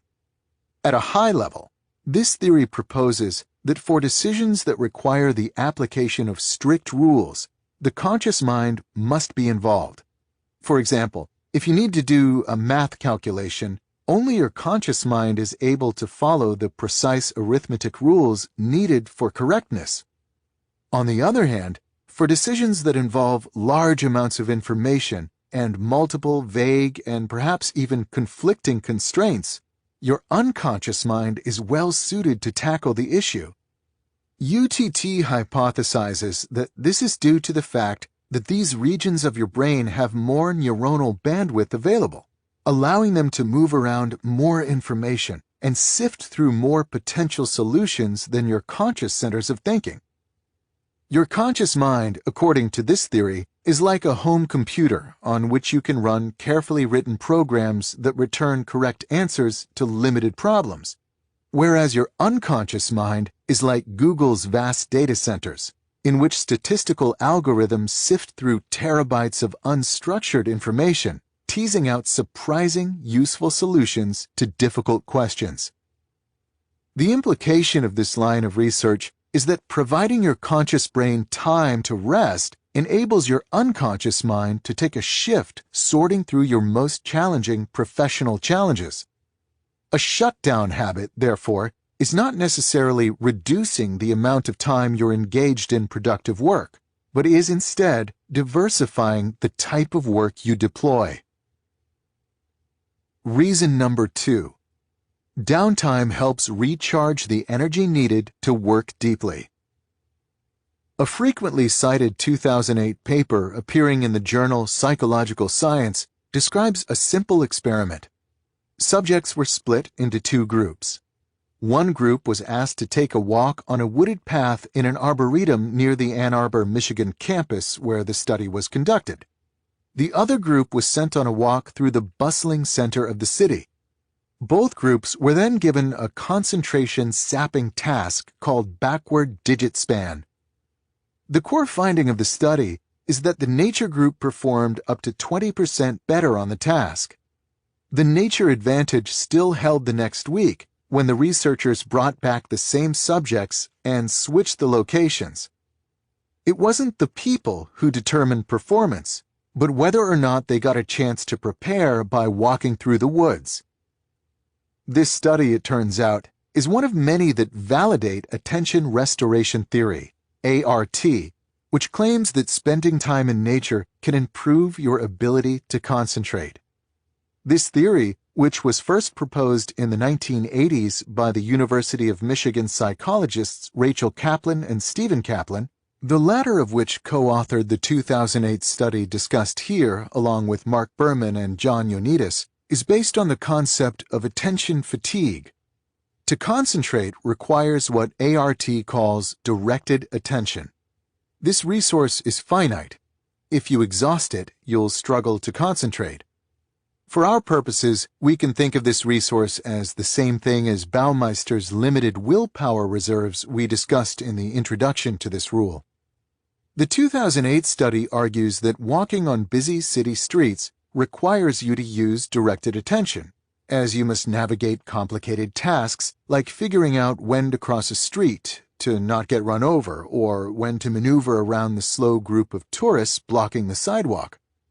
After just 50 minutes of this focused navigation, the subject's store of directed attention was low. Walking through nature, by contrast, exposes you to what lead author Mark Berman calls inherently fascinating stimuli, using sunsets as an example. These stimuli invoke attention modestly, allowing focused attention mechanisms a chance to replenish.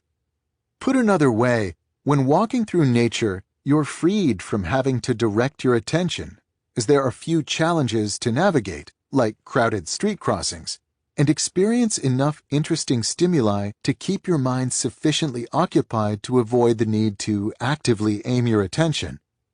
This state allows your directed attention resources time to replenish. After 50 minutes of such replenishment, the subjects enjoyed a boost in their concentration. You might, of course, argue that perhaps being outside watching a sunset puts people in a good mood, and being in a good mood is what really helps performance on these tasks. But in a sadistic twist, the researchers debunked that hypothesis by repeating the experiment in the harsh Ann Arbor winter. Walking outside in brutal, cold conditions didn't put the subjects in a good mood, but they still ended up doing better on concentration tasks. What's important to our purpose is observing that the implications of ART expand beyond the benefits of nature. The core mechanism of this theory is the idea that you can restore your ability to direct your attention if you give this activity a rest. Walking in nature provides such a mental respite, but so too can any number of relaxing activities, so long as they provide similar, inherently fascinating stimuli and freedom from directed concentration. Having a casual conversation with a friend, listening to music while making dinner, playing a game with your kids, going for a run. The types of activities that will fill your time in the evening if you enforce a work shutdown play the same attention-restoring role as walking in nature. On the other hand, if you keep interrupting your evening to check and respond to email, or put aside a few hours after dinner to catch up on an approaching deadline, you're robbing your directed attention centers of the uninterrupted rest they need for restoration. Even if these work dashes consume only a small amount of time, they prevent you from reaching the levels of deeper relaxation in which attention restoration can occur. Only the confidence that you're done with work until the next day can convince your brain to downshift to the level where it can begin to recharge for the next day to follow. Put another way, trying to squeeze a little more work out of your evenings might reduce your effectiveness the next day enough that you end up getting less done than if you had instead respected a shutdown. Reason number 3. The work that evening downtime replaces is usually not that important.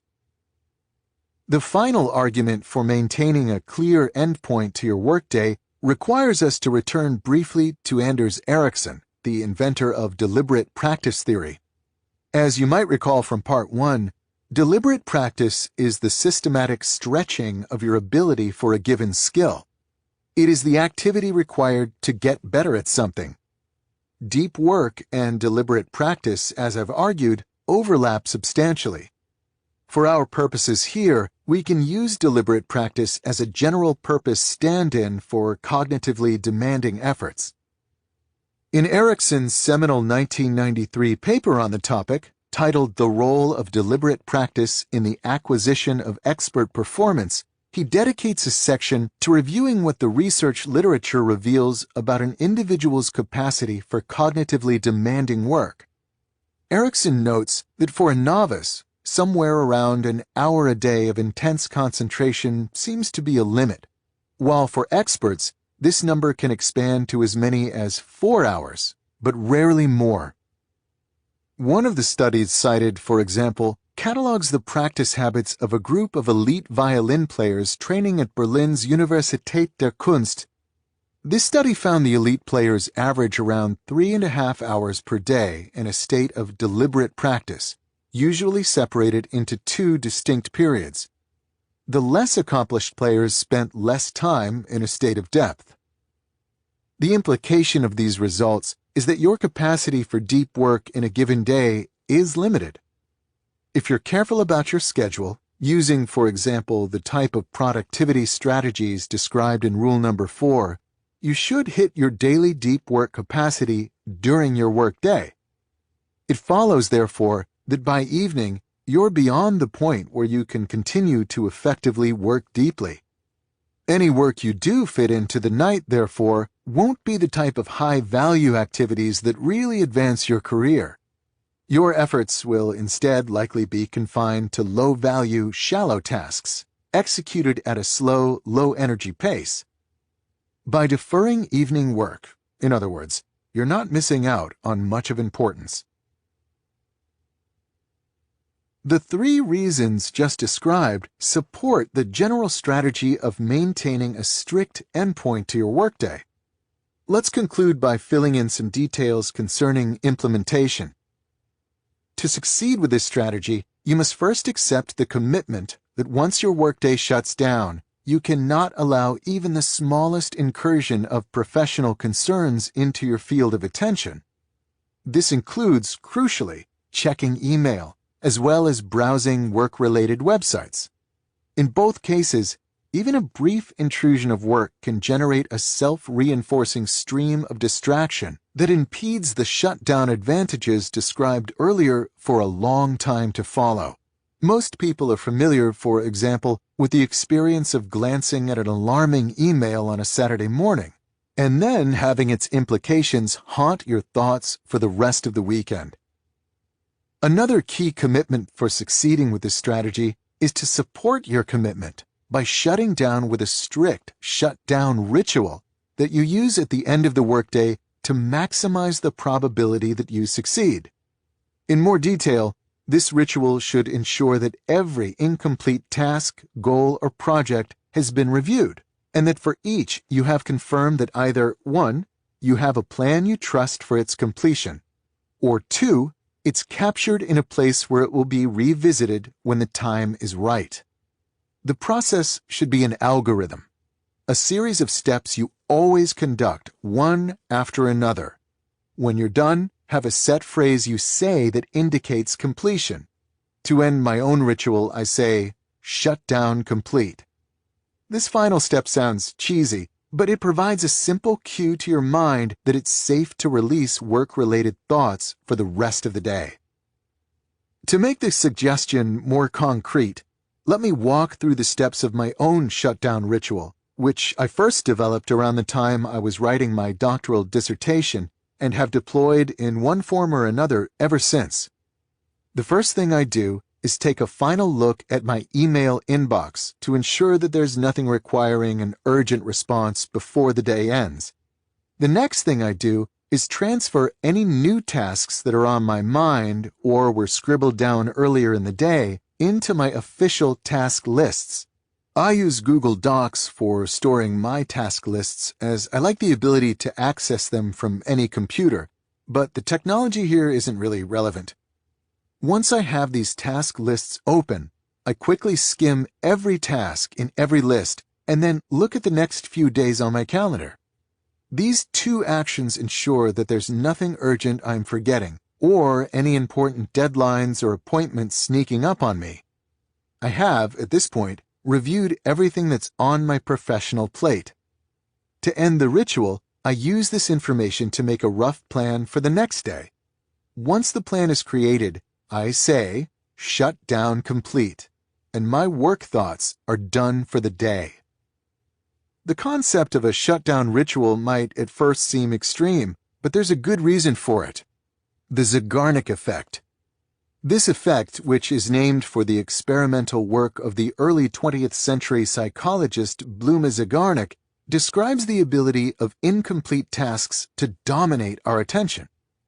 It tells us that if you simply stop whatever you're doing at 5 p.m. and declare, "I'm done with work until tomorrow," you'll likely struggle to keep your mind clear of professional issues, as the many obligations left unresolved in your mind will, as in Bluma Zeigarnik's experiments, keep battling for your attention throughout the evening, a battle that they'll often win. At first, this challenge might seem unresolvable. As any busy knowledge worker can attest, there are always tasks left incomplete. The idea that you can ever reach a point where all your obligations are handled is a fantasy. Fortunately, we don't need to complete a task to get it off our minds. Riding to our rescue in this matter is our friend from earlier in the rule, the psychologist Roy Baumeister, who wrote a paper with E.J. Masacampo playfully titled, "Consider It Done."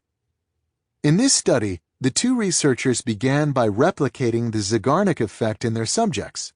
In this case, the researchers assigned a task and then cruelly engineered interruptions, but then found that they could significantly reduce the effect's impact by asking the subjects soon after the interruption to make a plan for how they would later complete the incomplete task.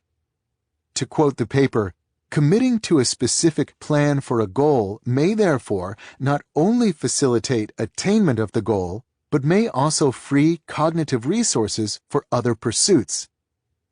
The shutdown ritual described earlier leverages this tactic to battle the Zeigarnik effect. While it doesn't force you to explicitly identify a plan for every single task in your task list, a burdensome requirement, it does force you to capture every task in a common list, and then review these tasks before making a plan for the next day. This ritual ensures that no task will be forgotten. Each will be reviewed daily and tackled when the time is appropriate. Your mind, in other words, is released from its duty to keep track of these obligations at every moment. Your shutdown ritual has taken over that responsibility.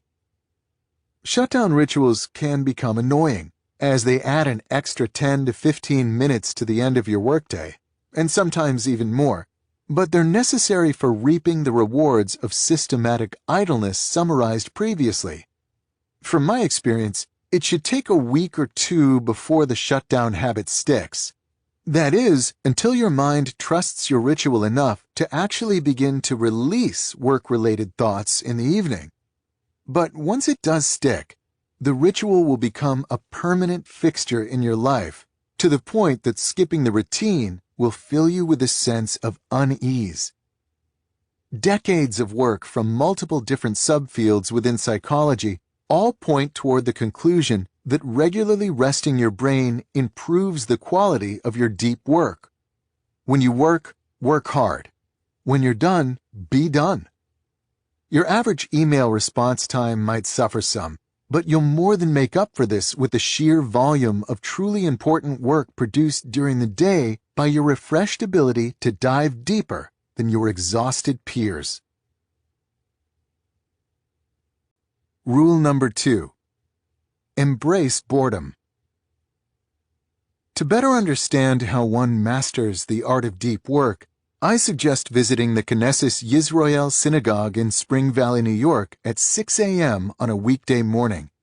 If you do, you'll likely find at least 20 cars in the parking lot. Inside, you'll encounter a couple dozen members of the congregation working over texts. Some might be reading silently, mouthing the words of an ancient language, while others are paired together, debating. At one end of the room, a rabbi will be leading a larger group in a discussion. This early morning gathering in Spring Valley represents just a small fraction of the hundreds of thousands of Orthodox Jews who will wake up early that morning, as they do every weekday morning, to practice a central tenet of their faith: to spend time every day studying the complex written traditions of Rabbinic Judaism. I was introduced to this world by Adam Marlin, a member of the Knesset Yisroel congregation and one of the regulars at its morning study group. As Marlin explained to me, his goal with this practice is to decipher one Talmud page each day, though he sometimes fails to make it even this far, often working with a shavruta, study partner, to push his understanding closer to his cognitive limit. What interests me about Marlin is not his knowledge of ancient texts, but instead the type of effort required to gain this knowledge. When I interviewed him, he emphasized the mental intensity of his morning ritual. It's an extreme and serious discipline, consisting mostly of the deep work stuff you write about, he explained.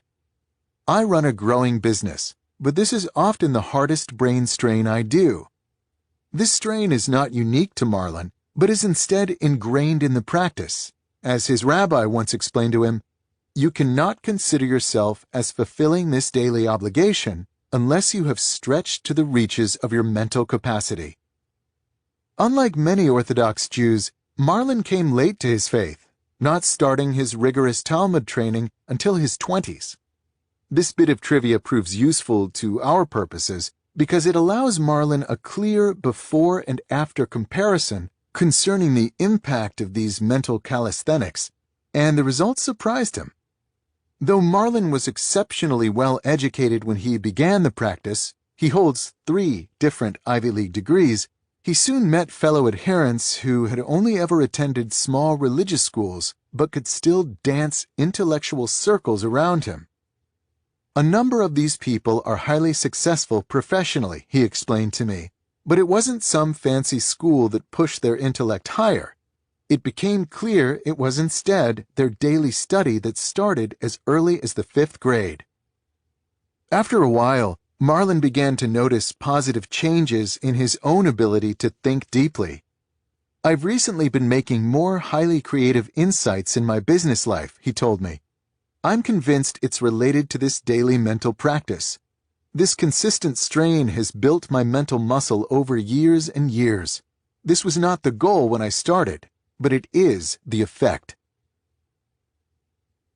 Adam Marlin's experience underscores an important reality about deep work. The ability to concentrate intensely is a skill that must be trained. This idea might sound obvious once it's pointed out, but it represents a departure from how most people understand such matters. In my experience, it's common to treat undistracted concentration as a habit, like flossing, something that you know how to do and know is good for you, but that you've been neglecting due to a lack of motivation. This mindset is appealing because it implies you can transform your working life from distracted to focused overnight if you can simply muster enough motivation. But this understanding ignores the difficulty of focus and the hours of practice necessary to strengthen your mental muscle. The creative insights that Adam Marlin now experiences in his professional life, in other words, have little to do with a one-time decision to think deeper, and much to do with a commitment to training this ability early every morning. There is, however, an important corollary to this idea. Efforts to deepen your focus will struggle if you don't simultaneously wean your mind from a dependence on distraction. Much in the same way that athletes must take care of their bodies outside of their training sessions, you'll struggle to achieve the deepest levels of concentration if you spend the rest of your time fleeing the slightest hint of boredom. We can find evidence for this claim in the research of Clifford Nass, the late Stanford communications professor who was well known for his study of behavior in the digital age. Among other insights, Nass's research revealed that constant attention switching online has a lasting negative effect on your brain. Here's Nass summarizing these findings in a 2010 interview with NPR's Ira Flatow. "So we have scales that allow us to divide up people into people who multitask all the time and people who rarely do, and the differences are remarkable. People who multitask all the time can't filter out irrelevancy. They can't manage a working memory. They're chronically distracted. They initiate much larger parts of their brain that are irrelevant to the task at hand. They're pretty much mental wrecks." At this point, Flatow asks Nass whether the chronically distracted recognize this rewiring of their brain. "The people we talk with continually said, 'Look, when I really have to concentrate, I turn off everything and I am laser focused.' And unfortunately, they've developed habits of mind that make it impossible for them to be laser-focused. They're suckers for irrelevancy. They just can't keep on task." Once your brain has become accustomed to on-demand distraction, Nass discovered, it's hard to shake the addiction, even when you want to concentrate. To put this more concretely, if every moment of potential boredom in your life, say having to wait 5 minutes in line, or sit alone in a restaurant until a friend arrives is relieved with a quick glance at your smartphone, then your brain has likely been rewired to a point where, like the mental wrecks in NASA's research, it's not ready for deep work, even if you regularly schedule time to practice this concentration. Rule number 1 taught you how to integrate deep work into your schedule and support it with routines and rituals designed to help you consistently reach the current limit of your concentration ability. Rule number 2 will help you significantly improve this limit. The strategies that follow are motivated by the key idea that getting the most out of your deep work habit requires training. And as clarified previously, this training must address 2 goals: improving your ability to concentrate intensely and overcoming your desire for distraction. These strategies cover a variety of approaches, from quarantining distraction to mastering a special form of meditation that combine to provide a practical roadmap for your journey from a mind wrecked by constant distraction and unfamiliar with concentration to an instrument that truly does deliver laser-like focus. Don't take breaks from distraction.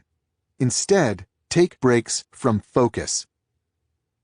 Many assume that they can switch between a state of distraction and one of concentration as needed. But as I just argued, this assumption is optimistic. Once you're wired for distraction, you crave it. Motivated by this reality, this strategy is designed to help you rewire your brain to a configuration better suited to staying on task. Before diving into the details, let's start by considering a popular suggestion for distraction addiction that doesn't quite solve our problem: the Internet Sabbath, sometimes called a digital detox. In its basic form, this ritual asks you to put aside regular time, typically 1 day a week, where you refrain from network technology. In the same way that the Sabbath in the Hebrew Bible induces a period of quiet and reflection well suited to appreciate God and His works, the Internet Sabbath is meant to remind you of what you miss when you are glued to a screen. It's unclear who first introduced the Internet Sabbath concept, but credit for popularizing the idea often goes to the journalist William Powers, who promoted the practice in his 2010 reflection on technology and human happiness, Hamlet's BlackBerry. As Powers later summarizes in an interview, "Do what Thoreau did, which is learn to have a little disconnectedness within the connected world. Don't run away." A lot of advice for the problem of distraction follows this general template of finding occasional time to get away from the clatter. Some put aside 1 or 2 months a year to escape these tethers. Others follow Powers' 1 day a week advice, while others put aside an hour or 2 every day for the same purpose. All forms of this advice provide some benefit, but once we see the distraction problem in terms of brain wiring, it becomes clear that an Internet Sabbath cannot by itself cure a distracted brain. If you eat healthy just 1 day a week, you're unlikely to lose weight, as the majority of your time is still spent gorging.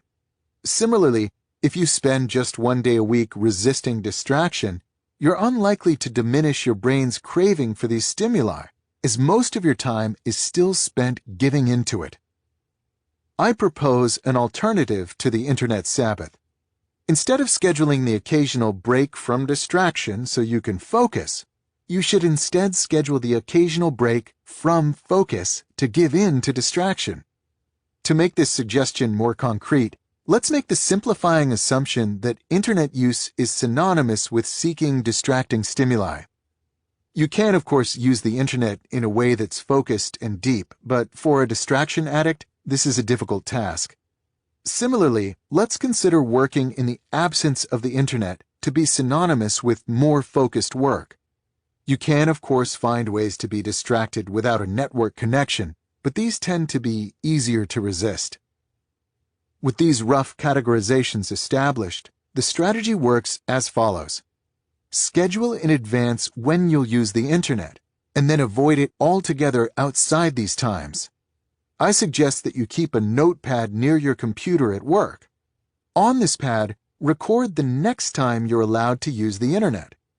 Until you arrive at that time, absolutely no network connectivity is allowed, no matter how tempting. The idea motivating this strategy is that the use of a distracting service does not, by itself, reduce your brain's ability to focus. It's instead the constant switching from low stimuli, high-value activities to high stimuli, low-value activities at the slightest hint of boredom or cognitive challenge that teaches your mind to never tolerate an absence of novelty. This constant switching can be understood analogously as weakening the mental muscles responsible for organizing the many sources vying for your attention. By segregating internet use, and therefore segregating distractions, you're minimizing the number of times you give in to distraction, and by doing so, you let these attention-selecting muscles strengthen. For example, if you've scheduled your next internet block 30 minutes from the current moment, and you're beginning to feel bored and crave distraction, the next 30 minutes of resistance become a session of concentration calisthenics. A full day of scheduled distraction, therefore, becomes a full day of similar mental training. While the basic idea behind this strategy is straightforward, putting it into practice can be tricky. To help you succeed, here are 3 important points to consider. Point number 1. This strategy works even if your job requires lots of internet use and/or prompt email replies. If you're required to spend hours every day online or answer emails quickly, that's fine. This simply means that your internet blocks will be more numerous than those of someone whose job requires less connectivity. The total number or duration of your internet blocks doesn't matter nearly as much as making sure that the integrity of your offline blocks remains intact. Imagine, for example, that over a 2-hour period between meetings, you must schedule an email check every 15 minutes. Further imagine that these checks require, on average, 5 minutes. It's sufficient, therefore, to schedule an internet block every 15 minutes through this 2-hour stretch, with the rest of the time dedicated to offline blocks. In this example, you'll end up spending around 90 minutes out of this 2-hour period in a state where you're offline and actively resisting distraction. This works out to be a large amount of concentration training that's achieved without requiring you to sacrifice too much connectivity. Point number 2. Regardless of how you schedule your internet blocks, you must keep the time outside these blocks absolutely free from internet use. This objective is easy to state in principle, but quickly becomes tricky in the messy reality of the standard workday. An inevitable issue you'll face when executing this strategy is realizing early on in an offline block that there's some crucial piece of information online that you need to retrieve to continue making progress on your current task. If your next internet block doesn't start for a while, you might end up stuck. The temptation in this situation is to quickly give in, look up the information, then return to your offline block. You must resist this temptation. The internet is seductive. You may think you're just retrieving a single key email from your inbox, but you'll find it hard not to glance at the other urgent messages that have recently arrived. It doesn't take many of these exceptions before your mind begins to treat the barrier between internet and offline blocks as permeable, diminishing the benefits of this strategy. It's crucial in this situation, therefore, that you don't immediately abandon an offline block, even when stuck. If it's possible, switch to another offline activity for the remainder of the current block, or perhaps even fill in this time relaxing. If this is infeasible, perhaps you need to get the current offline activity done promptly, then the correct response is to change your schedule so that your next internet block begins sooner. The key in making this change, however, is to not schedule the next internet block to occur immediately. Instead, enforce at least a 5-minute gap between the current moment and the next time you can go online. This gap is minor, so it won't excessively impede your progress. But from a behavioralist perspective, it's substantial, because it separates the sensation of wanting to go online from the reward of actually doing so. Point number 3. Scheduling internet use at home as well as at work can further improve your concentration training. If you find yourself glued to a smartphone or laptop throughout your evenings and weekends, then it's likely that your behavior outside of work is undoing many of your attempts during the workday to rewire your brain, which makes little distinction between the two settings. In this case, I would suggest that you maintain the strategy of scheduling internet use even after the workday is over. To simplify matters, when scheduling internet use after work, you can allow time-sensitive communication into your offline blocks, i.e., texting with a friend to agree on where you'll meet for dinner, as well as time-sensitive information retrieval, i.e., looking up the location of the restaurant on your phone. Outside of these pragmatic exceptions, however, when in an offline block, put your phone away, ignore texts, and refrain from internet usage. As in the workplace variation of this strategy, if the internet plays a large and important role in your evening entertainment, that's fine. Schedule lots of long internet blocks. The key here isn't to avoid or even to reduce the total amount of time you spend engaging in distracting behavior, but is instead to give yourself plenty of opportunities throughout your evening to resist switching to these distractions at the slightest hint of boredom. One place where this strategy becomes particularly difficult outside work is when you're forced to wait, for example, standing in line at a store. It's crucial in these situations that if you're in an offline block, you simply gird yourself for the temporary boredom and fight through it with only the company of your thoughts. To simply wait and be bored has become a novel experience in modern life. But from the perspective of concentration training, it's incredibly valuable. To summarize, to succeed with deep work, you must rewire your brain to be comfortable resisting distracting stimuli. This doesn't mean that you have to eliminate distracting behaviors. It's sufficient that you instead eliminate the ability of such behaviors to hijack your attention. The simple strategy proposed here of scheduling internet blocks goes a long way toward helping you regain this attention autonomy. Work like Teddy Roosevelt. If you attended Harvard College during the 1876-1877 school year, you would have likely noticed a wiry, mutton-chopped, brash, and impossibly energetic freshman named Theodore Roosevelt. If you then proceeded to befriend this young man, you would have soon noticed a paradox. On the one hand, his attention might appear to be hopelessly scattered, spread over what one classmate called an amazing array of interests, a list that biographer Edmund Morris catalogs to contain boxing, wrestling, bodybuilding, dance lessons, poetry readings, and the continuation of a lifelong obsession with naturalism. Roosevelt's landlord on Winthrop Street was not pleased with her young tenant's tendency to dissect and stuff specimens in his rented room. This latter interest developed to the point that Roosevelt published his first book, The Summer Birds of the Adirondacks, in the summer after his freshman year.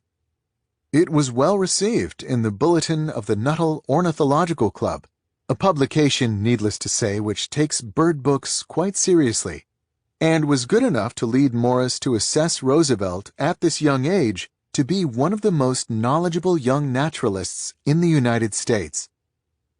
To support this extracurricular exuberance, Roosevelt had to severely restrict the time left available for what should have been his primary focus, his studies at Harvard.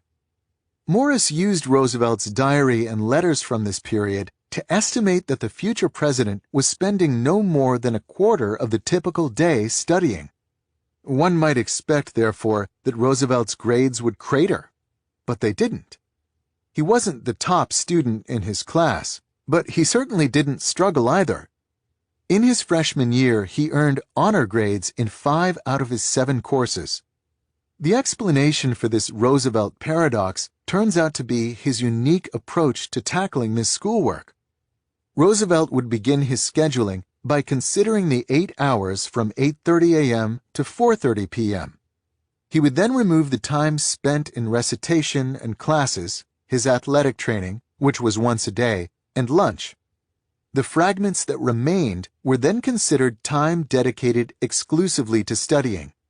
As noted, these fragments didn't usually add up to a large number of total hours, but he would get the most out of them by working only on schoolwork during these periods, and doing so with a blistering intensity. The amount of time he spent at his desk was comparatively small, explained Morris, but his concentration was so intense and his reading so rapid that he could afford more time off from schoolwork than most. This strategy asks you to inject the occasional dash of Rooseveltian intensity into your own workday. In particular, identify a deep task, that is, something that requires deep work to complete, that's high on your priority list. Estimate how long you'd normally put aside for an obligation of this type. Then, give yourself a hard deadline that drastically reduces this time. If possible, commit publicly to the deadline. For example, by telling the person expecting the finished project when they should expect it. If this isn't possible, or if it puts your job in jeopardy, then motivate yourself by setting a countdown timer on your phone and propping it up where you can't avoid seeing it as you work. At this point, there should be only one possible way to get the deep task done in time: working with great intensity. No email breaks, no daydreaming, no Facebook browsing, no repeated trips to the coffee machine. Like Roosevelt at Harvard, attack the task with every free neuron until it gives way under your unwavering barrage of concentration. Try this experiment no more than once a week at first, giving your brain practice with intensity, but also giving it and your stress levels time to rest in between. Once you feel confident in your ability to trade concentration for completion time, increase the frequency of these Roosevelt dashes. Remember, however, to always keep your self-imposed deadlines right at the edge of feasibility. You should be able to consistently beat the buzzer, or at least be close, but to do so should require teeth-gritting concentration. The main motivation for this strategy is straightforward. Deep work requires levels of concentration well beyond where most knowledge workers are comfortable. Roosevelt dashes leverage artificial deadlines to help you systematically increase the level you can regularly achieve, providing in some sense interval training for the attention centers of your brain. An additional benefit is that these dashes are incompatible with distraction. There's no way you can give in to distraction and still make your deadlines. Therefore, every completed dash provides a session in which you're potentially bored and really want to seek more novel stimuli, but you resist. As argued in the previous strategy, the more you practice resisting such urges, the easier such resistance becomes. After a few months of deploying this strategy, your understanding of what it means to focus will likely be transformed as you reach levels of intensity stronger than anything you've experienced before. And if you're anything like a young Roosevelt, you can then repurpose the extra free time it generates toward the finer pleasures in life, like trying to impress the always discerning members of the Nuttall Ornithological Club. Meditate productively. During the 2 years I spent as a postdoctoral associate at MIT, my wife and I lived in a small but charming apartment on Pinckney Street in historic Beacon Hill. Though I lived in Boston and worked in Cambridge, the two locations were close, only a mile apart, sitting on opposite banks of the Charles River. Intent on staying fit, even during the long and dark New England winter, I decided to take advantage of this proximity by traveling between home and work to the greatest extent possible on foot. My routine had me walk to campus in the morning, crossing the Longfellow Bridge in all weather. The city, it turns out to my dismay, is often slow to shovel the pedestrian path after snowstorms. Around lunch, I would change into running gear and run back home on a longer path that followed the banks of the Charles, crossing at the Massachusetts Avenue Bridge. After a quick lunch and shower at home, I would typically take the subway across the river on the way back to campus, saving perhaps a third of a mile on the trek, and then walk home when the workday was done. In other words, I spent a lot of time on my feet during this period. It was this reality that led me to develop the practice that I'll now suggest you adopt in your own deep work training: productive meditation. The goal of productive meditation is to take a period in which you're occupied physically but not mentally, walking, jogging, driving, showering, and focus your attention on a single, well-defined professional problem. Depending on your profession, this problem might be outlining an article, writing a talk, making progress on a proof, or attempting to sharpen a business strategy. As in mindfulness meditation, you must continue to bring your attention back to the problem at hand when it wanders or stalls. I used to practice productive meditation in at least one of my daily cross-river treks while living in Boston, and as I improved, so did my results. I ended up, for example, working out the chapter outlines for a significant portion of my last book while on foot, and made progress on many knotty technical problems in my academic research. I suggest that you adopt a productive meditation practice in your own life. You don't necessarily need a serious session every day, but your goal should be to participate in at least 2 or 3 such sessions in a typical week. Fortunately, finding time for this strategy is easy, as it takes advantage of periods that would otherwise be wasted, such as walking the dog or commuting to work, and, if done right, can actually increase your professional productivity instead of taking time away from your work. In fact, you might even consider scheduling a walk during your workday specifically for the purpose of applying productive meditation to your most pressing problem at the moment. I'm not, however, suggesting this practice for its productivity benefits, though they're nice. I'm instead interested in its ability to rapidly improve your ability to think deeply. In my experience, productive meditation builds on both of the key ideas introduced at the beginning of this rule. By forcing you to resist distraction and return your attention repeatedly to a well-defined problem, it helps strengthen your distraction-resisting muscles, and by forcing you to push your focus deeper and deeper on a single problem, it sharpens your concentration. To succeed with productive meditation, it's important to recognize that, like any form of meditation, it requires practice to do well. When I first attempted this strategy back in the early weeks of my postdoc, I found myself hopelessly distracted, ending long stretches of thinking with little new to show for my efforts. It took me a dozen or so sessions before I began to experience real results. You should expect something similar, so patience will be necessary. To help accelerate this ramp-up process, however, I have 2 specific suggestions to offer. Suggestion number 1. Be wary of distractions and looping. As a novice, when you begin a productive meditation session, your mind's first act of rebellion will be to offer unrelated but seemingly more interesting thoughts. My mind, for example, was often successful at derailing my attention by beginning to compose an email that I knew I needed to write. Objectively speaking, this train of thought sounds exceedingly dull, but in the moment it can become impossibly tantalizing. When you notice your attention slipping away from the problem at hand, gently remind yourself that you can return to that thought later. Then redirect your attention back. Distraction of this type, in many ways, is the obvious enemy to defeat in developing a productive meditation habit. A subtler but equally effective adversary is looping. When faced with a hard problem, Your mind, as it was evolved to do, will attempt to avoid excess expenditure of energy when possible.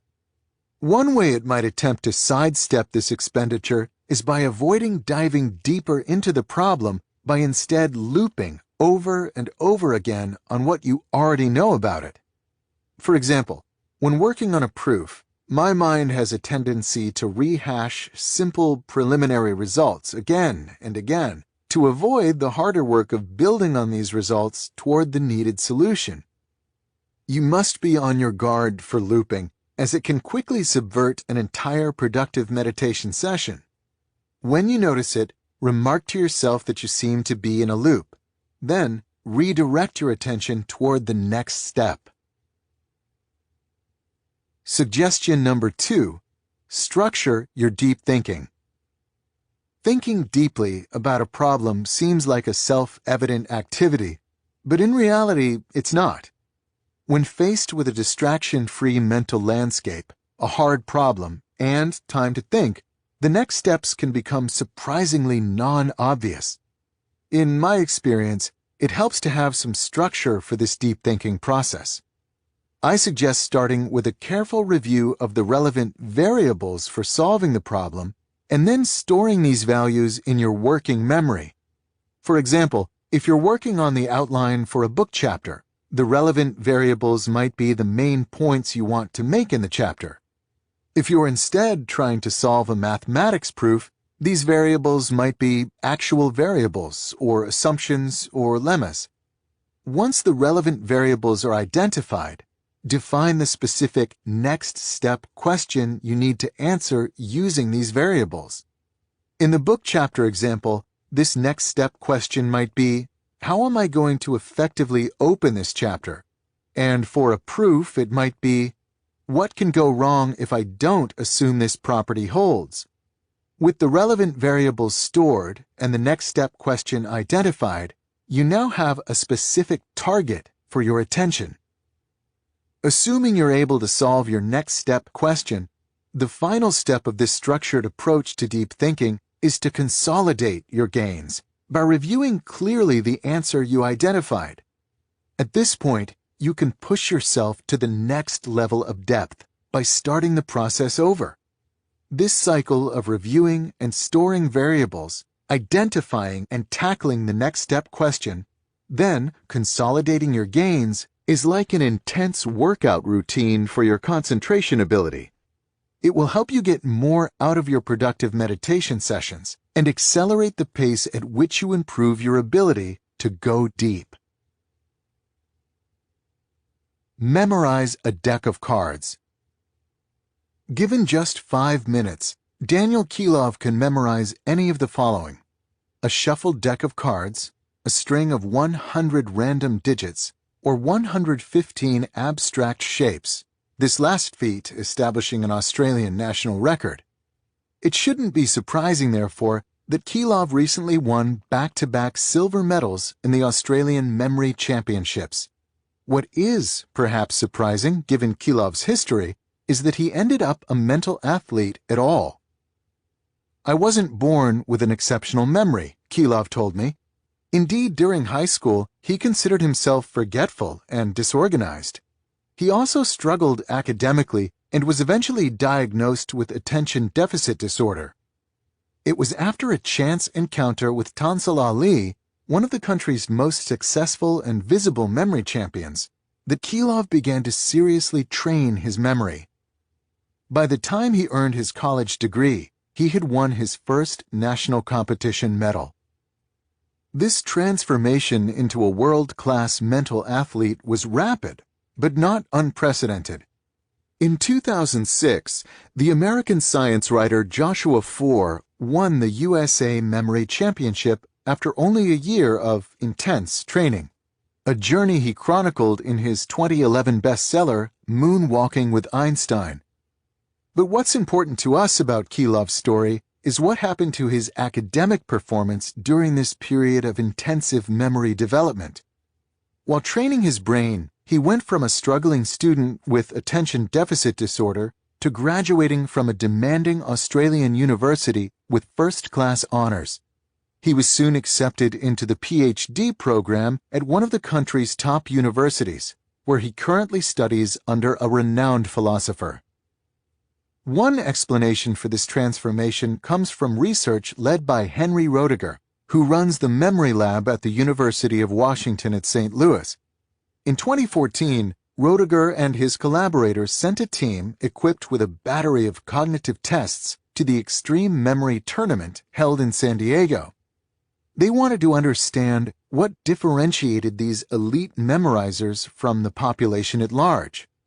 We found that one of the biggest differences between memory athletes and the rest of us is in a cognitive ability that's not a direct measure of memory at all, but of attention, explained Roediger in a New York Times blog post.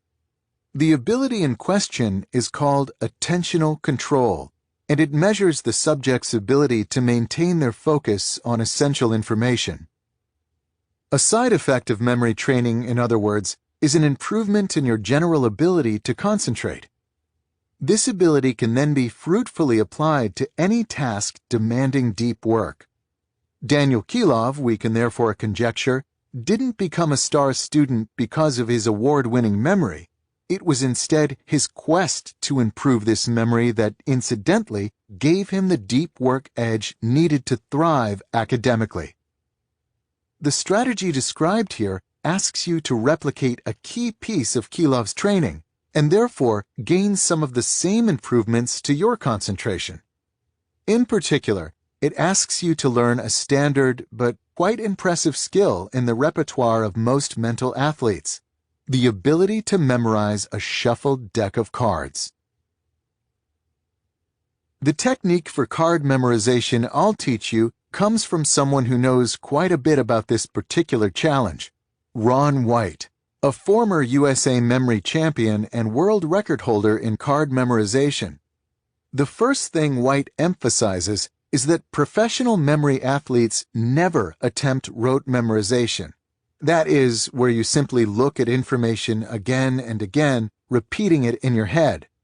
This approach to retention, though popular among burned-out students, misunderstands how our brains work. We're not wired to quickly internalize abstract information. We are, however, really good at remembering scenes. Think back to a recent memorable event in your life.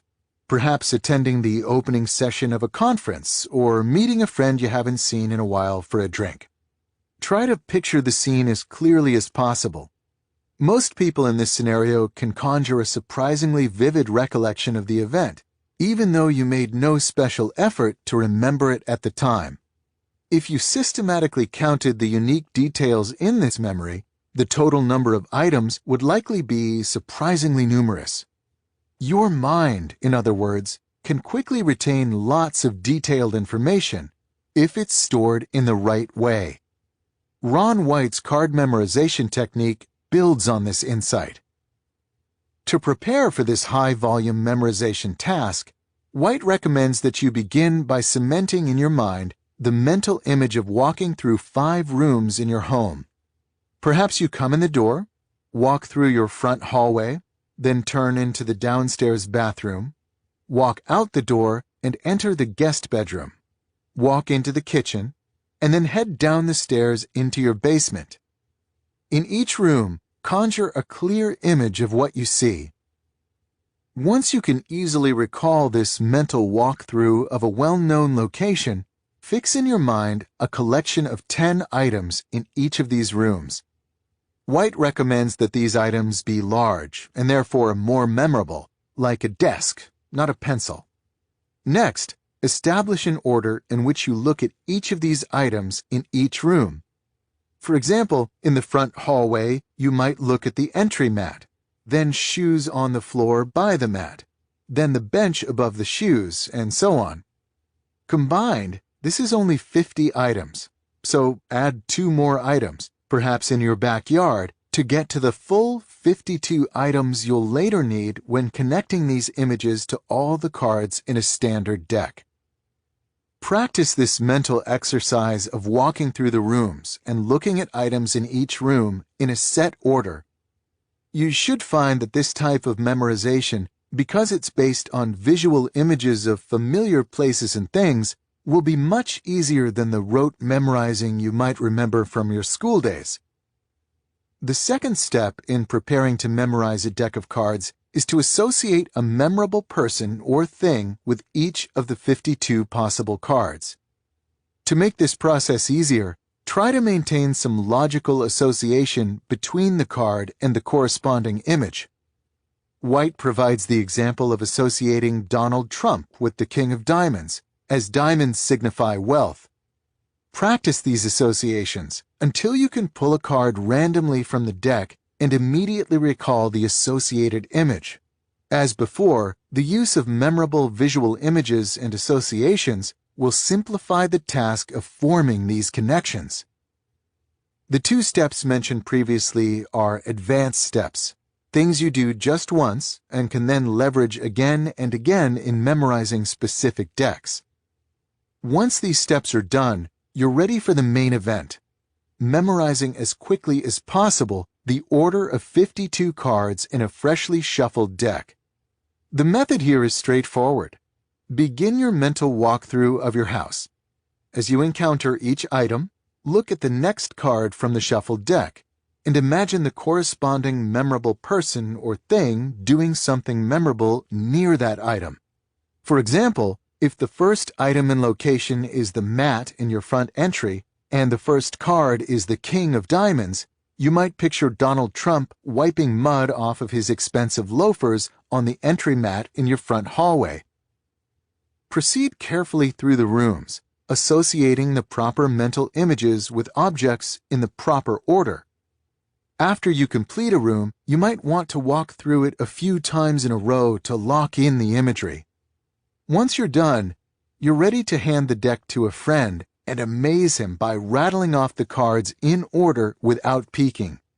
To do so, of course, simply requires that you perform the mental walkthrough one more time, connecting each memorable person or thing to its corresponding card as you turn your attention to it. If you practice this technique, you'll discover, like many mental athletes who came before you, that you can eventually internalize a whole deck in just minutes. More important than your ability to impress friends, of course, is the training such activities provide your mind. Proceeding through the steps described earlier requires that you focus your attention again and again on a clear target. Like a muscle responding to weights, this will strengthen your general ability to concentrate, allowing you to go deeper with more ease. It's worth emphasizing, however, the obvious point that there's nothing special about card memorization. Any structured thought process that requires unwavering attention can have a similar effect. Be it studying the Talmud, like Adam Marlin from Rule Number 2's introduction, or practicing productive meditation, or trying to learn the guitar part of a song by ear, a past favorite of mine.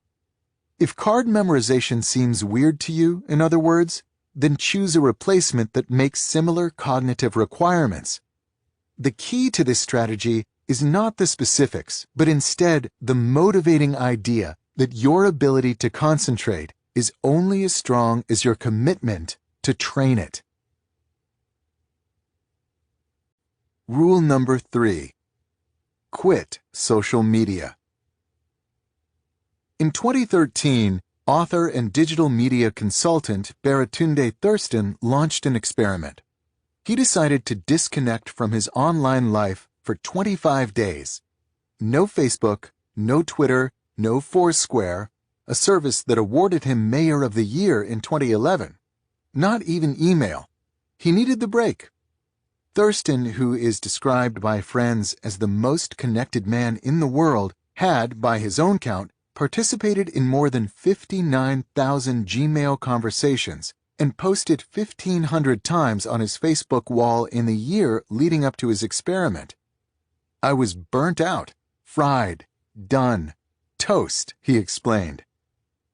We know about Thurston's experiment because he wrote about it in a cover article for Fast Company magazine, ironically titled #Unplug. As Thurston reveals in the article, it didn't take long to adjust to a disconnected life. By the end of that first week, the quiet rhythm of my days seemed far less strange, he said. I was less stressed about not knowing new things. I felt that I still existed despite not having shared documentary evidence of said existence on the internet. Thurston struck up conversations with strangers. He enjoyed food without Instagramming the experience. He bought a bike. Turns out it's easier to ride the thing when you're not trying to simultaneously check your Twitter. The end came too soon, Thurston lamented. But he had startups to run and books to market. So after the 25 days passed, he reluctantly reactivated his online presence. Baratunde Thurston's experiment neatly summarizes two important points about our culture's current relationship with social networks like Facebook, Twitter, and Instagram, and infotainment sites like Business Insider and BuzzFeed, two categories of online distraction that I will collectively call network tools in the sections ahead. The first point is that we increasingly recognize that these tools fragment our time and reduce our ability to concentrate. This reality no longer generates much debate. We all feel it. This is a real problem for many different people, but the problem is especially dire if you're attempting to improve your ability to work deeply. In the preceding rule, for example, I described several strategies to help you sharpen your focus. These efforts will become significantly more difficult if you simultaneously behave like a pre-experiment Baratunde Thurston, allowing your life outside such training to remain a distracted blur of apps and browser tabs. Willpower is limited, and therefore, the more enticing tools you have pulling at your attention, the harder it'll be to maintain focus on something important. To master the art of deep work, therefore, you must take back control of your time and attention from the many diversions that attempt to steal them. Before we begin fighting back against these distractions, however, we must better understand the battlefield. This brings me to the second important point summarized by Baratunde Thurston's story: the impotence with which knowledge workers currently discuss this problem of network tools and attention. Overwhelmed by these tools' demands on his time, Thurston felt that his only option was to, temporarily, quit the internet altogether. This idea that a drastic internet sabbatical is the only alternative to the distraction generated by social media and infotainment has increasingly pervaded our cultural conversation. The problem with this binary response to this issue is that these two choices are much too crude to be useful.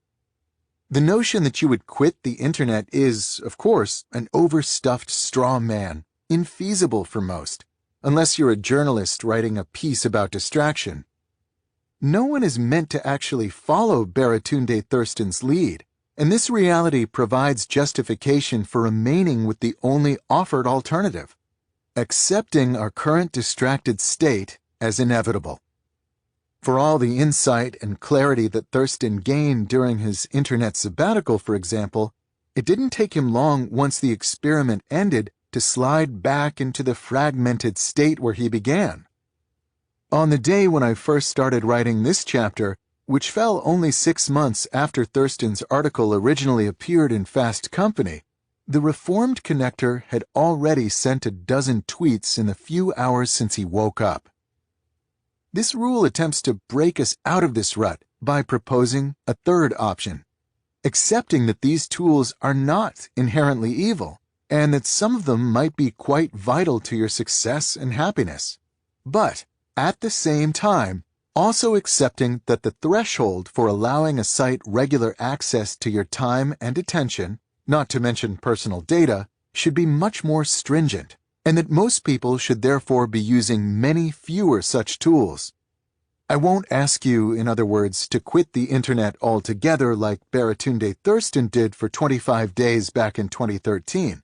But I will ask you to reject the state of distracted hyperconnectedness that drove him to that drastic experiment in the first place. There is a middle ground, and if you're interested in developing a deep work habit, you must fight to get there. Our first step toward finding this middle ground in network tool selection is to understand the current default decision process deployed by most Internet users. In the fall of 2013, I received insight into this process because of an article I wrote explaining why I never joined Facebook. Though the piece was meant to be explanatory and not accusatory, it nonetheless put many readers on the defensive, leading them to reply with justifications for their use of the service. Here are some examples of these justifications. Entertainment was my initial draw to Facebook. I can see what my friends are up to and post funny photos, make quick comments. When I first joined, I didn't know why. By mere curiosity, I joined a forum of short fiction stories. Once there, I improved my writing and made very good friends. I use Facebook because a lot of people I knew in high school are on there. Here's what strikes me about these responses, which are representative of the large amount of feedback I received on this topic. They're surprisingly minor.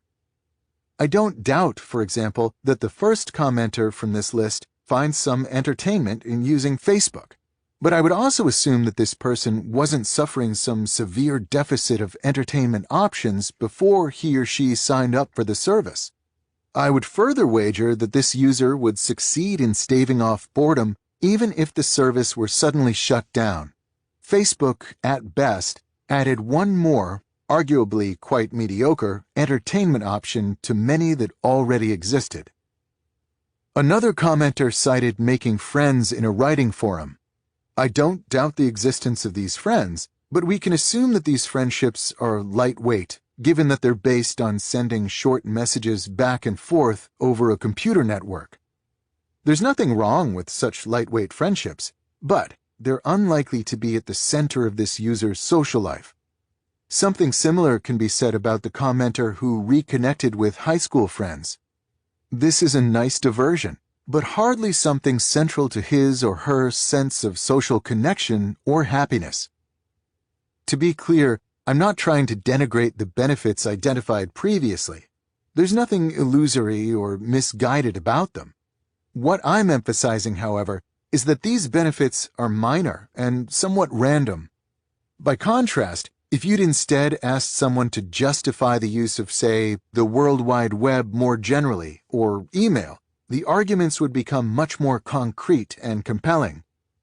To this observation, you might reply that value is value. If you can find some extra benefit in using a service like Facebook, even if it's small, then why not use it? I call this way of thinking the any benefit mindset, as it identifies any possible benefit as sufficient justification for using a network tool. In more detail, the any benefit approach to network tool selection. You're justified in using a network tool if you can identify any possible benefit to its use, or anything you might possibly miss out on if you don't use it. The problem with this approach, of course, is that it ignores all the negatives that come along with the tools in question. These services are engineered to be addictive, robbing time and attention from activities that more directly support your professional and personal goals, such as deep work. Eventually, if you use these tools enough, you'll arrive at the state of burned-out, hyper-distracted connectivity that plagued Baratunde Thurston and millions of others like him.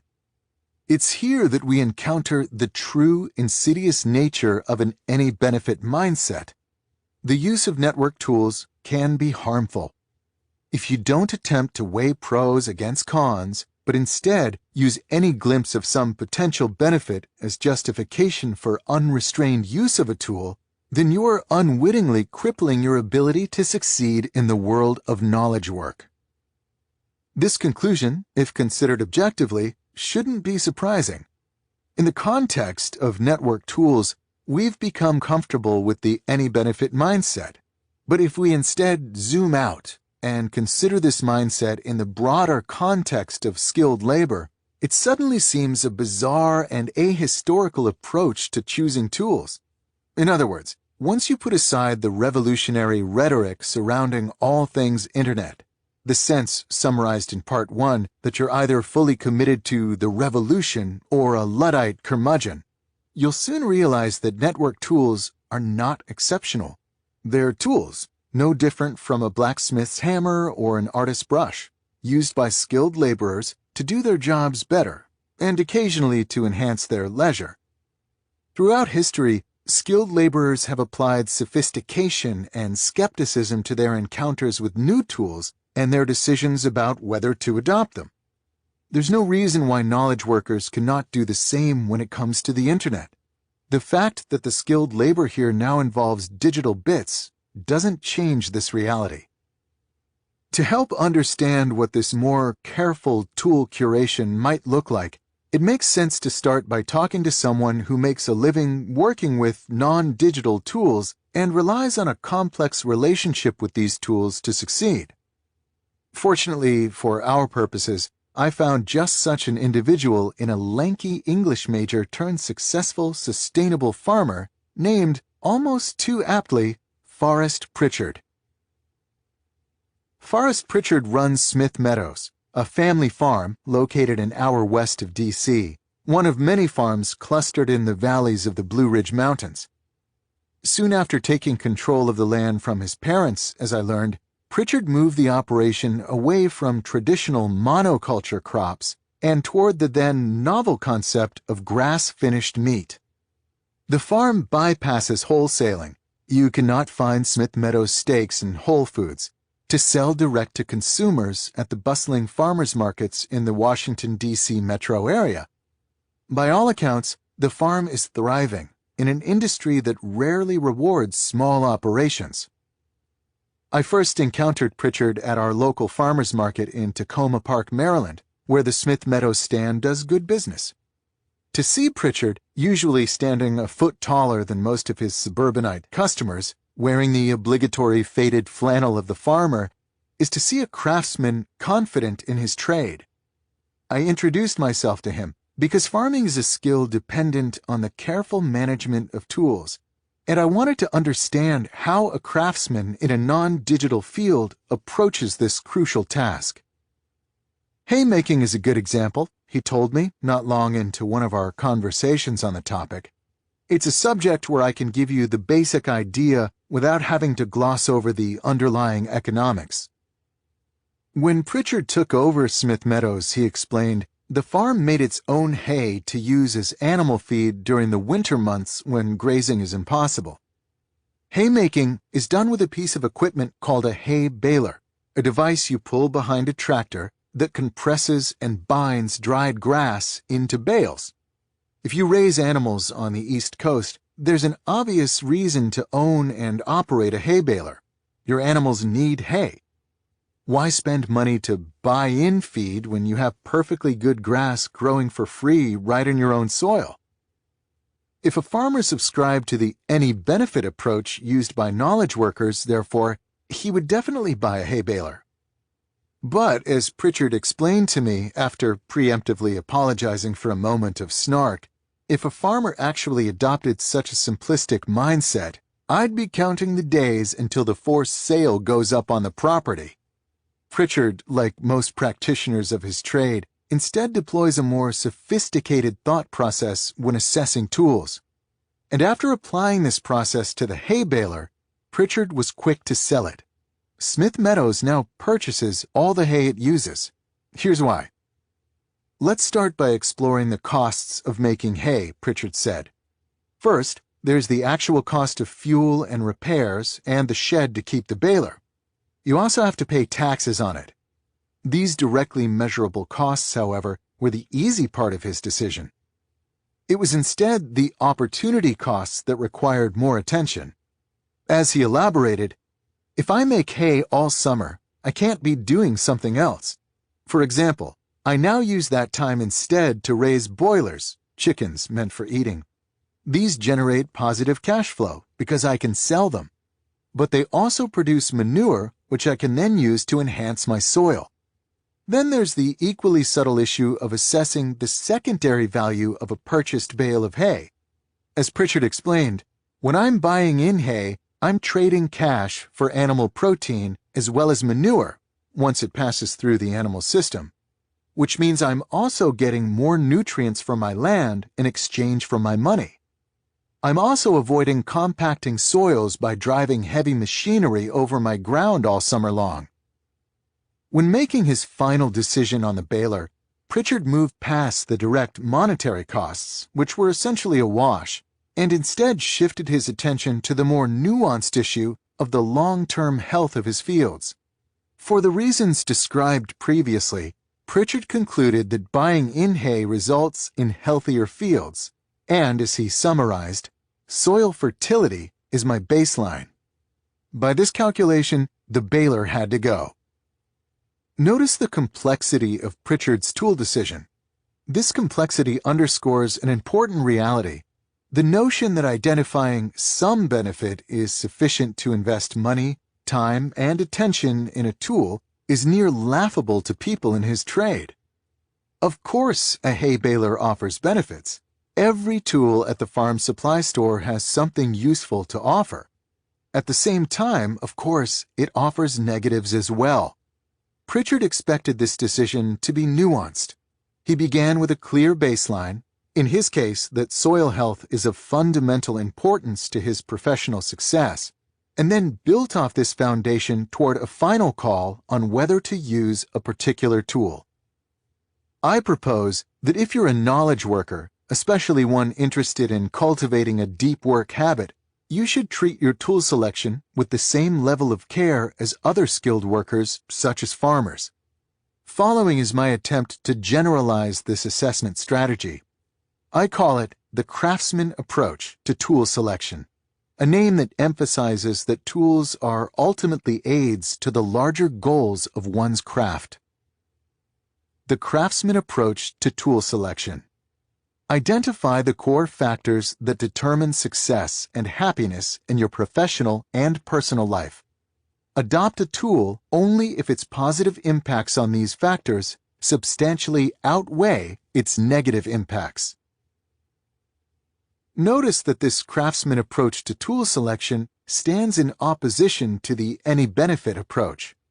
Whereas the any-benefit mindset identifies any potential positive impact as justification for using a tool, the craftsman variant requires that these positive impacts affect factors at the core of what's important to you, and that they outweigh the negatives. Even though the craftsman approach rejects the simplicity of the any-benefit approach, it doesn't ignore the benefits that currently drive people to network tools, or make any advance proclamations about what's good or bad technology.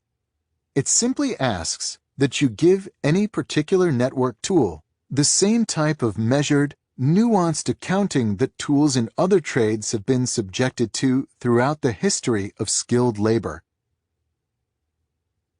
The three strategies that follow in this rule are designed to grow your comfort with abandoning the any-benefit mindset, and instead applying the more thoughtful craftsman philosophy in curating the tools that lay claim to your time and attention. This guidance is important because the craftsman approach is not cut and dry. Identifying what matters most in your life and then attempting to assess the impacts of various tools on these factors doesn't reduce to a simple formula. This task requires practice and experimentation. The strategies that follow provide some structure for this practice and experimentation by forcing you to reconsider your network tools from many different angles.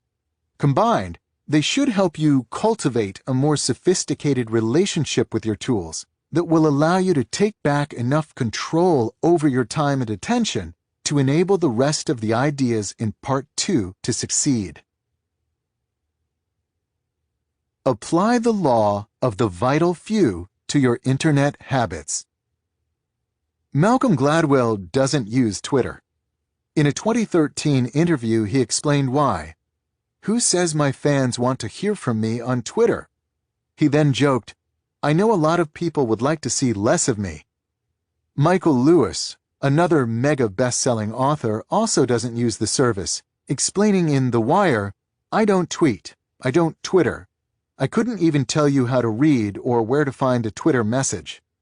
And as mentioned in Part 1, the award-winning New Yorker scribe George Packer also avoids the service, and indeed only recently even succumbed to the necessity of owning a smartphone. These three writers don't think Twitter is useless. They're quick to accept that other writers find it useful.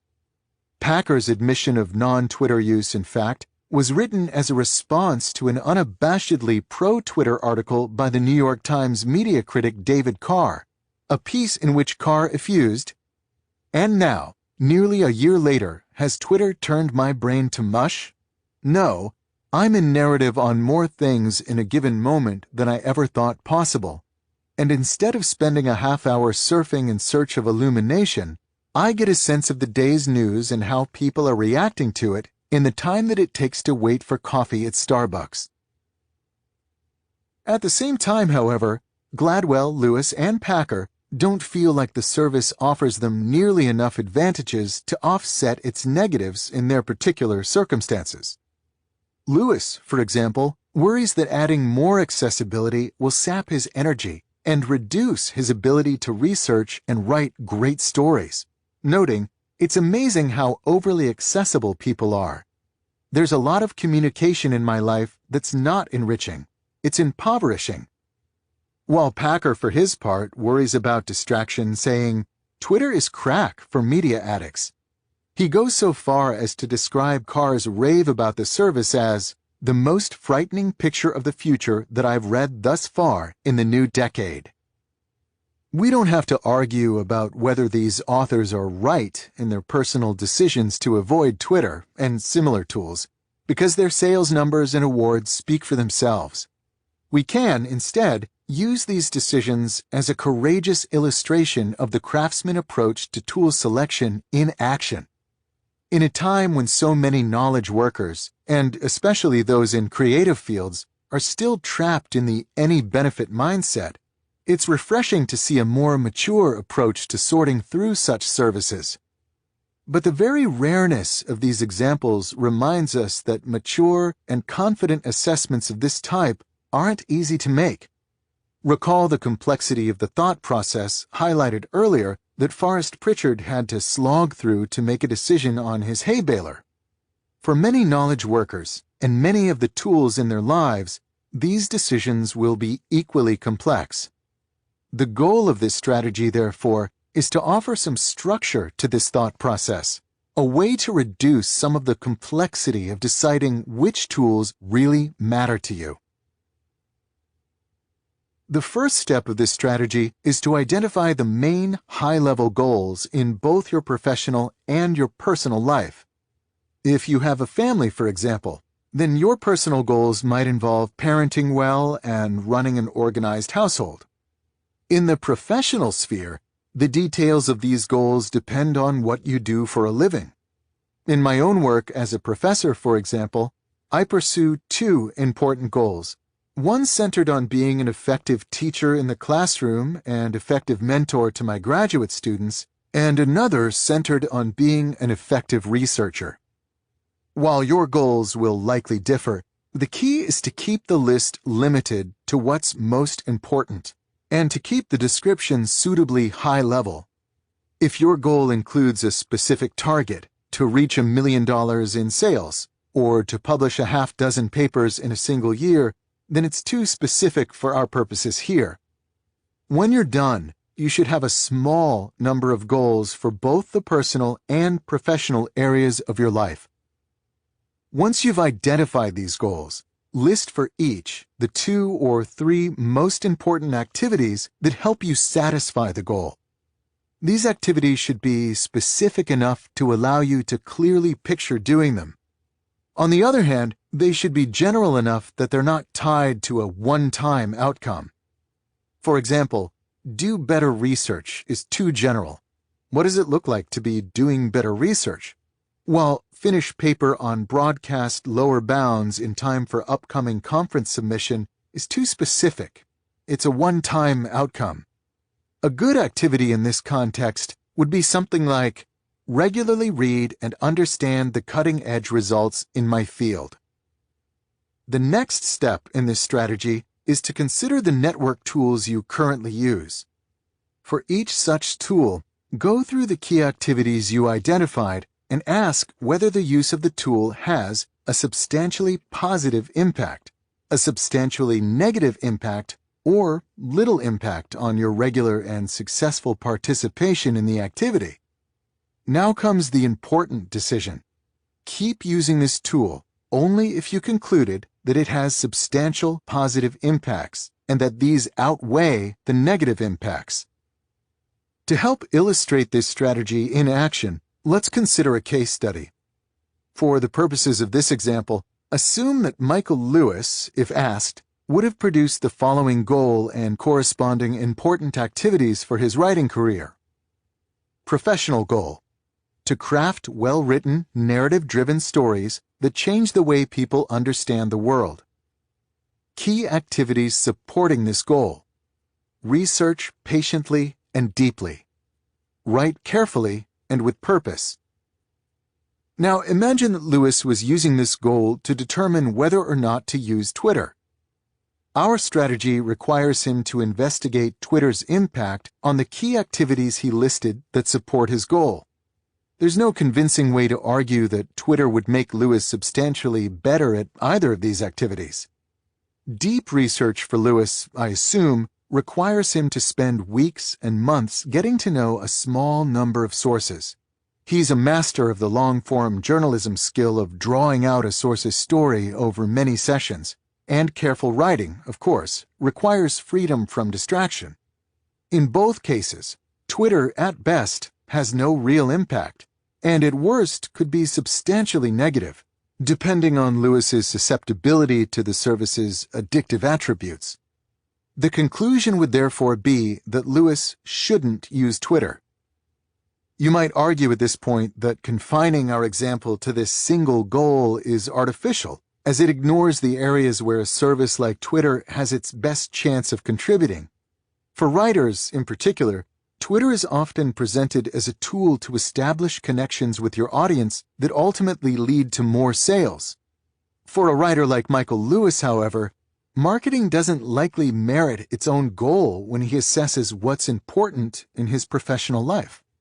This follows because his reputation guarantees that he will receive massive coverage in massively influential media channels if the book is really good. His focus, therefore, is much more productively applied to the goal of writing the best possible book than instead trying to squeeze out a few extra sales through inefficient author-driven means. In other words, the question is not whether Twitter has some conceivable benefit to Lewis. It's instead whether Twitter use significantly and positively affects the most important activities in his professional life. What about a less famous writer?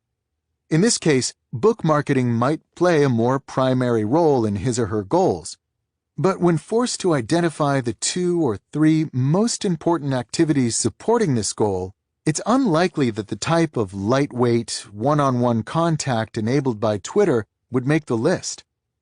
This is the result of simple math. Imagine that our hypothetical author diligently sends 10 individualized tweets a day, 5 days a week, each of which connects one-on-one with a new potential reader. Now imagine that 50% of the people contacted in this manner become loyal fans who will definitely buy the author's next book. Over the 2-year period it might take to write this book, this yields 2,000 sales, a modest boost at best in a marketplace where bestseller status requires 2 or 3 times more sales per week. The question, once again, is not whether Twitter offers some benefits, but instead whether it offers enough benefits to offset its drag on your time and attention, 2 resources that are especially valuable to a writer. Having seen an example of this approach applied to a professional context, let's next consider the potentially more disruptive setting of personal goals. In particular, let's apply this approach to one of our culture's most ubiquitous and fiercely defended tools, Facebook. When justifying the use of Facebook or similar social networks, most people cite its importance to their social lives. With this in mind, let's apply our strategy to understand whether Facebook makes the cut due to its positive impact on this aspect of our personal goals. To do so, we'll once again work with a hypothetical goal and key supporting activities. Personal goal: to maintain close and rewarding friendships with a group of people who are important to me. Key activities supporting this goal: 1. Regularly take the time for meaningful connection with those who are most important to me, e.g., a long talk, a meal, joint activity. 2. Give of myself to those who are most important to me, e.g., making non-trivial sacrifices that improve their lives. Not everyone will share this exact goal or supporting activities, but hopefully you'll stipulate that they apply to many people. Let's now step back and apply our strategy's filtering logic to the example of Facebook in the context of this personal goal. This service, of course, offers any number of benefits to your social life. To name a few that are often mentioned, it allows you to catch up with people you haven't seen in a while. It allows you to maintain lightweight contact with people you know but don't run into regularly. It allows you to more easily monitor important events in people's lives, such as whether or not they're married or what their new baby looks like. And it allows you to stumble onto online communities or groups that match your interests. These are real benefits that Facebook undeniably offers, but none of these benefits provide a significant positive impact to the two key activities we listed, both of which are offline and effort-intensive. Our strategy, therefore, would return a perhaps surprising but clear conclusion. Of course, Facebook offers benefits to your social life, but none are important enough to what really matters to you in this area to justify giving it access to your time and attention. To be clear, I'm not arguing that everyone should stop using Facebook. I'm instead showing that for this specific representative case study, the strategy proposed here would suggest dropping this service. I can imagine, however, other plausible scenarios that would lead to the opposite conclusion. Consider, for example, a college freshman. For someone in this situation, it might be more important to establish new friendships than to support existing relationships. The activities this student identifies for supporting his goal of a thriving social life, therefore, might include something like attend lots of events and socialize with lots of different people. If this is a key activity and you're on a college campus, then a tool like Facebook would have a substantially positive impact and should be used. To give another example, consider someone in the military who's deployed overseas. For this hypothetical soldier, keeping in frequent, lightweight touch with friends and family left back home is a plausible priority, and one that might once again be best supported through social networks. What should be clear from these examples is that this strategy, if applied as described, will lead many people who currently use tools like Facebook or Twitter to abandon them. But not everyone. You might at this point complain about the arbitrariness of allowing only a small number of activities to dominate your decisions about such tools. As we established previously, for example, Facebook has many benefits to your social life. Why would one abandon it just because it doesn't happen to help the small number of activities that we judged most important? What's key to understand here, however, is that this radical reduction of priorities is not arbitrary, but is instead motivated by an idea that has arisen repeatedly in any number of different fields, from client profitability to social equality to prevention of crashes in computer programs. The law of the vital few. In many settings, 80% of a given effect is due to just 20% of the possible causes. For example, it might be the case that 80% of a business's profits come from just 20% of its clients. 80% of a nation's wealth is held by its richest 20% of citizens. Or 80% of computer software crashes come from just 20% of the identified bugs.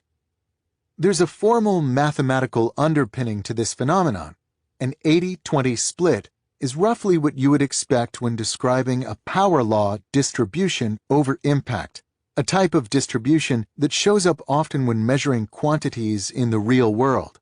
But it's probably most useful when applied heuristically as a reminder that, in many cases, contributions to an outcome are not evenly distributed.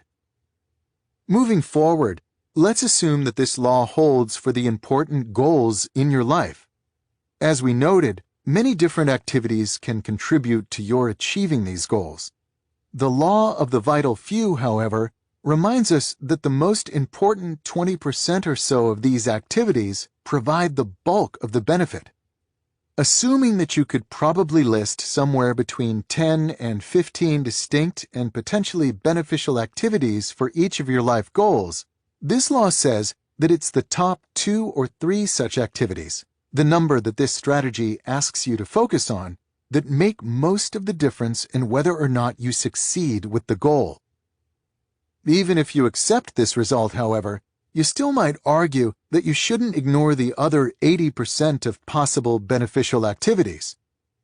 It's true that these less important activities don't contribute nearly as much to your goal as your top 1 or 2, but they can provide some benefit, so why not keep them in the mix? As long as you don't ignore the more important activities, it seems like it can't hurt to also support some of the less important alternatives.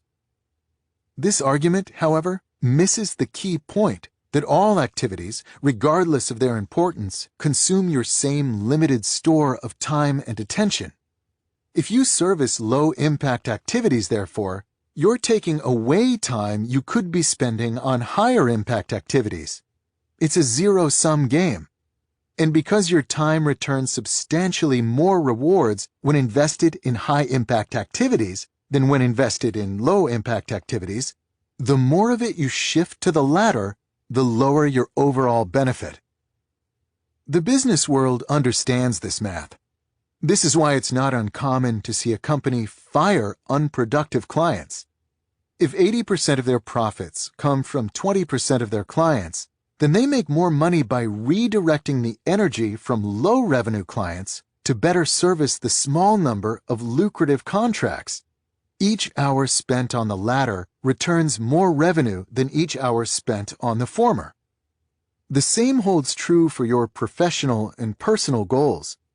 By taking the time consumed by low-impact activities, like finding old friends on Facebook, and reinvesting it in high-impact activities, like taking a good friend out to lunch, you end up more successful in your goal. To abandon a network tool using this logic, therefore, is not to miss out on its potential small benefits, but is instead to get more out of the activities you already know to yield large benefits. To return to where we started, for Malcolm Gladwell, Michael Lewis, and George Packer, Twitter doesn't support the 20% of activities that generate the bulk of the success in their writing careers. Even though in isolation, this service might return some minor benefits when their careers are viewed as a whole, they're likely more successful not using Twitter and redirecting that time to more fruitful activities than if they added it into their schedule as one more thing to manage. You should take the same care in deciding which tools you allow to claim your own limited time and attention. Quit social media.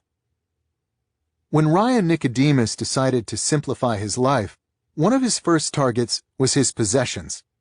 At the time, Ryan lived alone in a spacious 3-bedroom condo. For years, driven by a consumerist impulse, he had been trying his best to fill this ample space. Now, it was time to reclaim his life from his stuff. The strategy he deployed was simple to describe, but radical in concept. He spent an afternoon packing everything he owned into cardboard boxes, as if he was about to move. In order to transform what he described as a difficult undertaking into something less onerous, he called it a packing party, explaining, "Everything's more exciting when it's a party, right?" Once the packing was done, Nicodemus then spent the next week going through his normal routine. If he needed something that was packed, he would unpack it and put it back where it used to go. At the end of the week, he noticed that the vast majority of his stuff remained untouched in its boxes, so he got rid of it. Stuff accumulates in people's lives, in part because when faced with a specific act of elimination, it's easy to worry.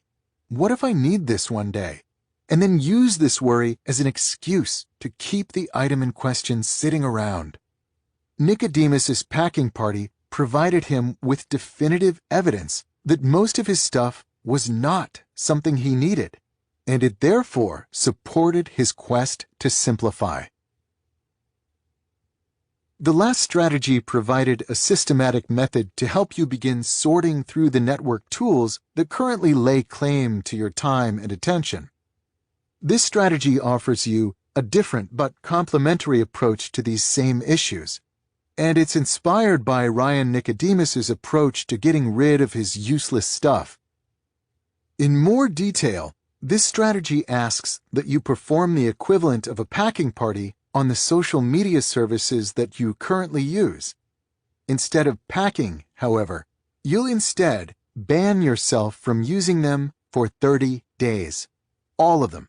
Facebook, Instagram, Google+, Twitter, Snapchat, Vine, or whatever other services have risen to popularity since I first wrote these words. Don't formally deactivate these services, and this is important. Don't mention online that you'll be signing off. Just stop using them, cold turkey. If someone reaches out to you by other means and asks why your activity on a particular service has fallen off, you can explain, but don't go out of your way to tell people. After 30 days of this self-imposed network isolation, ask yourself the following 2 questions about each of the services you temporarily quit. 1. Would the last 30 days have been notably better if I'd been able to use this service? 2. Did people care that I wasn't using this service? If your answer is no to both questions, quit the service permanently. If your answer was a clear yes, then return to using the service. If your answers are qualified or ambiguous, it's up to you whether you return to the service, though I would encourage you to lean toward quitting. You can always rejoin later. This strategy picks specifically on social media because among the different network tools that can claim your time and attention, these services, if used without limit, can be particularly devastating to your quest to work deeper. They offer personalized information arriving on an unpredictable, intermittent schedule, making them massively addictive, and therefore capable of severely damaging your attempts to schedule and succeed with any act of concentration. Given these dangers, you might expect that more knowledge workers would avoid these tools altogether, especially those like computer programmers or writers whose livelihood explicitly depends on the outcome of deep work.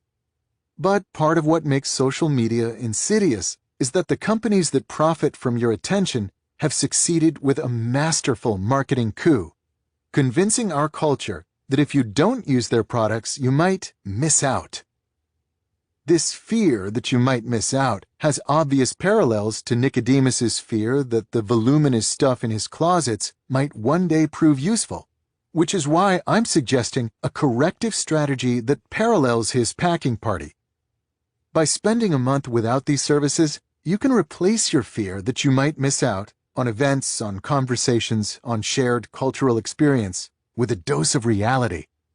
For most people, this reality will confirm something that seems obvious only once you've done the hard work of freeing yourself from the marketing messages surrounding these tools. They're not really all that important in your life. The reason why I ask you to not announce your 30-day experiment is because, for some people, another part of the delusion that binds them to social media is the idea that people want to hear what you have to say, and that they might be disappointed if you suddenly leave them bereft of your commentary. I'm being somewhat facetious here in my wording, but this underlying sentiment is nonetheless common and important to tackle. As of this writing, for example, the average number of followers for a Twitter user is 208. When you know that more than 200 people volunteered to hear what you have to say, it's easy to begin to believe that your activities on these services are important. Speaking from experience, as someone who makes a living trying to sell my ideas to people, this is a powerfully addictive feeling. But here's the reality of audiences in a social media era. Before these services existed, building an audience of any size beyond your immediate friends and family required hard, competitive work. In the early 2000s, for example, anyone could start a blog, but to gain even just a handful of unique visitors per month required that you actually put in the work to deliver information that's valuable enough to capture someone's attention. I know this difficulty well. My first blog was started in the fall of 2003. It was called, cleverly enough, Inspiring Moniker. I used it to muse on my life as a 21-year-old college student. There were, I'm embarrassed to admit, long stretches where no one read it, a term I'm using literally. As I learned in the decade that followed, a period in which I patiently and painstakingly built an audience for my current blog, Study Hacks, from a handful of readers to hundreds of thousands per month, is that earning people's attention online is hard work. Except now it's not. Part of what fueled social media's rapid ascent, I contend, is its ability to short-circuit this connection between the hard work of producing real value and the positive reward of having people pay attention to you.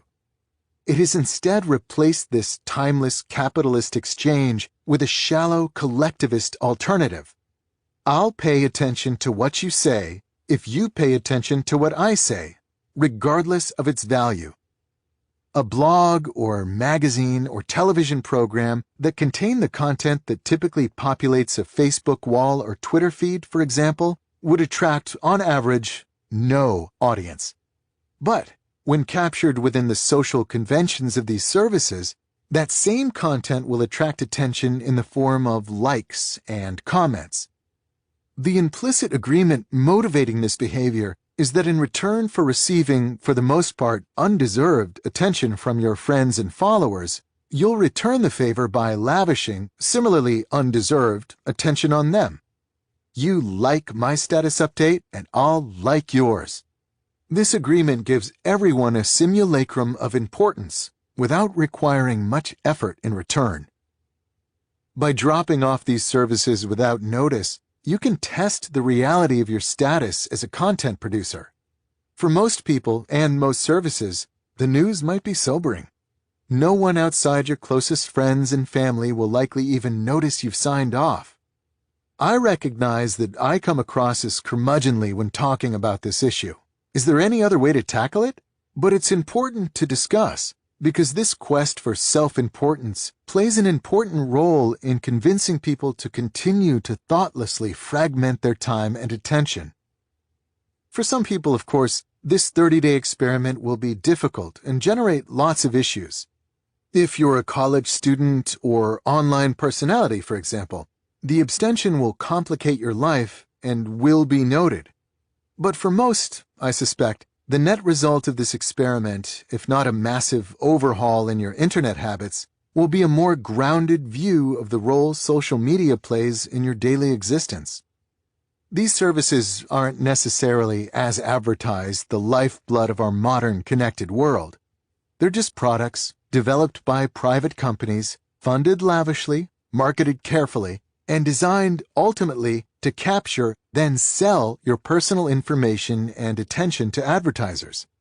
They can be fun, but in the scheme of your life and what you want to accomplish, they're a lightweight whimsy, one unimportant distraction among many threatening to derail you from something deeper. Or maybe social media tools are at the core of your existence. You won't know either way until you sample life without them. Don't use the internet to entertain yourself. Arnold Bennett was an English writer born near the turn of the 20th century, a tumultuous time for his home country's economy. The Industrial Revolution, which had been roaring for decades by this point, had wrenched enough surplus capital from the empire's resources to generate a new class, the white-collar worker. It was now possible to have a job in which you spent a set number of hours a week in an office, and in exchange received a steady salary sufficient to support a household. Such a lifestyle is blandly familiar in our current age, but to Bennett and his contemporaries, it was novel and in many ways distressing. Chief among Bennett's concerns was that members of this new class were missing out on the opportunities it presented to live a full life. Take the case of a Londoner who works in an office, whose office hours are from 10 to 6, and who spends 50 minutes morning and night in traveling between his house door and his office door, Bennett writes in his 1910 self-help classic, How to Live on 24 Hours a Day. This hypothetical London salaryman, he notes, has a little more than 16 hours left in the day beyond these work-related hours. To Bennett, this is a lot of time, but most people in this situation tragically don't realize its potential. The great and profound mistake which my typical man makes in regard to his day, he elaborates, is that even though he doesn't particularly enjoy his work, seeing it as something to get through, he persists in looking upon those hours from 10 to 6 as the day, to which the 10 hours preceding them and the 6 hours following them are nothing but a prologue and epilogue. This is an attitude that Bennett condemns as utterly illogical and unhealthy. What's the alternative to this state of affairs? Bennett suggests that his typical man see his 16 free hours as a day within a day, explaining, during those 16 hours he is free. He is not a wage earner. He is not preoccupied with monetary cares. He is just as good as a man with a private income. Accordingly, the typical man should instead use this time as an aristocrat would, to perform rigorous self-improvement, a task that, according to Bennett, involves primarily reading great literature and poetry. Bennett wrote about these issues more than a century ago. You might expect that in the intervening decades, a period in which this middle class exploded in size worldwide, our thinking about leisure time would have evolved. But it has not. If anything, with the rise of the Internet and the lowbrow attention economy it supports, the average 40-hour-a-week employee, especially those in my tech-savvy millennial generation, has seen the quality of his or her leisure time remain degraded, consisting primarily of a blur of distracted clicks on least common denominator digital entertainment. If Bennett were brought back to life today, he'd likely fall into despair at the lack of progress in this area of human development. To be clear, I'm indifferent to the moral underpinnings behind Bennett's suggestions. His vision of elevating the souls and minds of the middle class by reading poetry and great books feels somewhat antiquated and classist. But the logical foundation of his proposal, that you both should and can make deliberate use of your time outside work, remains relevant today, especially with respect to the goal of this rule, which is to reduce the impact of network tools on your ability to perform deep work. In more detail, in the strategies discussed so far in this rule, we haven't spent much time yet on a class of network tools that are particularly relevant to the fight for depth. Entertainment-focused websites designed to capture and hold your attention for as long as possible. At the time of this writing, the most popular examples of such sites include the Huffington Post, BuzzFeed, Business Insider, and Reddit. This list will undoubtedly continue to evolve, but what this general category of sites shares is the use of carefully crafted titles and easily digestible content, often honed by algorithms to be maximally attention-catching. Once you've landed on one article in one of these sites, links on the side or bottom of the page beckon you to click on another, then another. Every available trick of human psychology, from listing titles as popular or trending to the use of arresting photos, is used to keep you engaged. At this particular moment, for example, some of the most popular articles on BuzzFeed include 17 words that mean something totally different when spelled backward. And 33 dogs winning at everything. These sites are especially harmful after the workday is over, where the freedom in your schedule enables them to become central to your leisure time. If you're waiting in line, or waiting for the plot to pick up in a TV show, or waiting to finish eating a meal, they provide a cognitive crutch to ensure you eliminate any chance of boredom. As I argued in rule number 2, however, such behavior is dangerous, as it weakens your mind's general ability to resist distraction, making deep work difficult later when you really want to concentrate. To make matters worse, these network tools are not something you join, and therefore they're not something you can remove from your life by quitting, rendering the previous 2 strategies irrelevant. They're always available, just a click away. Fortunately, Arnold Bennett identified the solution to this problem 100 years earlier. Put more thought into your leisure time. In other words, this strategy suggests that when it comes to your relaxation, don't default to whatever catches your attention at the moment, but instead dedicate some advanced thinking to the question of how you want to spend your day within a day. Addictive websites of the type mentioned previously thrive in a vacuum. If you haven't given yourself something to do in a given moment, they'll always beckon as an appealing option. If you instead fill this free time with something of more quality, their grip on your attention will loosen. It's crucial, therefore, that you figure out in advance what you're going to do with your evenings and weekends before they begin. Structured hobbies provide good fodder for these hours, as they generate specific actions with specific goals to fill your time. A set program of reading, a la Bennett, where you spend regular time each night making progress on a series of deliberately chosen books, is also a good option, as is, of course, exercise or the enjoyment of good in-person company. In my own life, for example, I managed to read a surprising number of books in a typical year, given the demands on my time as a professor, writer, and father. On average, I'm typically reading 3 to 5 books at a time. This is possible because one of my favorite pre-planned leisure activities after my kids' bedtime is to read an interesting book. As a result, my smartphone and computer and the distractions they can offer typically remain neglected between the end of the workday and the next morning. At this point, you might worry that adding such structure to your relaxation will defeat the purpose of relaxing, which many believe requires complete freedom from plans or obligations. Won't a structured evening leave you exhausted, not refreshed, the next day at work? Bennett, to his credit, anticipated this complaint. As he argues, such worries misunderstand what energizes the human spirit. What? You say that full energy given to those 16 hours will lessen the value of the business 8? Not so. On the contrary, it will assuredly increase the value of the business 8. One of the chief things which my typical man has to learn is that the mental faculties are capable of a continuous hard activity. They do not tire like an arm or a leg.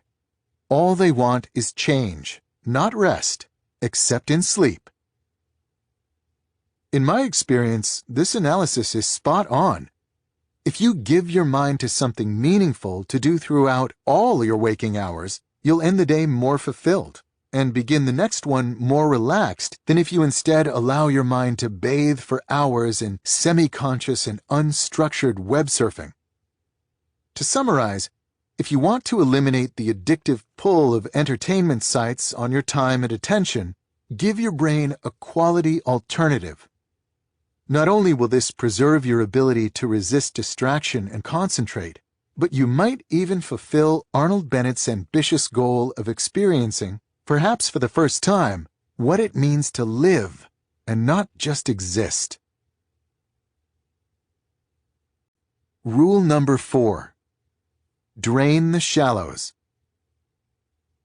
In the summer of 2007, the software company 37 Signals, now called Basecamp, launched an experiment. They shortened their work week from 5 days to 4. Their employees seemed to accomplish the same amount of work with one less day, so they made this change permanent. Every year, from May through October, 37 Signals employees work only Monday to Thursday, with the exception of customer support, which still operates the full week. As company co-founder Jason Fried quipped in a blog post about the decision, people should enjoy the weather in the summer. It didn't take long before the grumbles began in the business press. A few months after Fried announced his company's decision to make 4-day weeks permanent, journalist Tara Weiss wrote a critical piece for Forbes titled, "Why a 4-Day Workweek Doesn't Work." She summarized her problem with this strategy as follows.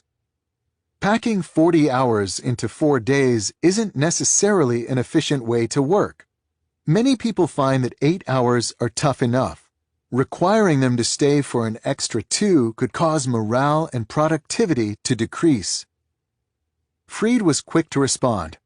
In a blog post titled, "Forbes Misses the Point of the 4-Day Workweek," he begins by agreeing with Weiss's premise that it would be stressful for employees to cram 40 hours of effort into 4 days. But, as he clarifies, that's not what he's suggesting. The point of the 4-day workweek is about doing less work, he writes. It's not about 4 10-hour days, it's about 4 normalish 8-hour days. This might seem confusing at first. Fried earlier claimed that his employees get just as much done in 4 days as in 5 days. Now, however, he's claiming that his employees are working fewer hours. How can both be true? The difference, it turns out, concerns the role of shallow work. As Fried explains, very few people work even 8 hours a day.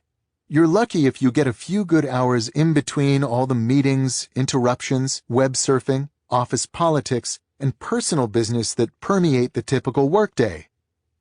Fewer official working hours help squeeze the fat out of the typical work week.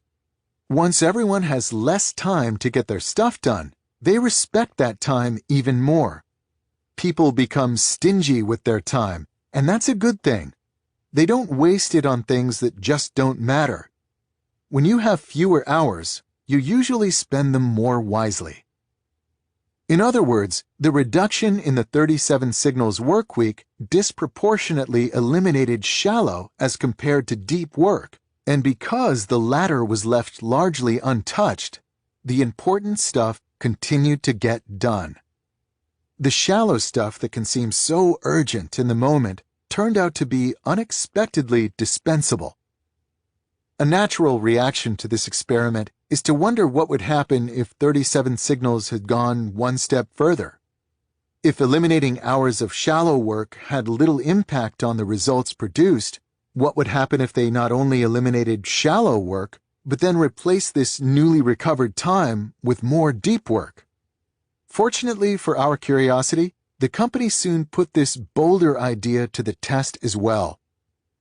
Fried had always been interested in the policies of technology companies like Google that gave their employees 20% of their time to work on self-directed projects. While he liked this idea, he felt that carving one day out of an otherwise busy week was not enough to support the type of unbroken deep work that generates true breakthroughs. I'd take 5 days in a row over 5 days spread out over 5 weeks, he explained. So our theory is that we'll see better results when people have a long stretch of uninterrupted time. To test this theory, 37 Signals implemented something radical. The company gave its employees the entire month of June off to work deeply on their own projects. This month would be a period free of any shallow work obligations. No status meetings, no memos, and, blessedly, no PowerPoint. At the end of the month, the company held a pitch day, in which employees pitched the ideas they'd been working on. Summarizing the experiment in an Inc. magazine article, Fried dubbed it a success. The pitch day produced 2 projects that were soon put into production: a better suite of tools for handling customer support, and a data visualization system that helps the company understand how their customers use their products. These projects are predicted to bring substantial value to the company, but they almost certainly would not have been produced in the absence of the unobstructed deep work time provided to the employees. To tease out their potential required dozens of hours of unimpeded effort. How can we afford to put our business on hold for a month to mess around with new ideas? Freed asked rhetorically. How can we afford not to? 37 Signals experiments highlight an important reality. The shallow work that increasingly dominates the time and attention of knowledge workers is less vital than it often seems in the moment. For most businesses, if you eliminated significant amounts of this shallowness, their bottom line would likely remain unaffected. And as Jason Fried discovered, if you not only eliminate shallow work, but also replace this recovered time with more of the deep alternative, not only will the business continue to function, it can become more successful. This rule asks you to apply these insights to your personal work life. The strategies that follow are designed to help you ruthlessly identify the shallowness in your current schedule, then cull it down to minimum levels, leaving more time for the deep efforts that ultimately matter most. Before diving into the details of these strategies, however, we should first confront the reality that there's a limit to this anti-shallow thinking. The value of deep work vastly outweighs the value of shallow. But this doesn't mean that you must quixotically pursue a schedule in which all of your time is invested in depth. For one thing, a non-trivial amount of shallow work is needed to maintain most knowledge work jobs. You might be able to avoid checking your email every 10 minutes, but you won't likely last long if you never respond to important messages. In this sense, we should see the goal of this rule as taming shallow work's footprint in your schedule, not eliminating it. Then there's the issue of cognitive capacity. Deep work is exhausting because it pushes you toward the limit of your abilities. Performance psychologists have extensively studied how much such efforts can be sustained by an individual in a given day. In their seminal paper on deliberate practice, Anders Ericsson and his collaborators survey these studies. They note that for someone new to such practice, citing in particular a child in the early stages of developing an expert-level skill, an hour a day is a reasonable limit. For those familiar with the rigors of such activities, the limit expands to something like 4 hours, but rarely more. The implication is that once you've hit your deep work limit in a given day, you'll experience diminishing rewards if you try to cram in more. Shallow work, therefore, doesn't become dangerous until after you add enough to begin to crowd out your bounded deep efforts for the day. At first, this caveat might seem optimistic. The typical workday is 8 hours. The most adept deep thinker cannot spend more than 4 of these hours in a state of true depth. It follows that you can safely spend half the day wallowing in the shallows without adverse effect. The danger missed by this analysis is how easily this amount of time can be consumed, especially once you consider the impact of meetings, appointments, calls, and other scheduled events. For many jobs, these time drains can leave you with surprisingly little time left for solo work. My job as a professor, for example, is traditionally less plagued by such commitments, but even so, they often take large chunks out of my time, especially during the academic year. Turning to a random day in my calendar from the previous semester, I'm writing this during a quiet summer month. For example, I see I had a meeting from 11 to 12, another from 1 to 2:30, and a class to teach from 3 to 5. My 8-hour workday in this example is already reduced by 4 hours. Even if I squeezed all remaining shallow work, emails, tasks, into a single half hour, I'd still fall short of the goal of 4 hours of daily deep work. Put another way, even though we're not capable of spending a full day in a state of blissful depth, this reality shouldn't reduce the urgency of reducing shallow work, as the typical knowledge workday is more easily fragmented than many suspect. To summarize, I'm asking you to treat shallow work with suspicion, because its damage is often vastly underestimated and its importance vastly overestimated. This type of work is inevitable, but you must keep it confined to a point where it doesn't impede your ability to take full advantage of the deeper efforts that ultimately determine your impact. The strategies that follow will help you act on this reality. Schedule every minute of your day. If you're between the ages of 25 and 34 years old and live in Britain, you likely watch more television than you realize. In 2013, the British TV Licensing Authority surveyed television watchers about their habits. The 25 to 34-year-olds taking the survey estimated that they spend somewhere between 15 and 16 hours per week watching TV. This sounds like a lot, but it's actually a significant underestimate. We know this because when it comes to television watching habits, we have access to the ground truth. The Broadcasters Audience Research Board, the British equivalent of the American Nielsen Company, places meters in a representative sample of households. These meters record, without bias or wishful thinking, exactly how much people actually watch. The 25 to 34-year-olds who thought they watched 15 hours a week, it turns out, watch more like 28 hours. This bad estimate of time usage is not unique to British television watching. When you consider different groups self-estimating different behaviors, similar gaps stubbornly remain. In a Wall Street Journal article on the topic, business writer Laura Vanderkam pointed out several more such examples. A survey by the National Sleep Foundation revealed that Americans think they're sleeping, on average, somewhere around 7 hours a night. The American Time Use Survey, which has people actually measure their sleep, corrected this number to 8.6 hours. Another study found that people who claimed to work 60 to 64 hours per week were actually averaging more like 44 hours per week, while those claiming to work more than 75 hours were actually working less than 55. These examples underscore an important point. We spend much of our day on autopilot, not giving much thought to what we're doing with our time. This is a problem.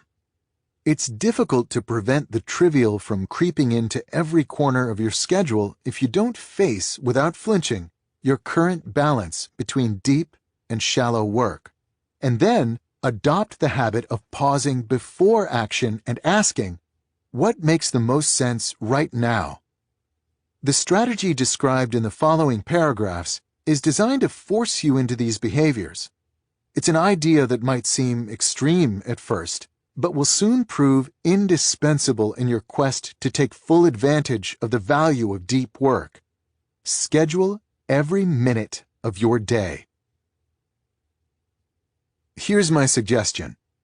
At the beginning of each workday, turn to a new page of lined paper in a notebook you dedicate to this purpose.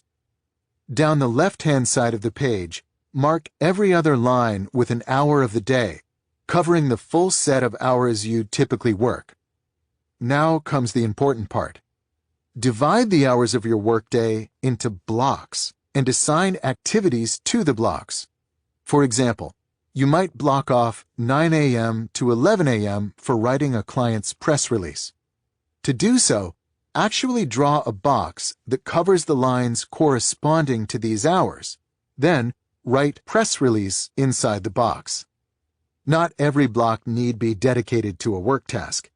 There might be time blocks for lunch or relaxation breaks. To keep things reasonably clean, the minimum length of a block should be 30 minutes, i.e., one line on your page. This means, for example, that instead of having a unique small box for each small task on your plate for the day, respond to boss's email, submit reimbursement form, ask Carl about report. You can batch similar things into more generic task blocks. You might find it useful in this case to draw a line from a task block to the open right-hand side of the page where you can list out the full set of small tasks you plan to accomplish in that block. When you're done scheduling your day, every minute should be part of a block. You have, in effect, given every minute of your workday a job. Now, as you go through your day, use this schedule to guide you. It's here, of course, that most people will begin to run into trouble. Two things can and likely will go wrong with your schedule once the day progresses. The first is that your estimates will prove wrong. You might put aside 2 hours for writing a press release, for example, and in reality, it takes 2.5 hours. The second problem is that you'll be interrupted, and new obligations will unexpectedly appear on your plate. These events will also break your schedule. This is okay. If your schedule is disrupted, you should, at the next available moment, take a few minutes to create a revised schedule for the time that remains in the day. You can turn to a new page, you can erase and redraw blocks, or do as I do, cross out the blocks for the remainder of the day and create new blocks to the right of the old ones on the page. I draw my blocks skinny so I have room for several revisions. On some days, you might rewrite your schedule half a dozen times. Don't despair if this happens. Your goal is not to stick to a given schedule at all costs.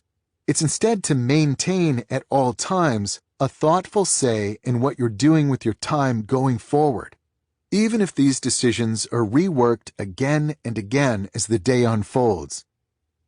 If you find that schedule revisions become overwhelming in their frequency, there are a few tactics that can inject some more stability. First, you should recognize that almost definitely you're going to underestimate at first how much time you require for most things. When people are new to this habit, they tend to use their schedule as an incarnation of wishful thinking, a best-case scenario for their day. Over time, you should make an effort to accurately, if not somewhat conservatively, predict the time tasks will require. The second tactic that helps is the use of overflow conditional blocks. If you're not sure how long a given activity might take, block off the expected time, then follow this with an additional block that has a split purpose. If you need more time for the preceding activity, use this additional block to keep working on it. If you finish the activity on time, however, have an alternate use already assigned for the extra block, for example, some non-urgent tasks. This allows unpredictability in your day without requiring you to keep changing your schedule on paper. For example, returning to our press release example, you might schedule 2 hours for writing the press release, but then follow it by an additional hour block that you can use to keep writing the release if needed, but otherwise assign to catching up with email. The third tactic I suggest is to be liberal with your use of task blocks. Deploy many throughout your day and make them longer than required to handle the tasks you plan in the morning. Lots of things come up during the typical knowledge worker's day. Having regularly occurring blocks of time to address these surprises keeps things running smoothly. Before leaving you to put this strategy in practice, I should address a common objection. In my experience pitching the values of daily schedules, I found that many people worry that this level of planning will become burdensomely restrictive. Here, for example, is part of a comment from a reader named Joseph on a blog post I wrote on this topic. I think you far understate the role of uncertainty. I worry about readers applying these observations too seriously, to the point of an obsessive and unhealthy relationship with one's schedule that seems to exaggerate the importance of minute counting over getting lost in activities, which, if we're talking about artists, is often the only really sensible course of action. I understand these concerns, and Joseph is certainly not the first to raise them. Fortunately, however, they're also easily addressed. In my own daily scheduling discipline, in addition to regularly scheduling significant blocks of time for speculative thinking and discussion, I maintain a rule that if I stumble onto an important insight, then this is a perfectly valid reason to ignore the rest of my schedule for the day, with the exception, of course, of things that cannot be skipped. I can then stick with this unexpected insight until it loses steam. At this point, I'll step back and rebuild my schedule for any time that remains in the day. In other words, I not only allow spontaneity in my schedule, I encourage it. Joseph's critique is driven by the mistaken idea that the goal of a schedule is to force your behavior into a rigid plan. This type of scheduling, however, isn't about constraint. It's instead about thoughtfulness. It's a simple habit that forces you to continually take a moment throughout your day and ask, what makes sense for me to do with the time that remains? It's the habit of asking that returns results, not your unyielding fidelity to the answer. I would go so far as to argue that someone following this combination of comprehensive scheduling and a willingness to adapt or modify the plan as needed will likely experience more creative insights than someone who adopts a more traditionally spontaneous approach, where the day is left open and unstructured. Without structure, it's easy to allow your time to devolve into the shallow: email, social media, web surfing. This type of shallow behavior, though satisfying in the moment, is not conducive to creativity. With structure, on the other hand, you can ensure that you regularly schedule blocks to grapple with a new idea, or work deeply on something challenging, or brainstorm for a fixed period, the type of commitment more likely to instigate innovation. Recall, for example, the discussion in rule number 1 about the rigid rituals followed by many great creative thinkers. And because you're willing to abandon your plan when an innovative idea arises, you're just as well suited as the distracted creative to follow up when the muse strikes. To summarize, the motivation for this strategy is the recognition that a deep work habit requires you to treat your time with respect. A good first step toward this respectful handling is the advice outlined here. Decide in advance what you're going to do with every minute of your workday. It's natural at first to resist this idea, as it's undoubtedly easier to continue to allow the twin forces of internal whim and external request to drive your schedule. But you must overcome this distrust of structure if you want to approach your true potential as someone who creates things that matter. Quantify the depth of every activity. An advantage of scheduling your day is that you can determine how much time you're actually spending in shallow activities. Extracting this insight from your schedules, however, can become tricky in practice, as it's not always clear exactly how shallow you should consider a given task. To expand on this challenge, let's start by reminding ourselves of the formal definition of shallow work that I introduced in the introduction. Shallow work: non-cognitively demanding, logistical-style tasks, often performed while distracted. These efforts tend not to create much new value in the world and are easy to replicate. Some activities clearly satisfy this definition. Checking email, for example, or scheduling a conference call is unquestionably shallow in nature. But the classification of other activities can be more ambiguous. Consider the following tasks. Example number 1. Editing a draft of an academic article that you and a collaborator will soon submit to a journal. Example number 2. Building a PowerPoint presentation about this quarter's sales figures. Example number 3. Attending a meeting to discuss the current status of an important project and to agree on the next steps. It's not obvious at first how to categorize these examples. The first two describe tasks that can be quite demanding, and the final example seems important to advance a key work objective. The purpose of this strategy is to give you an accurate metric for resolving such ambiguity. providing you with a way to make clear and consistent decisions about where given work tasks fall on the shallow to deep scale. To do so, it asks that you evaluate activities by asking a simple but surprisingly illuminating question. How long would it take, in months, to train a smart, recent college graduate with no specialized training in my field to complete this task? To illustrate this approach, let's apply this question to our examples of ambiguous tasks. Analyzing example number 1. To properly edit an academic paper requires that you understand the nuances of the work, so you can make sure it's being described precisely, and the nuances of the broader literature, so you can make sure it's being cited properly. These requirements require cutting-edge knowledge of an academic field, a task that in the age of specialization takes years of diligent study at the graduate level and beyond.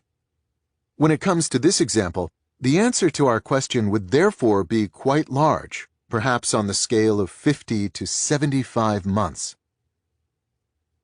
Analyzing example number 2. The second example doesn't fare so well by this analysis. To create a PowerPoint presentation that describes your quarterly sales requires 3 things. First, knowledge of how to make a PowerPoint presentation. Second, an understanding of the standard format of these quarterly performance presentations within your organization. And third, an understanding of what sales metrics your organization tracks and how to convert them into the right graphs. The hypothetical college graduate imagined by our question, we can assume, would already know how to use PowerPoint. And learning the standard format for your organization's presentations shouldn't require more than a week. The real question, therefore, is how long it takes a bright college graduate to understand the metrics you track, where to find the results, and how to clean those up and translate them into graphs and charts that are appropriate for a slide presentation. This isn't a trivial task, but for a bright college grad, it wouldn't require more than an additional month or so of training, so we can use 2 months as our conservative answer. Analyzing example number 3. Meetings can be tricky to analyze. They can seem tedious at times, but they're often also presented as playing a key role in your organization's most important activities. The method presented here helps cut through this veneer. How long would it take to train a bright, recent college graduate to take your place in a planning meeting? He or she would have to understand the project well enough to know its milestones and the skills of its participants. Our hypothetical grad might also need some insight into the interpersonal dynamics and the reality of how such projects are executed at the organization. At this point, you might wonder if this college grad would also need a deep expertise in the topic tackled by the project. For a planning meeting, probably not. Such meetings rarely dive into substantive content and tend to feature a lot of small talk and posturing, in which participants try to make it seem like they're committing to a lot without actually having to commit. Give a bright recent graduate 3 months to learn the ropes, and he or she could take your place without issue in such a gabfest. So we'll use 3 months as our answer. This question is meant as a thought experiment. I'm not going to ask you to actually hire a recent college graduate to take over tasks that score low. But the answers it provides will help you objectively quantify the shallowness or depth of various activities.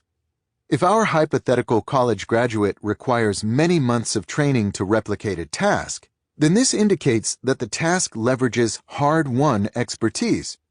As argued earlier, tasks that leverage your expertise tend to be deep tasks, and they can therefore provide a double benefit. They return more value per time spent, and they stretch your abilities, leading to improvement. On the other hand, a task that our hypothetical college graduate can pick up quickly is one that does not leverage expertise, and therefore it can be understood as shallow. What should you do with this strategy? Once you know where your activities fall on the deep to shallow scale, bias your time toward the former. When we consider our case studies, for example, we see that the first task is something that you would want to prioritize as a good use of time, while the second and third are activities of a type that should be minimized. They might feel productive, but their return on time investment is measly. Of course, how one biases away from shallow and toward depth is not always obvious, even after you know how to accurately label your commitments. This brings us to the strategies that follow, which will provide specific guidance on how to accomplish this tricky goal. Ask your boss for a shallow work budget. Here's an important question that's rarely asked. What percentage of my time should be spent on shallow work? This strategy suggests that you ask it. If you have a boss, in other words, have a conversation about this question. You'll probably have to first define for him or her what shallow and deep work means. If you work for yourself, ask yourself this question. In both cases, settle on a specific answer. Then, and this is the important part, try to stick to this budget. The strategies that precede and follow this one will help you achieve this goal. For most people in most non-entry-level knowledge work jobs, the answer to the question will be somewhere in the 30 to 50% range. There's a psychological distaste surrounding the idea of spending the majority of your time on unskilled tasks, so 50% is a natural upper limit. While at the same time, most bosses will begin to worry that if this percentage gets too much lower than 30%, you'll be reduced to a knowledge work hermit who thinks big thoughts but never responds to emails. Obeying this budget will likely require changes to your behavior. You'll almost certainly end up forced into saying no to projects that seem infused with shallowness, while also more aggressively reducing the amount of shallowness in your existing projects. This budget might lead you to drop the need for a weekly status meeting in preference for results-driven reporting. Let me know when you've made significant progress, then we'll talk. It might also lead you to start spending more mornings in communication isolation, or decide it's not as important as you once thought to respond quickly and in detail to every CC'd email that crosses your inbox. These changes are all positive for your quest to make deep work central to your working life. On the one hand, they don't ask you to abandon your core shallow obligations, a move that would cause problems and resentment, as you're still spending a lot of time on such efforts. On the other hand, they do force you to place a hard limit on the amount of less urgent obligations you allow to slip insidiously into your schedule. This limit frees up space for significant amounts of deep effort on a consistent basis. The reason why these decisions should start with a conversation with your boss is that this agreement establishes implicit support from your workplace. If you work for someone else, this strategy provides cover when you turn down an obligation or restructure a project to minimize shallowness. You can justify the move because it's necessary for you to hit your prescribed target mix of work types. As I discussed in Chapter 2, part of the reason shallow work persists in large quantities in knowledge work is that we rarely see the total impact of such efforts on our schedules. We instead tend to evaluate these behaviors one by one in the moment, a perspective from which each task can seem quite reasonable and convenient. The tools from earlier in this rule, however, allow you to make this impact explicit. You can now confidently say to your boss, "This is the exact percentage of my time spent last week on shallow work," and force him or her to give explicit approval for that ratio. Faced with these numbers and the economic reality they clarify, it's incredibly wasteful, for example, to pay a highly trained professional to send email messages and attend meetings for 30 hours a week. A boss will be led to the natural conclusion that you need to say no to some things and to streamline others, even if this makes life less convenient for the boss or for you or for your coworkers. Because, of course, in the end, a business's goal is to generate value, not to make sure its employees' lives are as easy as possible. If you work for yourself, this exercise will force you to confront the reality of how little time in your busy schedule you're actually producing value. These hard numbers will provide you the confidence needed to start scaling back on the shallow activities that are sapping your time. Without these numbers, it's difficult for an entrepreneur to say no to any opportunity that might generate some positive return. I have to be on Twitter. I have to maintain an active Facebook presence.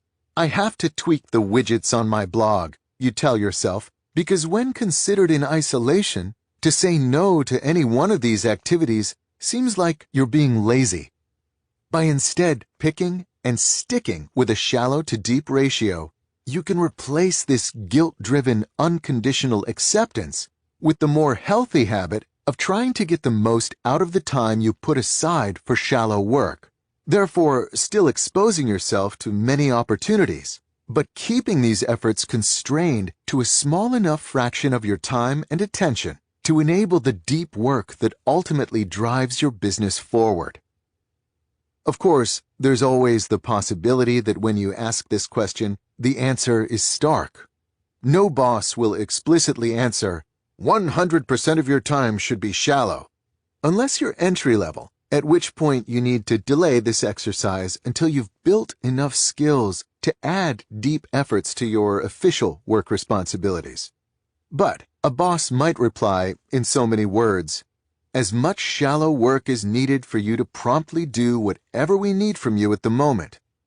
In this case, the answer is still useful, as it tells you that this isn't a job that supports deep work, and a job that doesn't support deep work is not a job that can help you succeed in our current information economy.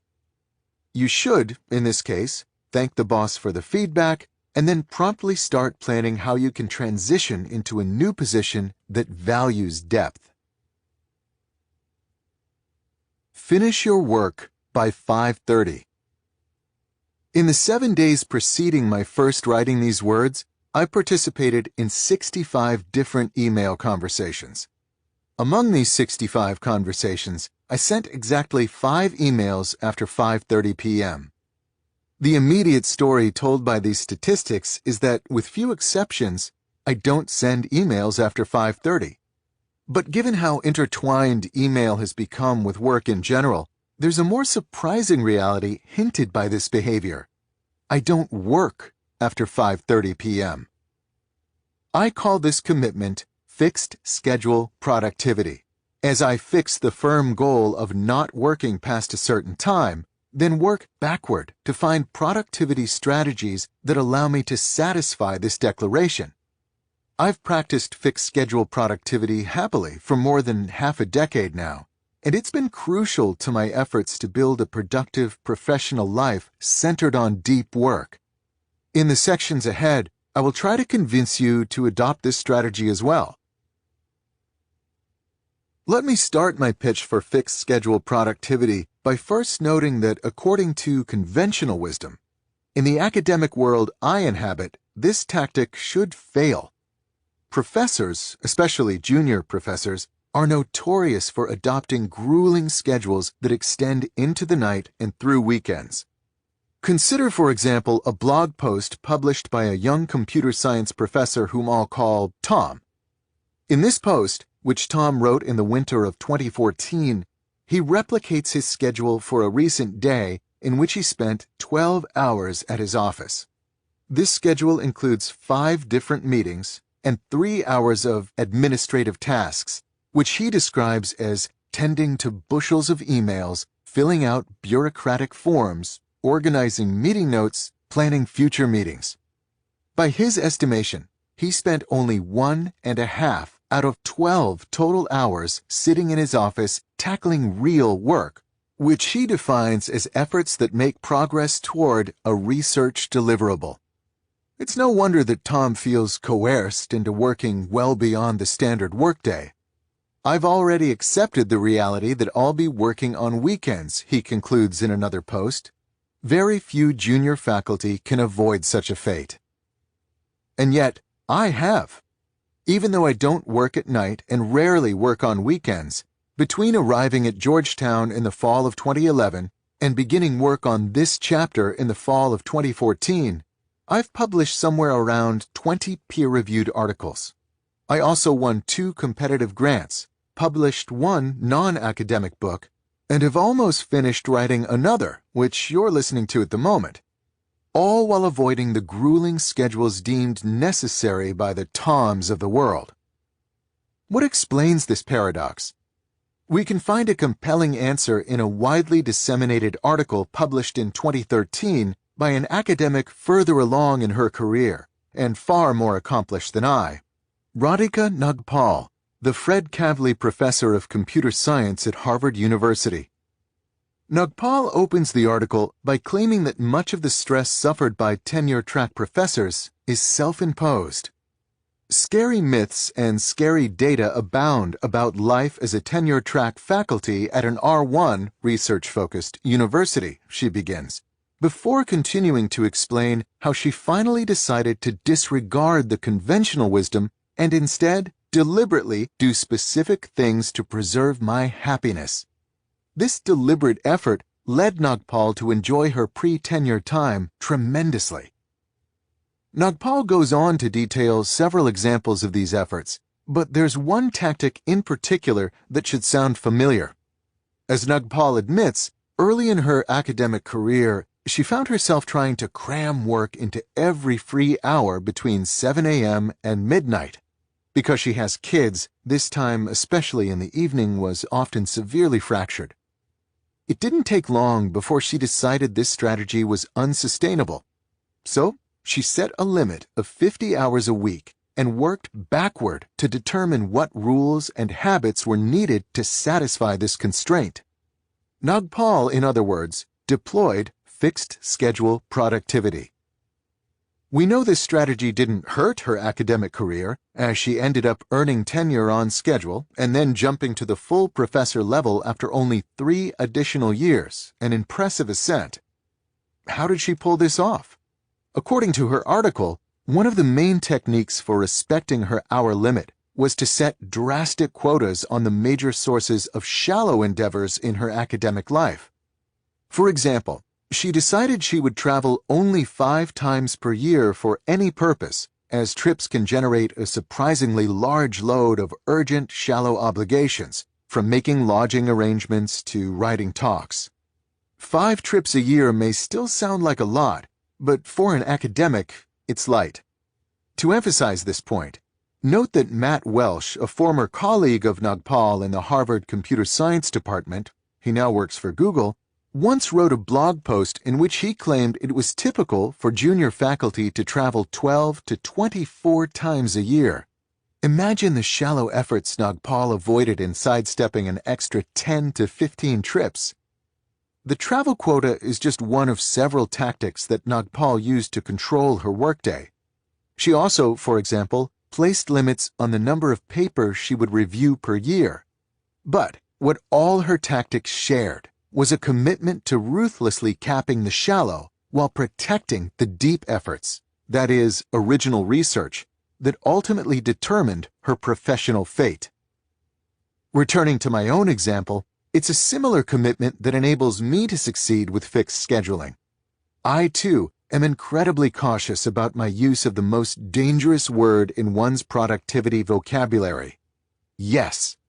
It takes a lot to convince me to agree to something that yields shallow work. If you ask for my involvement in university business that's not absolutely necessary, I might respond with a defense I learned from the department chair who hired me. Talk to me after tenure. Another tactic that works well for me is to be clear in my refusal, but ambiguous in my explanation for the refusal. The key is to avoid providing enough specificity about the excuse that the requester has the opportunity to diffuse it. If, for example, I turn down a time-consuming speaking invitation with the excuse that I have other trips scheduled for around the same time, I don't provide details, which might leave the requester the ability to suggest a way to fit his or her event into my existing obligations, but instead just say, "Sounds interesting. but I can't make it due to schedule conflicts. In turning down obligations, I also resist the urge to offer a consolation prize that ends up devouring almost as much of my schedule, e.g., sorry I can't join your committee, but I'm happy to take a look at some of your proposals as they come together and offer my thoughts. A clean break is best. In addition to carefully guarding my obligations, I'm incredibly conscientious about managing my time. Because my time is limited each day, I cannot afford to allow a large deadline to creep up on me, or a morning to be wasted on something trivial, because I didn't take a moment to craft a smart plan. The Damoclean cap on the workday enforced by fixed schedule productivity has a way of keeping my organization efforts sharp. Without this looming cutoff, I'd likely end up more lax in my habits. To summarize these observations, Nagpal and I can both succeed in academia without Tom-style overload due to two reasons. First, we're asymmetric in the culling forced by our fixed schedule commitment. By ruthlessly reducing the shallow while preserving the depth, this strategy frees up our time without diminishing the amount of new value we generate. Indeed, I would go so far as to argue that the reduction in shallow frees up more energy for the deep alternative, allowing us to produce more than if we had defaulted to a more typical crowded schedule. Second, the limits to our time necessitate more careful thinking about our organizational habits, also leading to more value produced as compared to longer but less organized schedules. The key claim of this strategy is that these same benefits hold for most knowledge work fields. That is, even if you're not a professor, fixed schedule productivity can yield powerful benefits.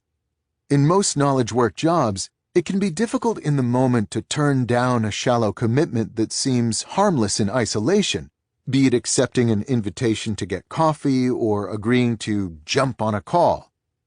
A commitment to fixed schedule productivity, however, shifts you into a scarcity mindset.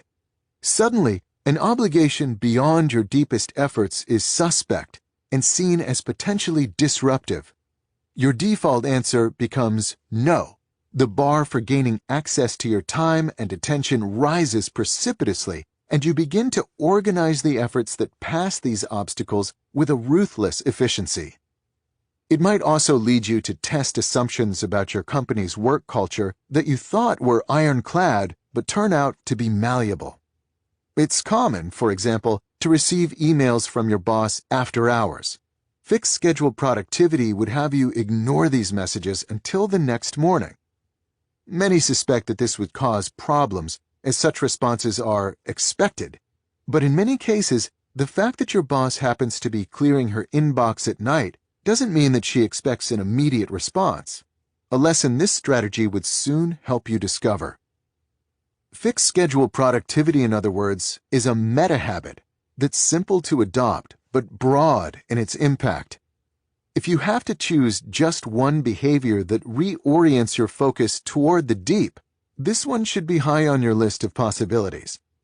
If you're still not sure, however, about the idea that artificial limits on your workday can make you more successful, I urge you to once again turn your attention to the career of fixed schedule advocate Radhika Nagpal. In a satisfying coincidence, at almost the exact same time that Tom was lamenting online about his unavoidably intense workload as a young professor, Nagpal was celebrating the latest of the many professional triumphs she has experienced despite her fixed schedule. Her research was featured on the cover of the journal Science. Become hard to reach. No discussion of shallow work is complete without considering email. This quintessential shallow activity is particularly insidious in its grip on most knowledge workers' attention, as it delivers a steady stream of distractions addressed specifically to you.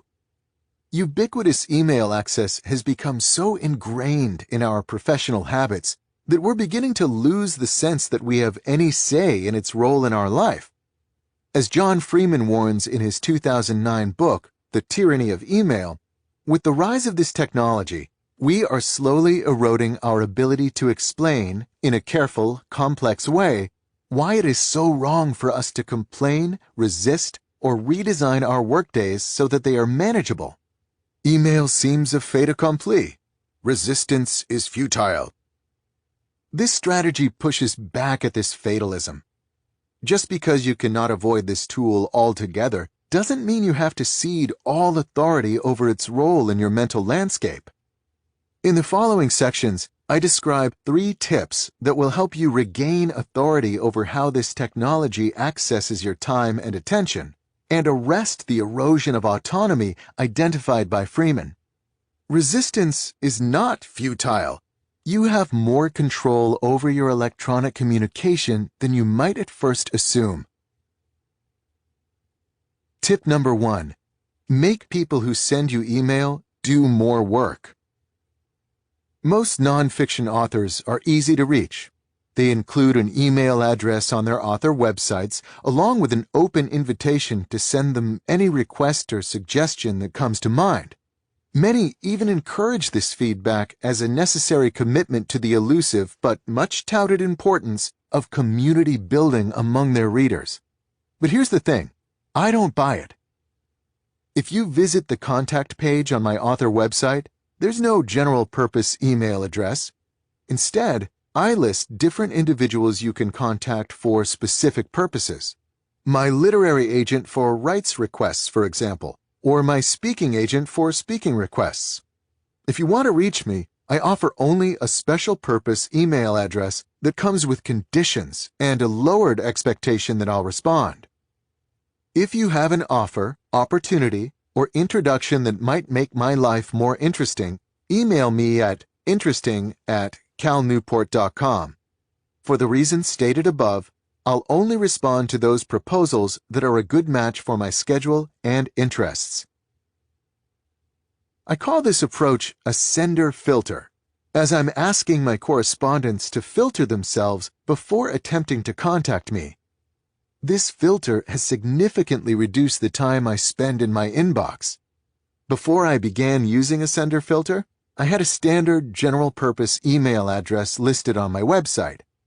Not surprisingly, I used to receive a large volume of long emails asking for advice on specific and often quite complicated student or career questions.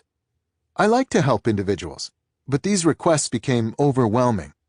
They didn't take the senders long to craft, but they would require a lot of explanation and writing on my part to respond. My sender filter has eliminated most such communication, and in doing so, has drastically reduced the number of messages I encounter in my writing inbox. As for my own interest in helping my readers, I now redirect this energy towards settings I carefully choose to maximize impact.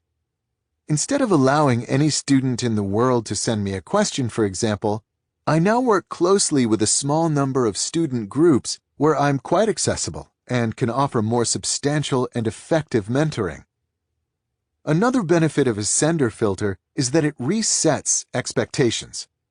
The most crucial line in my description is the following: I'll only respond to those proposals that are a good match for my schedule and interests. This seems minor, but it makes a substantial difference in how my correspondents think about their messages to me. The default social convention surrounding email is that unless you're famous, if someone sends you something, you owe him or her a response. For most, therefore, an inbox full of messages generates a major sense of obligation. By instead resetting your correspondent's expectations to the reality that you'll probably not respond, the experience is transformed. The inbox is now a collection of opportunities that you can glance at when you have the free time, seeking out those that make sense for you to engage. But the pile of unread messages no longer generates a sense of obligation. You could, if you wanted to, ignore them all, and nothing bad would happen. Psychologically, this can be freeing.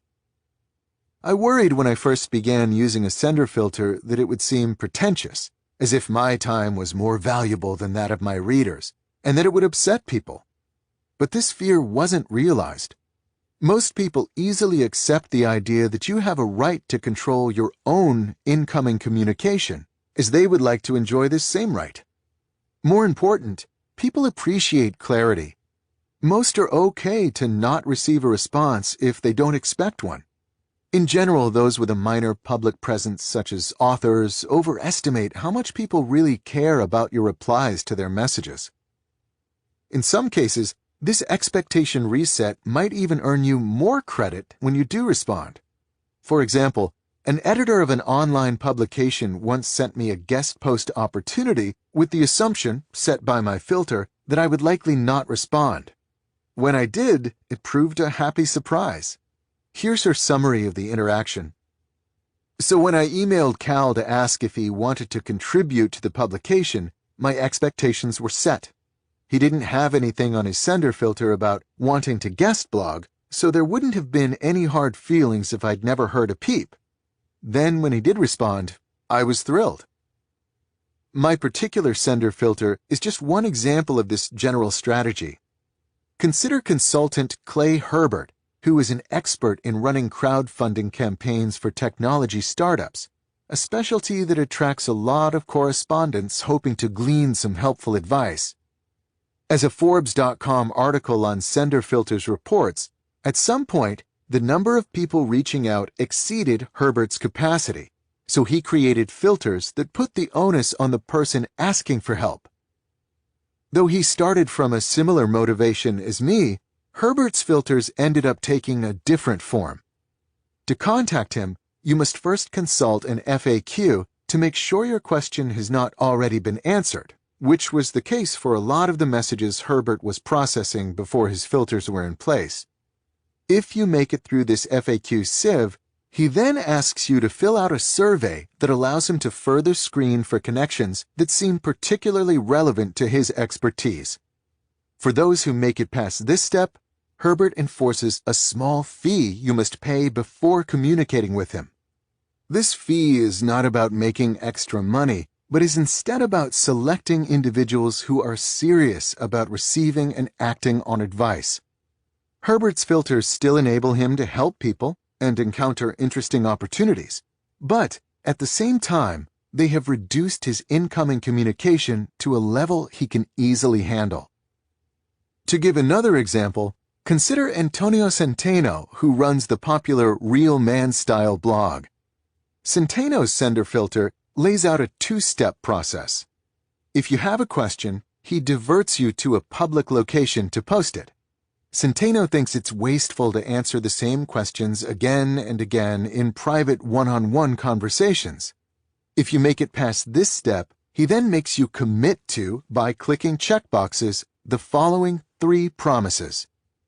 I am not asking Antonio a style question I could find searching Google for 10 minutes. I am not spamming Antonio with a cut and pasting generic request to promote my unrelated business.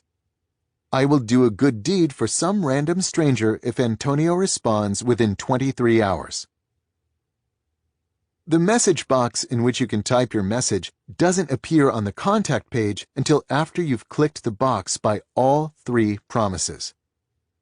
To summarize, the technologies underlying email are transformative, but the current social conventions guiding how we apply this technology are underdeveloped. The notion that all messages, regardless of purpose or sender, arrive in the same undifferentiated inbox, and that there's an expectation that every message deserves a timely response, is absurdly unproductive. The sender filter is a small but useful step toward a better state of affairs, and is an idea whose time has come, at least for the increasing number of entrepreneurs and freelancers who both receive a lot of incoming communication and have the ability to dictate their accessibility. I'd also love to see similar rules become ubiquitous for intra-office communication in large organizations, but for the reasons argued in Chapter 2, we're probably a long way from that reality. If you're in a position to do so, consider sender filters as a way of reclaiming some control over your time and attention.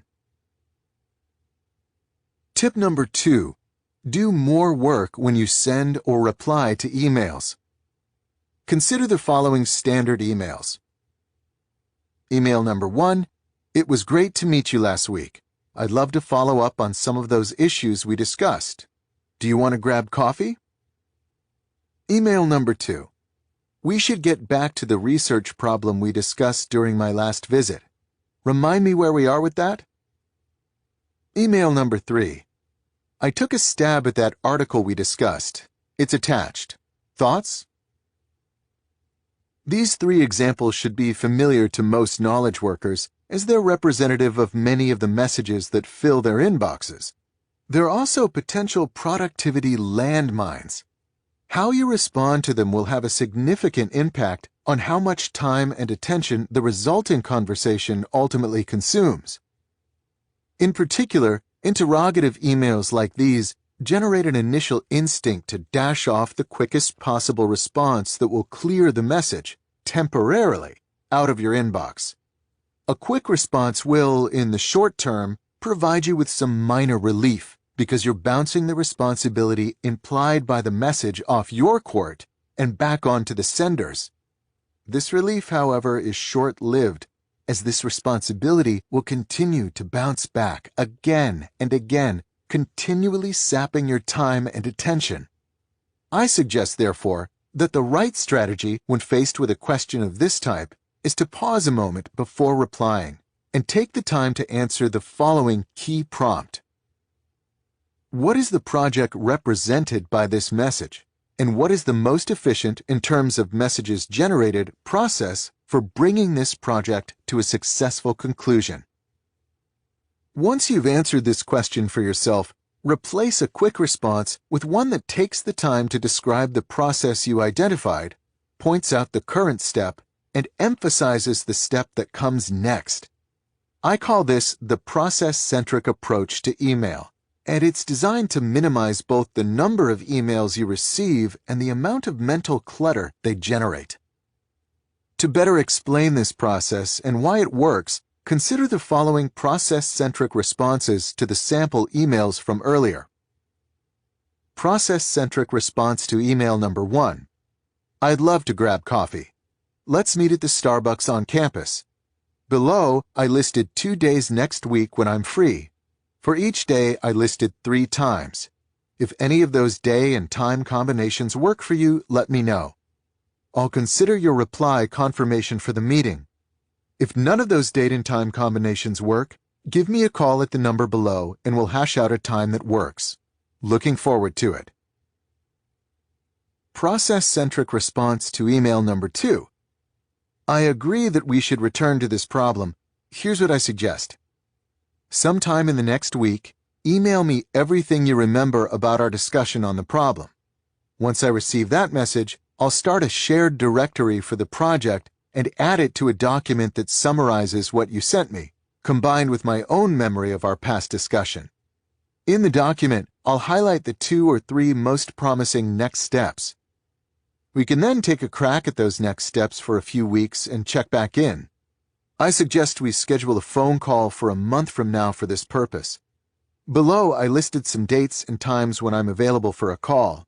When you respond with your notes, indicate the date and time combination that works best for you, and we'll consider that reply confirmation for the call. I look forward to digging into this problem. Process-centric response to email number 3. Thanks for getting back to me. I'm going to read this draft of the article and send you back an edited version annotated with comments on Friday, the 10th. In this version I send back, I'll edit what I can do myself and add comments to draw your attention to places where I think you're better suited to make the improvement. At that point, you should have what you need to polish and submit the final draft, so I'll leave you to do that. No need to reply to this message or to follow up with me after I return the edits, unless, of course, there's an issue. In crafting these sample responses, I started by identifying the project implied by the message. Notice the word project is used loosely here. It can cover things that are large and obviously projects, such as making progress on a research problem, example number 2, but it applies just as easily to small logistical challenges like setting up a coffee meeting, example number 1. I then took a minute or two to think through a process that gets us from the current state to a desired outcome with a minimum of messages required. The final step was to write a reply that clearly describes this process and where we stand. These examples centered on an email reply, but it should be clear that a similar approach also works when writing an email message from scratch. The process-centric approach to email can significantly mitigate the impact of this technology on your time and attention. There are two reasons for this effect. First, it reduces the number of emails in your inbox. Sometimes significantly, something as simple as scheduling a coffee meeting can easily spiral into a half a dozen or more messages over a period of many days if you're not careful about your replies. This, in turn, reduces the time you spend in your inbox and reduces the brain power you must expend when you do. Second, to steal terminology from David Allen, a good process-centric message immediately closes the loop with respect to the project at hand. When a project is initiated by an email that you send or receive, it squats in your mental landscape, becoming something that's on your plate in the sense that it has been brought to your attention and eventually needs to be addressed. This method closes this open loop as soon as it forms. By working through the whole process, adding to your task lists and calendar any relevant commitments on your part, and bringing the other party up to speed, your mind can reclaim the mental real estate the project once demanded. Less mental clutter means more mental resources available for deep thinking. Process-centric emails might not seem natural at first. For one thing, they require that you spend more time thinking about your messages before you compose them. In the moment, this might seem like you're spending more time on email, but the important point to remember is that the extra 2 to 3 minutes you spend at this point will save you many more minutes reading and responding to unnecessary extra messages later. The other issue is that process-centric messages can seem stilted and overly technical. The current social conventions surrounding email promote a conversational tone that clashes with the more systematic schedules or decision trees commonly used in process-centric communication. If this concerns you, I suggest that you add a longer conversational preamble to your messages. You can even separate the process-centric portion of the message from the conversational opening with a divider line, or label it Proposed Next Steps, so that its technical tone seems more appropriate in context. In the end, these minor hassles are worth it. By putting more thought up front into what's really being proposed by the email messages that flit in and out of your inbox, you'll greatly reduce the negative impact of this technology on your ability to do work that actually matters. Tip number 3, don't respond. As a graduate student at MIT, I had the opportunity to interact with famous academics. In doing so, I noticed that many shared a fascinating and somewhat rare approach to email. Their default behavior when receiving an email message is to not respond. Over time, I learned the philosophy driving this behavior. When it comes to email, they believed, it's the sender's responsibility to convince the receiver that a reply is worthwhile. If you didn't make a convincing case, and sufficiently minimize the effort required by the professor to respond, you didn't get a response. For example, the following email would likely not generate a reply with many of the famous names at the Institute. Hi, Professor. I'd love to stop by sometime to talk about topic X. Are you available? Responding to this message requires too much work. Are you available is too vague to be answered quickly. Also, there's no attempt to argue that this chat is worth the professor's time. With these critiques in mind, here's a version of the same message that would be more likely to generate a reply. Hi, Professor. I'm working on a project similar to topic X with my advisor, Professor Y. Is it okay if I stop by in the last 15 minutes of your office hours on Thursday to explain what we're up to in more detail and see if it might complement your current project?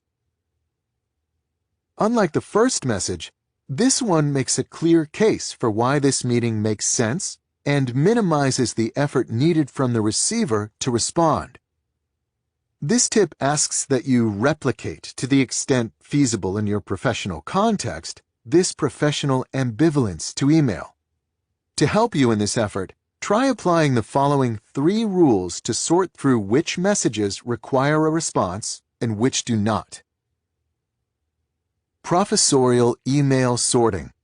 Do not reply to an email message if any of the following applies.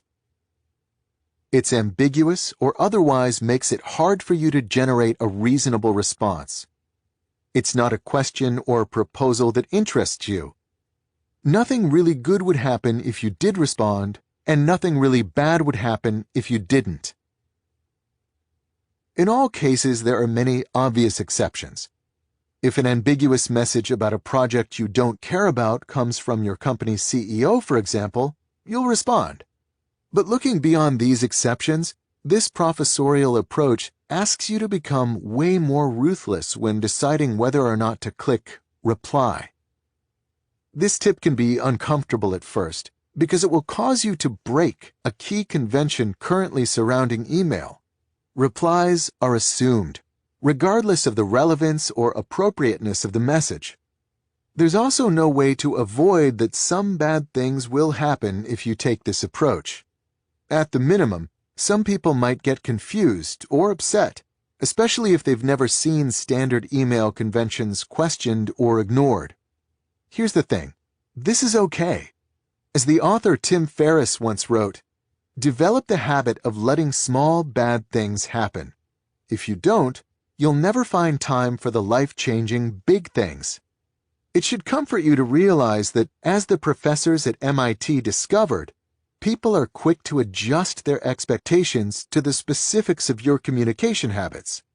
The fact that you didn't respond to their hastily scribed messages is probably not a central event in their lives. Once you get past the discomfort of this approach, you'll begin to experience its rewards. There are 2 common tropes bandied around when people discuss solutions to email overload. One says that sending emails generates more emails, while the other says that wrestling with ambiguous or irrelevant emails is a major source of inbox-related stress. The approach suggested here responds aggressively to both issues. You send fewer emails and ignore those that aren't easy to process, and by doing so, will significantly weaken the grip your inbox maintains over your time and attention. Conclusion. The story of Microsoft's founding has been told so many times that it's entered the realm of legend. In the winter of 1974, a young Harvard student named Bill Gates sees the Altair, the world's first personal computer, on the cover of Popular Electronics. Gates realizes that there's an opportunity to design software for the machine, so he drops everything, and with the help of Paul Allen and Monty Davidoff, spends the next 8 weeks hacking together a version of the basic programming language for the Altair. This story is often cited as an example of Gates's insight and boldness, but recent interviews have revealed another trait that played a crucial role in the tale's happy ending: Gates's preternatural deep work ability. As Walter Isaacson explained in a 2013 article on the topic for the Harvard Gazette, Gates worked with such intensity for such lengths during this 2-month stretch that he would often collapse into sleep on his keyboard in the middle of writing a line of code. He would then sleep for an hour or 2, wake up, and pick up right where he left off. An ability that has still impressed Paul Allen describes as a prodigious feat of concentration. In his book, The Innovators, Isaacson later summarized Gates's unique tendency toward depth as follows: "The one trait that differentiated Gates from Allen was focus. Allen's mind would flit between many ideas and passions, but Gates was a serial obsessor." It's here, in this story of Gates's obsessive focus, that we encounter the strongest form of my argument for deep work. It's easy, amid the turbulence of a rapidly evolving information age, to default to dialectical grumbling. The curmudgeons among us are vaguely uneasy about the attention people pay to their phones and pine for the days of unhurried concentration, while the digital hipsters equate such nostalgia with Luddism and boredom and believe that increased connection is the foundation for a utopian future. Marshall McLuhan declared that the medium is the message. But our current conversation on these topics seems to imply that the medium is morality. Either you're on board with the Facebook future or see it as our downfall. As I emphasized in this book's introduction, I have no interest in this debate. A commitment to deep work is not a moral stance, and it's not a philosophical statement. It is instead a pragmatic recognition that the ability to concentrate is a skill that gets valuable things done. Deep work is important, in other words, not because distraction is evil, but because it enabled Bill Gates to start a billion-dollar industry in less than a semester. This is also a lesson, as it turns out, that I've personally relearned again and again in my own career. I've been a depth devotee for more than a decade, but even I am still regularly surprised by its power. When I was in graduate school, the period when I first encountered and started prioritizing this skill, I found that deep work allowed me to write a pair of quality peer-reviewed papers each year, a respectable rate for a student, while rarely having to work past 5 on weekdays or work at all on weekends, a rarity among my peers. As I neared my transition to professorship, however, I began to worry. As a student and a postdoc, my time commitments were minimal, leaving me most of my day to shape as I desired. I knew I would lose this luxury in the next phase of my career, and I wasn't confident in my ability to integrate enough deep work into this more demanding schedule to maintain my productivity. Instead of just stewing in my anxiety, I decided to do something about it. I created a plan to bolster my deep work muscles. These training efforts were deployed during my last 2 years at MIT, while I was a postdoc starting to look for professor positions. My main tactic was to introduce artificial constraints on my schedule so as to better approximate the more limited free time I expected as a professor. In addition to my rule about not working at night, I started to take extended lunch breaks in the middle of the day to go for a run, and then eat lunch back at my apartment. I also signed a deal to write my 4th book, So Good They Can't Ignore You, during this period. A project, of course, that soon levied its own intense demands on my time. To compensate for these new constraints, I refined my ability to work deeply.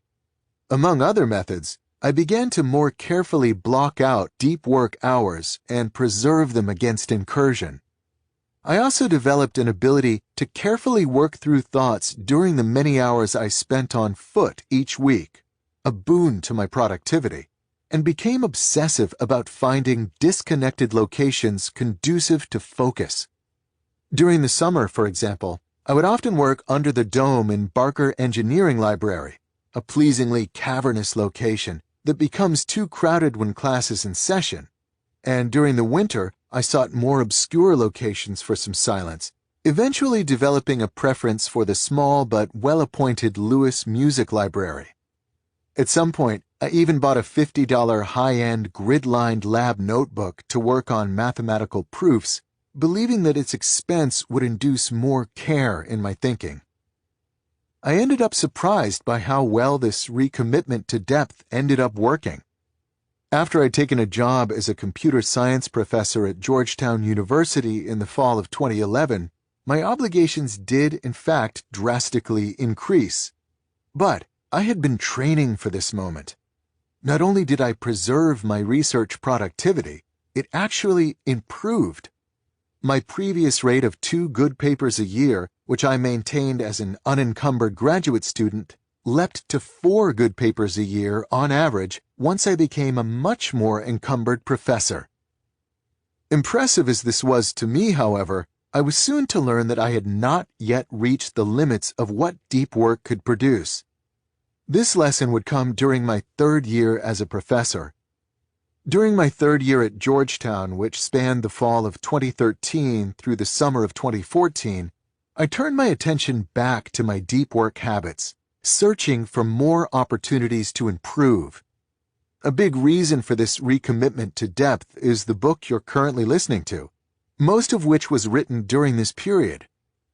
Writing a 70,000-word book manuscript, of course, placed a sudden new constraint on my already busy schedule, and I wanted to make sure my academic productivity didn't take a corresponding hit. Another reason I turned back to depth was the looming tenure process. I had a year or 2 of publications left before my tenure case was submitted. This was the time, in other words, to make a statement about my abilities, especially given that my wife and I were planning on growing our family with a 2nd child in the final year before tenure. The final reason I turned back to depth was more personal, and admittedly a touch petulant.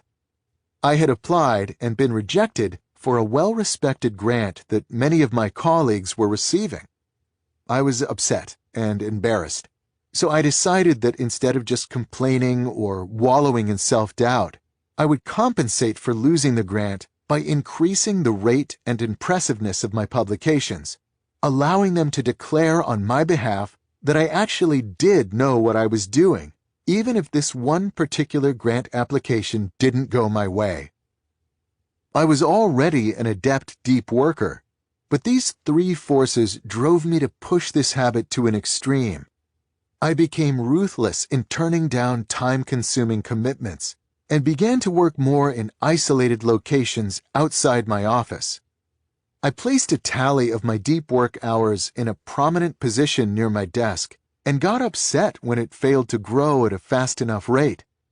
Perhaps most impactful, I returned to my MIT habit of working on problems in my head whenever a good time presented itself, be it walking the dog or commuting.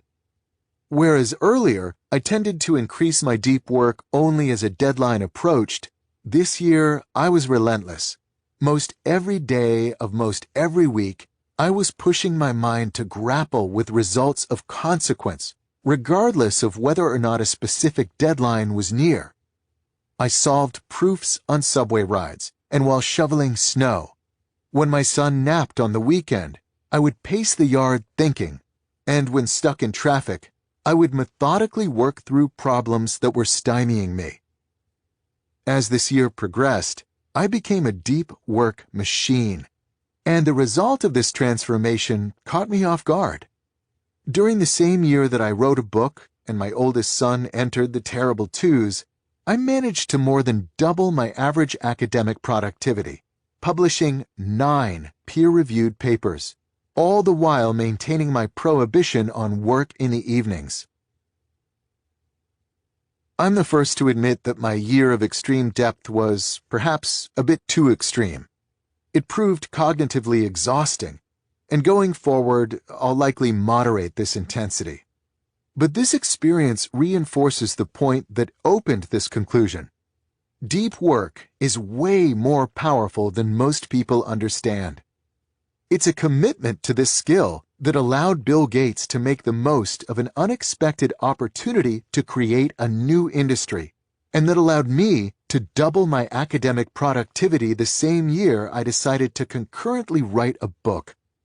To leave the distracted masses to join the focused few, I'm arguing, is a transformative experience. The deep life, of course, is not for everybody. It requires hard work and drastic changes to your habits. For many, there's a comfort in the artificial busyness of rapid email messaging and social media posturing, while the deep life demands that you leave much of that behind. There's also an uneasiness that surrounds any effort to produce the best things you're capable of producing, as this forces you to confront the possibility that your best is not, yet, that good.